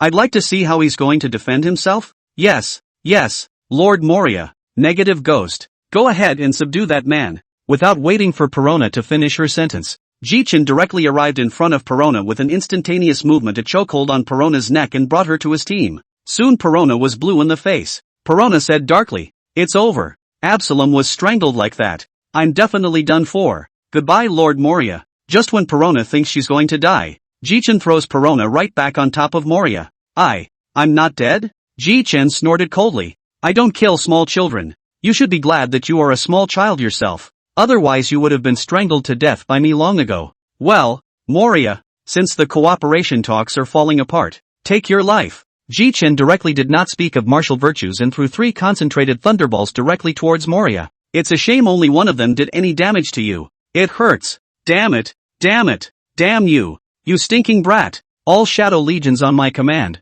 Attack." As Mariah finished, a steady stream of zombies crawled out of the graveyard. "Captain, what are we going to do? So many zombies?" Without waiting for Ji-chen to say live, Sauron directly shouted towards Nami. Stupid woman. The leader naturally has to deal with Moria. These small fishes will be left to us. Chapter 40 Terrifying Triple Sailboat. Ji-chen glanced at Sauron. Still, you boys understand me. Yossi, catch the thief first. First I'll beat you. The shadow fruit ability. The words just fell. Ji-chen directly an instantaneous fist directly wrapped around the armed color ruthlessly hit Moria's stomach. Geez, Moria's belly is kinda soft. Ji-chen's blow directly sent Moria flying backwards, smashing directly into his castle. Moria's blood left directly from his 7 orifices. Damn brat. That punch is almost like Carp's. It hurts like hell. Ji-chen looked at Perona, who was sitting paralyzed on the ground, and directly scolded. If you can't fight, just roll to the side and watch your Lord Moria get beaten up. I don't beat up children. Ji-chen directly used lightning to conjure up the shape of a spoon, digging it directly towards Perona and throwing it directly to the side. That clears the air and saves someone from sneaking up on me. Damn you, Ji-chen. You're ready to die. A wave of mocking smile appeared on Ji-chen's face. Moria, I still have to say that you probably don't even know how to dominate now that you're neglecting your exercise. Ji-chen's words directly made Moria speechless. Cut the crap, asshole quartermaster. Even without the dominance, as long as I cut your shadow, I win. Shadow scissors. Countless bats converged in Moria's hand, eventually forming a pair of glittering scissors. Oh, that's kind of an interesting ability you have. Kind of like a natural system, but you used a bat to transform into a shadow. So I'll use this supreme lightning power of mine to manifest a sledgehammer. Ji-chen directly released lightning, eventually forming a large hammer that was 4 meters wide and 10 meters long. Well, let's see how close you can get to me this way. Moria looked at Ji-chen angrily. Bastard boy, dare to learn from me? Oy vey angry. Take your life then. Ji-chen swung his lightning sledgehammer down hard towards Moria. This one? Bats made up of doppelgangers? Didn't think so. That's fine. Just swing the hammer again. Ji-chen directly threw the lightning sledgehammer towards Moria. The scene was very shocking, but when the sledgehammer arrived in front of Moria, it directly dissipated into a sky full of lightning, directly electric Moria life. Ha ha ha ha ha ha ha. Laugh me to death down. Just developed this move. As the first to experience it, Moria, how do you feel? Moria, who was still a bit dazed, looked at Ji-chen and gritted his teeth. Fine. Wait for me. I'm going to take out my secret weapon. Dragon-slaying samurai Ryoma. Come out and help me with this guy. Shortly afterward, a samurai wearing a samurai uniform, a sword at his waist, and wooden clogs came to half kneel in front of Moria. Master, what is the order? Ryoma, kill that asshole across the street. Yes, sir. Ji-chen froze. Dragon-slaying samurai Ryoma. I didn't think that your douchebag secret weapon would be the dragon horse. Moria has to say that your guts are really big. Not only did you steal back the corpse of the dragon horse, but you also stole back a piece of the Kazunokuni's national treasure, the famous sword, Akamizu. Yo ho ho ho ho. Suffer, enemy, revolutionary dance surge. Only to see the dragon horse release 2 purple sword chi directly towards Ji-chen. Oh, for the first time in the heart against a swordsman. I'll just have to finish you off with my blazing fire. All of dragon horse's sword chi was blocked by Ji-chen's blazing fire. Yo ho ho ho. I didn't think you were a swordsman too, but you're going to die too. Ji-chen smiled contemptuously. You've been dead for so many years. Isn't it good to stay honestly in the dirt? It's necessary for me to make a move. Ji-chen directly rubbed out a lightning pill with one hand and threw it towards the dragon horse before articulating a fiery chop. Instantly the collision of the 2 attacks directly produced a reaction. Due to the fact that these 2 attacks from Ji-chen were very strong, this directly caused the dragon horse that was at the center of the attack to blow up. Yo ho ho ho ho ho. Very interesting attack, but next I'm going to get real. This will be my strongest strike. Ha, your shadow is Brooks, so that means I can still take this hit from you. Soon the huge chopping strike came towards Ji-chen. This strike had no move name. It was just an ordinary strike. Oh, then let me try to see if my chopping attack can be neutralized too. After saying that, Ji-chen directly swung a slash forward with all his might. The 2 chopping strikes collided, and it was clear that Ji-chen's chopping strike was superior, but it didn't injure the dragon horse either. Yo ho ho ho ho. Young man, your swordplay is very good, so it's time for me to go. The dragon horse directly threw the sword in his hand at Ji-chen, and with that, a ball of black gas flew out of the dragon horse's mouth. It's obviously Brooks' shadow. On the other side, Brooks' shadow had just returned, and the excited voice was heard. Yo ho ho ho ho. My shadow is back. Thank you, Captain Ji-chen. Yo ho ho ho ho. This guy. Ji-chen grinned as he looked at the autumn water in his hand and looked towards Sauron, who was fighting. Ji-Chen directly shouted. Sauron, follow. Akamizu threw it directly towards Solon, but this time Solon caught it. This is a knife? Solon looked in Ji-Chen's direction, who was looking at him with a big grin on his face while laughing. Sauron, here's the sword you were promised. Remember to keep it. Solon immediately moved away from the battlefield and drew the autumn water that Ji-Chen had just given him. Ha ha! What a great knife! Solon took the Akamizu directly into his hands and turned his head to retrieve the broken snow walk back to his waist. Well, Mariah, your secret weapon is gone, so are you ready to get your ass kicked? But, damn it, bastard Ryoma. I didn't give you life so you could spar with this kid, asshole. Ji-Chen laughed lightly. You know what, Moria? Villains die from talking too much. 200 million thunderstorms, thunder dragon descending. A huge thunder dragon hovered in the air, and with a wave of Ji-Chen's hand, the thunder dragon slammed directly towards Moria. A myriad of voltages pummeled Mariah's nerves, his body, and the blow left him dying. No, I haven't lost yet. Somehow, Mariah came to the spirit only to see him yell. Shadow gathering. All the shadows converged directly towards his body, and Mariah's body gradually became huge, and his body was close to 80 meters from the original 6 meters. Ooh, this guy, this trick, is this move you're doing now considered a dying struggle? On the other hand, all the people of the Thor pirates who were fighting looked at the zombies of a brother who fell to the ground all unknown, and looked at the place where the shadow flew to in unison. How did this Moria get so huge? So big? Can the captain beat him? Nami asked with some concern. Solon relaxed on the ground and smiled. The head was not going to lose. Chapter 41 Moonlight Moria Defeat. Ji-Chen looked at the Moria, who had become big and fat, and smiled contemptuously. Do you think that just because you've gotten bigger, you might be able to beat me? Ji-Chen directly ignored his words and instantly moved directly in front of Moria. The fist wrapped in lightning struck him directly in the stomach. Vom dash. At once many shadows were spat out of his mouth. Damn it. Oh, looks like you'll be in your original form as soon as all these shadows are beaten out of you. Asshole. Shadow box. Ji-Chen, not paying attention, was directly imprisoned by a shadow box made by bats released by Moria.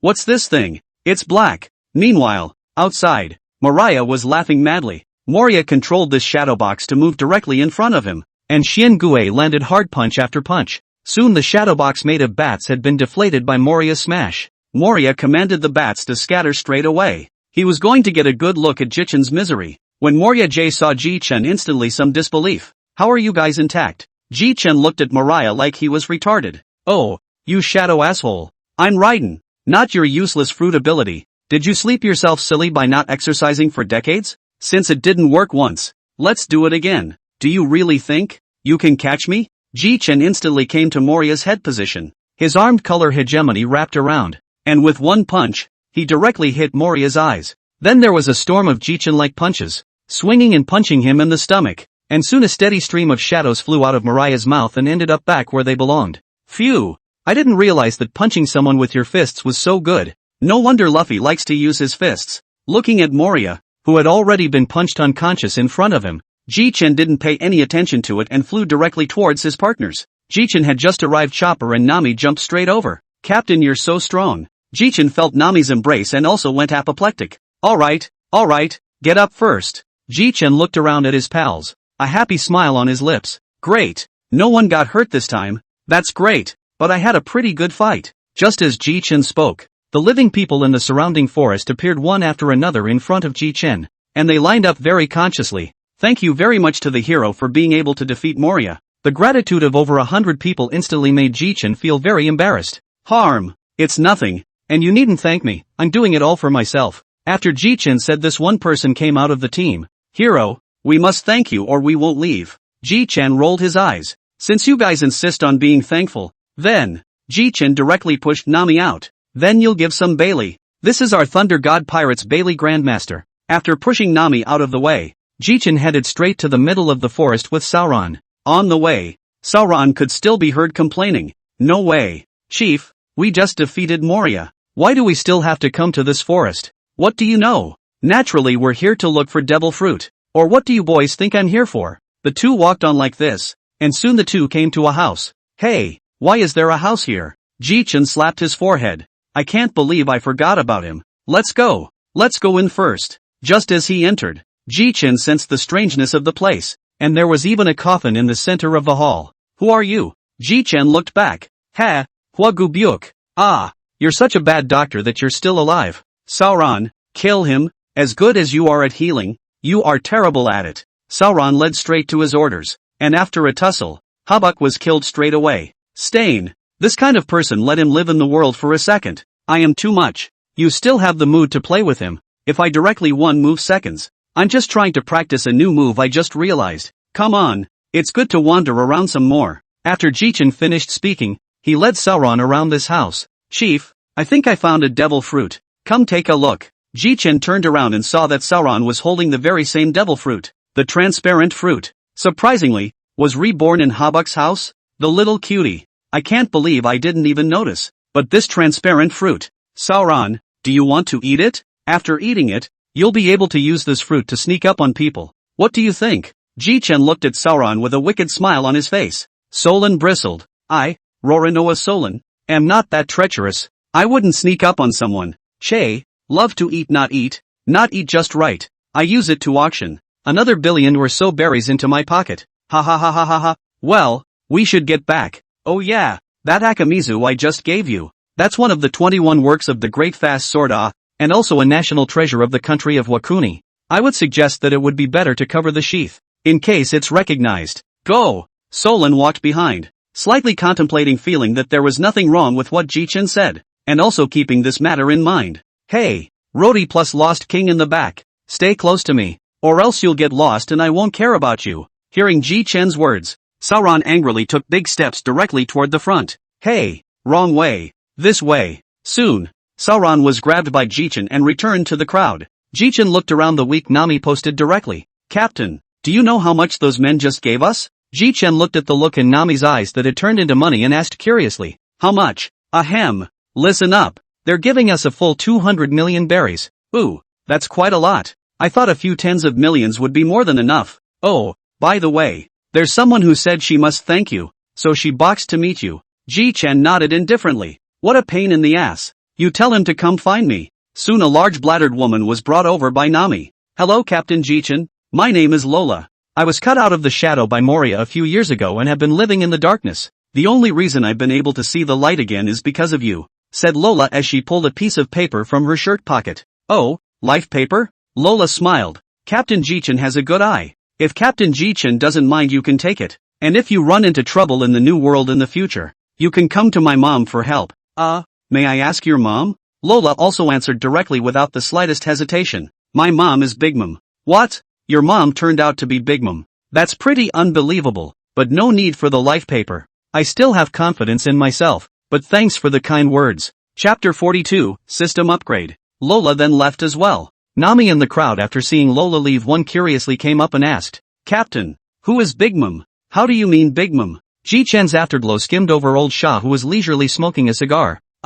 Let old Shah help you with this matter. Seeing this, old San also looked directly at the crowd and explained, there are 4 emperors in the new world, and that Big Mom is one of them. The 4 emperors, and the remaining 3 are the 100 beasts, Kaido, the redhead Shanks, and the white-bearded man Edward Newgate. When he said Whitebeard, old Sandy's eyes were filled with hatred. The crowd nodded as they heard and understood the 4 forces. Nami exclaimed, looking at Jichen incredulously. So Captain, did you just turn down a heavenly offer? Jitsu looked at Nami somewhat helplessly. Stupid Nami. Jichen lowered his voice towards the crowd and said, you idiot, your captain is going to take out Bogmum later. So what's the point of keeping her life paper? To disgust me? The crowd also understood. Sauron secretly said, I'll have to step up and get stronger before I can do that too. Afterwards, Jichen saw that the crowd was so bored that they were drinking wine together, so he just found a secluded place to sit down. It's been so long, I almost forgot there was such a thing as signing in. System, sign in. Ding dash. Congratulations to the host's first arrival at the terrorist 3-masted sail, obtaining the signing in reward, Dantaku Tower Clan Monstrous Power, limited to use with a height of less than 120 centimeters. Armed Color Hegemony Enhancement Card. Fruit Development 10%. Reward issued. Ooh, good lord. The system is still so generous this time, but there's one that doesn't work. Jichen directly took out that Armed Color Hegemony Enhancement Card and directly pinched it, and in an instant, Jichen felt the enhancement of his power, as well as the use of the Armed Color Hegemony Advancement. System, Open Personal Panel. Host, Jichen. Age, 15 years. Speed, 506. Spirit, 579. Physique, 569. Strength, 592. Note, 10 for the average person. Fruit ability, nature-based thunderbolt fruit, 58%. Hegemony, intermediate seeing color hegemony. Advanced armed color hegemony. Beginner overlord color hegemony. Special abilities, none. Items, famous blade blaze. Treasure map X1. Dantaku Tower clan monstrous power. Woohoo took off. And now I think the Grand Admiral is out of his league. But my fruit development is already at 58%. If it wasn't for that 10% I'd still be struggling at 48%. On the other side Sauron and the crowd, looking at Jichin sitting on the ground and giggling, couldn't help but wonder if their own ship had gone stupid. Jichin collected his mind and came to the side of the crowd. And just as Jichin arrived Solon asked directly, Chief, are you alright? Why do you say that? Just watched you keep giggling over there. Asterisk asterisk asterisk asterisk you. I'm good. Suddenly Jichin said to everyone as if he had sensed something. Prepare to get ready and head to the next island in a moment. After Jichin finished speaking, he disappeared in front of the crowd with a flash. Bartholomew Bear. That's pretty rare. Why are you here as a Shichibukai? That's right, Jitsu found him using the mind net. Seeing that the bear has not been finished, Jichin self-consciously said again. Let me guess well. It should be the Navy side to see my momentum is raw. Want to let you come to kill me. Only a pity that you may be to see my strength is stronger. So did not make a move. You're strong. I can't fight. The bear was ready to leave when he finished speaking, and Jichin directly called out to him. Wait, you're the Revolutionary Army, aren't you? The bear's expression changed slightly, but only for a moment. If you're in the Revolutionary Army then Saber you should know. If you have time tell him for me that he has 2 older brothers and a younger brother. My name is Jichin. The bear turned to look at Jichin and slowly spat out 4 words. I know law. Jichin suddenly thought of something, subsequently called him back. There's a girl named Perona. Shoot her for me on Kraikana Island. That's all, please. Interesting pirate. When Lamp Jichin returned, everyone had already packed up their things. You guys packed up pretty fast. So set sail. Jichin then headed towards the next island under the watchful eyes of over 100 small sea pirates. Hey Nami, where's the next island? Nami looked at Jichin lazily and said, I think I remember, it was that island you've been wanting to go to. Captain, the Shambaldi Islands. Ha ha ha ha, great. Finally I can auction off these devil fruits and, he. Just as Jichin was thinking of something beautiful, an electronic synthesized tone sounded in Jichin's head. Jichin went straight back to the captain's cabin. Ding dash. Hello host. The system will start upgrading today. It is expected to take 15 days. Please be patient with the host. Jichin breathed a sigh of relief as if relieved after hearing the system's words. Phew. Luckily it wasn't unbinding. It scared the hell out of this lord. Jichin on the other side of the sea as they sailed leisurely on their way to the Navy headquarters. The Seabee stood before the warlord and reported on Jichin's behavior in terrorizing the 3-masted sails. Warlord slapped the table and roared angrily. What? They defeated Moria. This Jichin really can't stay. Informed the afternoon. Hide Jichin and their battle this time. And that stupid bird. Give him some hush money. Let him not report it. The majesty of the Navy can't be violated. Go down. Off to the side. Carp couldn't help but feel a little smug after hearing the Marine's report in Carp's exasperated voice. Ha ha ha ha ha. That's old man's grandson. Bastard Carp. It's all your grandson's fault. You still have the face to gloat here. Bring it on you. Warlord snatched Carp's donut right out of the air. Just as Warlock finished his donut, the phone bug sitting on the table rang. Blue blue, blue blue, Moxie Moxie. A voice came from the other end of the phone. War Marshal. Sorry for not hitting Jichin. After saying that, the bear simply hung up the phone. Before Warlord could respond, the phone bug had gone silent. Asshole, you didn't even put up a fight. This bear.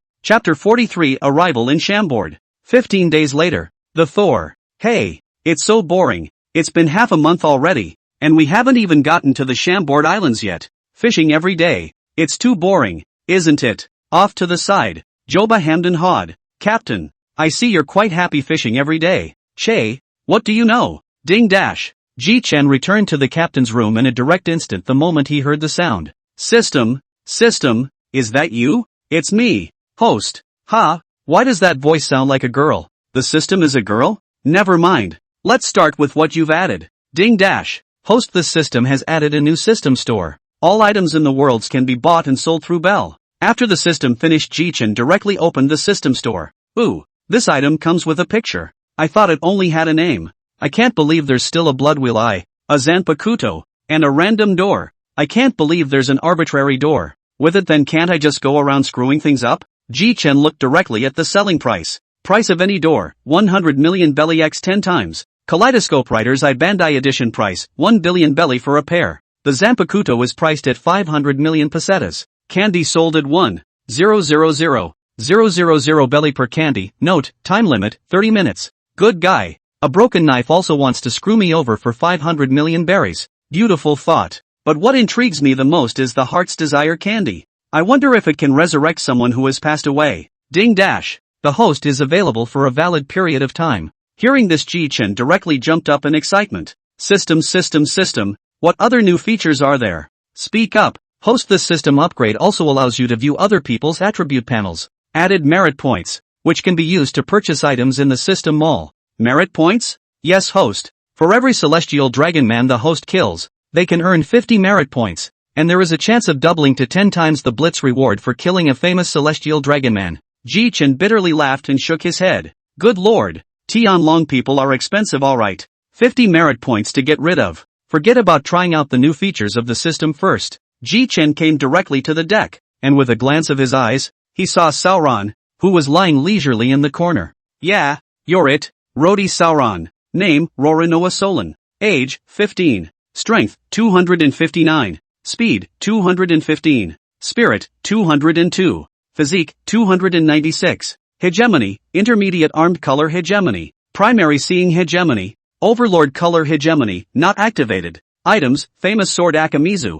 Wado Ichiban. Sanjo Anatori. Overall rating, 200. Solon couldn't help but shiver as he watched Ji-Chen keep a close eye on him. Solon secretly said, Chief, this guy can't be thinking about me. Why does he keep staring at me? Just finished reading the properties. Ji-Chen nodded in satisfaction. This Sauron guy is still pretty strong. Ji-Chen's afterglow saw Sauron staring at himself suspiciously. Sauron, are you cursing me? Solon was shocked and thought, how did the chief know? Still smiling on the surface though. Why would I scold you? Overthink it, gov. Bull *******. Absolutely. Or you'd be looking at me like that. Ji-Chen finished speaking and stood up directly toward Sauron and hooked his finger. Come, go practice with me. Solon exclaimed. No, it can't be. Just as Ji-Chen was about to forcefully take Sauron away, Nami came directly in front of the crowd. Everyone, we'll be arriving at the Shambaldi Islands in about a while, so get ready to get off the ship. Ji-Chen looked deeply at Sauron.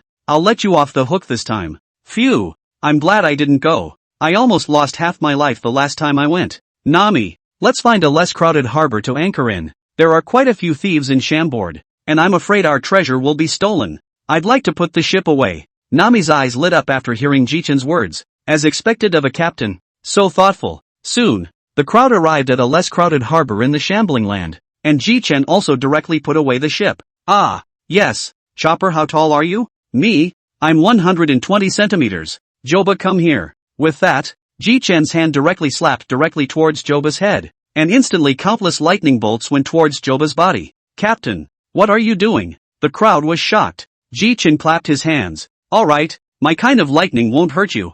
Feel the power inside your body. Joba also reacted and felt it carefully. This power. I feel like I'm full of power right now. All the crowd could see was that Joba stomped his foot and directly stomped a large hole in the ground. Wow, no way. So strong. Captain, I want it. Nami, you can't. The one I just developed can only inspire everyone's fruithold folks form like Joba's, so it won't work. Kidding aside, Ji-Chen only had one Dantaku Tower Clan oddity card, and even if he did, he wouldn't give it to Nami to use, and he didn't want to get punched. Well, let me introduce you to the Chambord Islands first to save some of you road warriors from getting lost. The Chambord Islands consist of 79 mangrove trees, each with its own town and facilities. The islands are connected by bridges, so memorize the numbers and you won't get lost. 1-29 GR, Lawless Zone. Pirates and some bounty hunters will be active in these places. The slave auction is also here. Nami Chopper Ziching you go less good. 30-39 GR, Chambord Amusement Park. 40-49 GR, Tourist Area.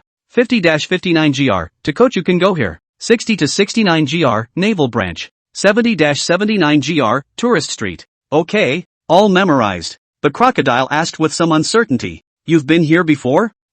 No. A pirate told me that earlier. Let's disguise ourselves. Then go to the auction house first and sell this fruit. After a long time, several people came out of a clothing store. All of them in one outfit. Hooded black coats. What an ugly captain. Not a good look at all. Listening to Nami's complaints, Ji-chen didn't care in the slightest. Now everyone in the Navy remembers what we look like, so that will have to do. But I have another way. Ji-chen directly took out dozens of glasses after he finished speaking. Take this with you. No matter what happens to the Navy, if they dare to recognize us, then just beat it. Stain. It doesn't look like much, but it seems to be a little stronger than clothes. Yo ho ho ho, even though I don't have eyes, I can still wear glasses no problem. Ji-chen looked at the crowd. There's really nothing we can do about you guys, so this is the only way. Let's go to mangrove number 1 first. Let's see, here's mangrove number 30. Head straight ahead and you'll get there. And Sauron, don't wander off. Chapter 44, Shaki's Blackmail Bar. After a long time, the crowd finally arrived at the No. 1 Mangrove Tree Slave Auction House. Several people came to the backstage, and soon a waiter came up and asked several guests, "Are you here to consign for the auction or?" Ji-chen immediately took out the transparent fruit. This is a devil fruit. That waiter's eyes widened, then he quickly stepped to the side of a middle-aged man in the distance and spoke. Soon a middle-aged man wearing a tall hat and starry sunglasses with a lewd look came to the crowd. "Greetings, honored guests. I am the master of ceremonies of this population auction venue, and the highest leader here. I take the liberty of asking if the guest is auctioning off this devil fruit?" Ji-chen raised an eyebrow. Clearly he disliked the man. Ji-chen let out a light laugh. "I came here to naturally sell this devil fruit," the sea attendee asked excitedly. "Then may I ask what lineage this devil fruit is, so we can also manipulate it so that our guest can sell it for a higher price?" "You mean this one? Superman System, transparent fruit. I ran into it earlier, killed it casually, and found it nearby. Okay, it's all yours. I'll come by tonight and get the money." Looking at the several people leaving directly, the secretary said anxiously, "Several adults. Wait first. This is our auction house's membership card. With this card you can directly enter into the box when the auction is being held. You can come tonight." Ji-chen casually grabbed it using lightning, turned around, and followed the crowd out. After Ji-chen left, the middle-aged man pondered. Thunder and lightning. It seems to be that person. Then this time this fruit will have to be auctioned at a high price. The middle-aged man then dialed some of his big clients directly and told them about it. "Captain, it's at least a few 100 million devil fruit, and you're being so casual. Nami, it's just a Superman line. And don't you forget, I've got a nature line in my hand. Alright, let me take you somewhere." Several people were soon standing under the huge red tree in Area 13 looking up. A stone path stretches to the entrance of the bar. Sharky's Knockout Bar. Nami was a little confused. Why would anyone go in and spend money in a store with such a blunt name? Ji-chen laughed softly and explained, "Because not only can you buy alcohol here, you can also buy intelligence, but intelligence is expensive, right? Sharky's Blackmail Bar. Go away, mates." Ji-chen had just reached the door when he saw Xia-Chi dragging a man covered in blood out. "Humph, how dare you come to my bar to drink without money? You're living too long, aren't you?" Chopper looked at Shaggy pitifully. "Okay, that's scary." It was only then that Xia-Chi saw Ji-chen's group. Guests, what do you want to drink? Inside please, inside please." Entering the tavern, Ji-chen looked around and realized that there wasn't much of a crowd. "Get us a couple of drinks. And yes, give this little reindeer a marshmallow." Chopper looked at Ji-chen with some emotion. "Several guests. These total 1 million berries." When Shaki finished saying the price, Nami directly exploded. "What? 1 million belly? You?" The words were directly held down by Ji-chen before he finished speaking. "Ms. Xia-Chi, don't worry, we definitely have the money to pay you, but I still want to buy 2 more pieces of information. I don't know if that's possible?" "This is naturally possible, but the value of the information determines how much you will pay," Ji-chen said boldly. "Don't worry, the first piece of information I want is that I need to know when the Sky Dragons will come to the Shambodi Islands." "What? I can't believe you need to know this. What? Are you interested in the scrolls?" Ji-chen beamed. "It's a lie to say I'm not interested. I just haven't seen it and want to see the world." Crocodile thought darkly. This guy isn't trying to kidnap the scrolls. "Well, if you want to know, just wait for me for a few minutes," Shaki said and headed towards the inner room. 5 minutes later, Shaki finally came out. "When do you want the skinks to show up in Shambord?" "The nearest they will show up is in 3 days. Mangrove Population Auction Grounds number 1. There will be a mermaid up for auction that day." A smear of killing intent appeared in Ji-chen's eyes, which was quickly hidden from him, but it couldn't escape Xia-Chi's gaze. "Let me pay for the first piece of information first. I'm afraid you'll make excuses to put me off if I name the second." I still have some work ethic. The first intel is 10 million belly. Thanks for the patronage. Nami, I remember a couple 100 million on the Thor, right?" Nami rolled her eyes. "Of course, it's 840 million berries. Nami finished speaking. Ji-chan directly released lightning, and soon bundles and bundles of Bailey were poured out by Ji-chan like this. Well, positively 10 million berries. Xia-chi nodded in satisfaction. That's rich, little brother Ji-chan. Oh, I can't believe I was recognized. Shaki laughed. You take others for cuties, do you? With the ability to release thunderbolts and the unique characteristics of the few of you, anyone would know who you are. Okay, on to your second condition. I want to know if Hades Silbaz Riley is with you. Looking at Ji-chan's smirking look, Xia-chi's eyes were a bit evasive. Riley? Who is Riley? How can he be in my place? Ji-chan hemmed and hawed. How about if Auntie Xia tells me that I can let Riley meet his captain? You're not kidding? Roger, but someone who's been dead for I don't know how many years. Do you still have a way to bring him back to life? On the side, Ji-chan's partners also showed shocked faces. Chief, you're kidding. Captain, really? Ji-chan looked at the crowd and said with a straight face. Have you ever seen me joke around? Not to mention the fact that Master Riley would cut me down if I joked about such a thing. Shaki took a deep breath, staring hard into Ji-chan's face. Riley, he does have me here, but he's usually off gambling at this time of year, or running out of money and selling himself to the population exchange for booze. Hey, just know this. The big deal is to wait a few more days. I want him to help me code it. The ensuing period of time was filled with eating, drinking and fooling around, when suddenly a hearty laugh came from the doorway. Hey, Shaki, I'm making a killing today. Just, as soon as Riley walked in the door, he saw 8 people talking and laughing with Sharky. Jithan looked back to see Riley standing in the doorway with a jug of wine. Ji-chan politely stepped forward. Hello, Senior Layli. I'm Ji-chan. Oh, Ji-chan? Lei Yen Ji-chan. The super rookie with a reward of $510 million. That's exactly what I am. Chapter 45, Roger's appearance. Riley looked around, then saw that the Thor pirates were all there. Roranoa Solon, your swordsmanship is very good, Riley praised, and Solon looked at Riley with interest. If there's a chance, I hope Senior Layli will spar with me. Oh, there will be opportunities. And Xia-chi, who was standing behind the counter, directly told Ji-chan what he wanted to ask for his help. Layli looked at Ji-chan with interest. I wonder what little brother Ji-chan has that I can help with. I'm just an old man. Elder Riley, let's go out and talk. Instead, the duo walked right out of Sharky's blackmail bar. Arriving at the riverside, Ji-chan was the first to speak. Senior Layli, a formal introduction. I, Ji-chan, the man who aspires to kill all the sky dragons. Riley's pupils slammed shut as he looked at Ji-chan in shock. Incredible. You're a different little guy. But just now, when Shaki said that you were going to ask me for a favor, what were you referring to? That is, could you please ask Mr. Riley to instruct them in the cultivation of hegemony? In return, I will give Riley-senpai something that is amazing. That's something to look forward to. Ji-chan directly exchanged the Heart's Desire candy in the System Mall. Soon after, the candy had appeared in Ji-chan's palm. Riley-senpai, this candy will grant you all the wishes your heart desires. Riley looked at Ji-chan's confident look and half-heartedly took it and ate it straight away. It's pretty sweet, surprisingly apple-flavored. You just said you granted me all my wishes, so I'll give it a try. Raiden then simply closed his eyes, and soon a golden light blossomed between the two. No way. What is it that Riley-senpai thought of? The golden light dispersed, and a tall figure appeared in Ji-chan's eyes.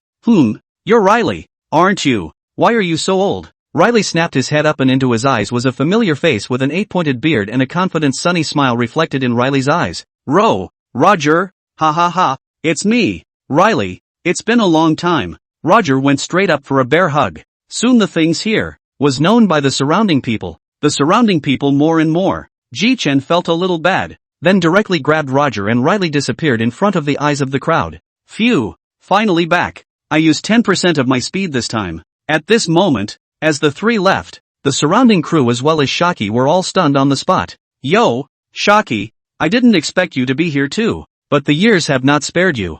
You've even gotten old. Sharky asked, outright puzzled. Roger, what are you doing here? And how are you alive? Roger scratched his head and looked over at Riley. Riley, at a loss for words, struggled to nuzzle his mouth and looked over at Jithan. Let the boy explain. Ji-chan saw that everyone was looking at him, so he had to tell the whole story. Previously, because of boredom, I developed a kind of candy, which is the Heart's Desire candy that old man Riley ate. As long as you eat it, within 30 minutes, all the things that your heart desires will come true, including resurrecting other people, but it's only for 30 minutes, so cherish it. Ha, so I can be resurrected all thanks to this Ji-chan kidla. Thank you so much for letting me see the new era. Ji-chan smiled slightly. Currently I have a few more. So if I need them in the future, I don't know if the Pirate King can help me. Ha ha ha, just call me Roger, and I'm sure I'll come out if you call me little brother. Or else I'll still be looking at this wonderful world so much? Well,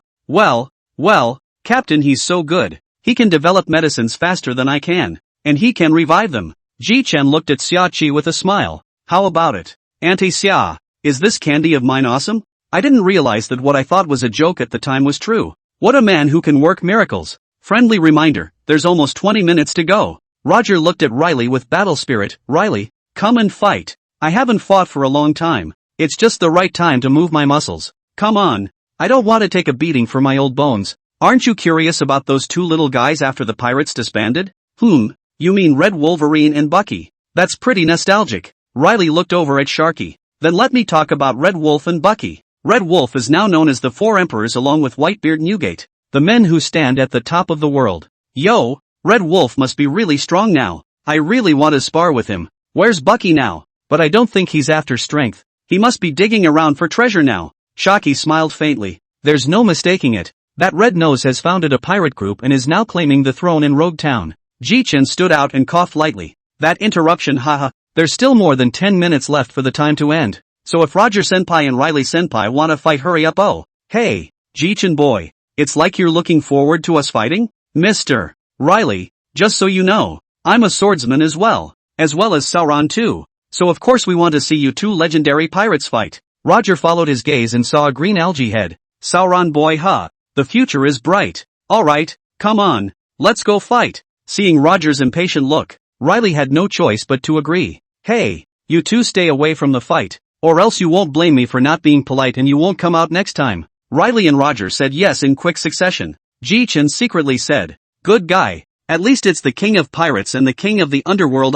So no row. The two came directly to an open place, where there were no other pedestrians very suitable for fighting. Wait, I don't think I have a sword yet. Ace isn't in my hand. Just as Roger was looking around for a sword, a fiery red one flew in Roger's direction. Ha ha ha, found it. Just as he got his sword, he saw a group of people sitting in the distance. Ji Chen waved his hand at him. Hey, Elder Roger, don't break my blaze. It was obvious that the sword just now was thrown out by Ji Chen. Blaze? It feels good like that. So, battle. Riley. In an instant, a strong aura emanated from the duo's surroundings, the black and red colors of the hegemony intertwining in the air. Ha ha ha ha ha ha. No less. Riley, prepare to get your ass kicked. Roger. Riley laughed brightly and charged toward Roger. Ha ha ha. Good coming. Chapter 46, The Auction. A fierce battle. 10 minutes later. Oops. Can't do it if I don't serve my age. Tell you what. Let's just end the fight with our strongest move.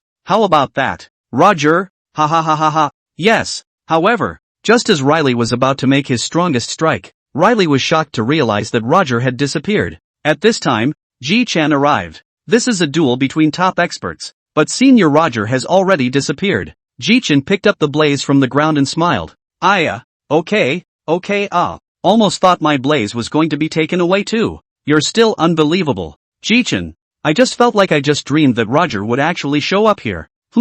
Has old man Riley been knocked silly? Laylee raised an eyebrow after hearing this. You kid, is it hard to practice with the old man as well? Ji Chen smiled awkwardly. Forget it, I'm still a bit self-aware of my own strength. I didn't realize that I, the captain of the ship, had such a marvelous thing. What do you know, old Shah? I have so many more like it. What's a candy bar? Ji Chen then instantly regretted it after saying this. The crowd stared at Ji Chen with eyes directly glowing after hearing what he said, as if they wanted to strip him naked. What are you guys doing? Captain, what other goodies do you have? Show them all, so we can admire them too. Stupid Nami, this is my personal stash. You guys are thinking about it, but you'll see it later. In the meantime, what had happened at the 13th Mangrove had been made known to the Navy stationed in the Shambodi Islands. Blue, Naval Headquarters, Office of the Marshal of the War. Moxie. A flustered Navy on the other end of the phone bug reported back to the warlord. What do you mean? There are two powerful forces fighting at Mangrove 13? But from your description it sounds like it's Hades Riley and Gordy Roger? To the side, Carp watched curiously as the warlord made the call. Then I'll send Yellow Monkey over later, and you can give him the picture. The phone bug hung up and Carp looked over curiously. Just now a major general in Shampooland said that Hades Riley and Gold Roger appeared fighting at the 13th Mangrove Tree, but that's obviously impossible.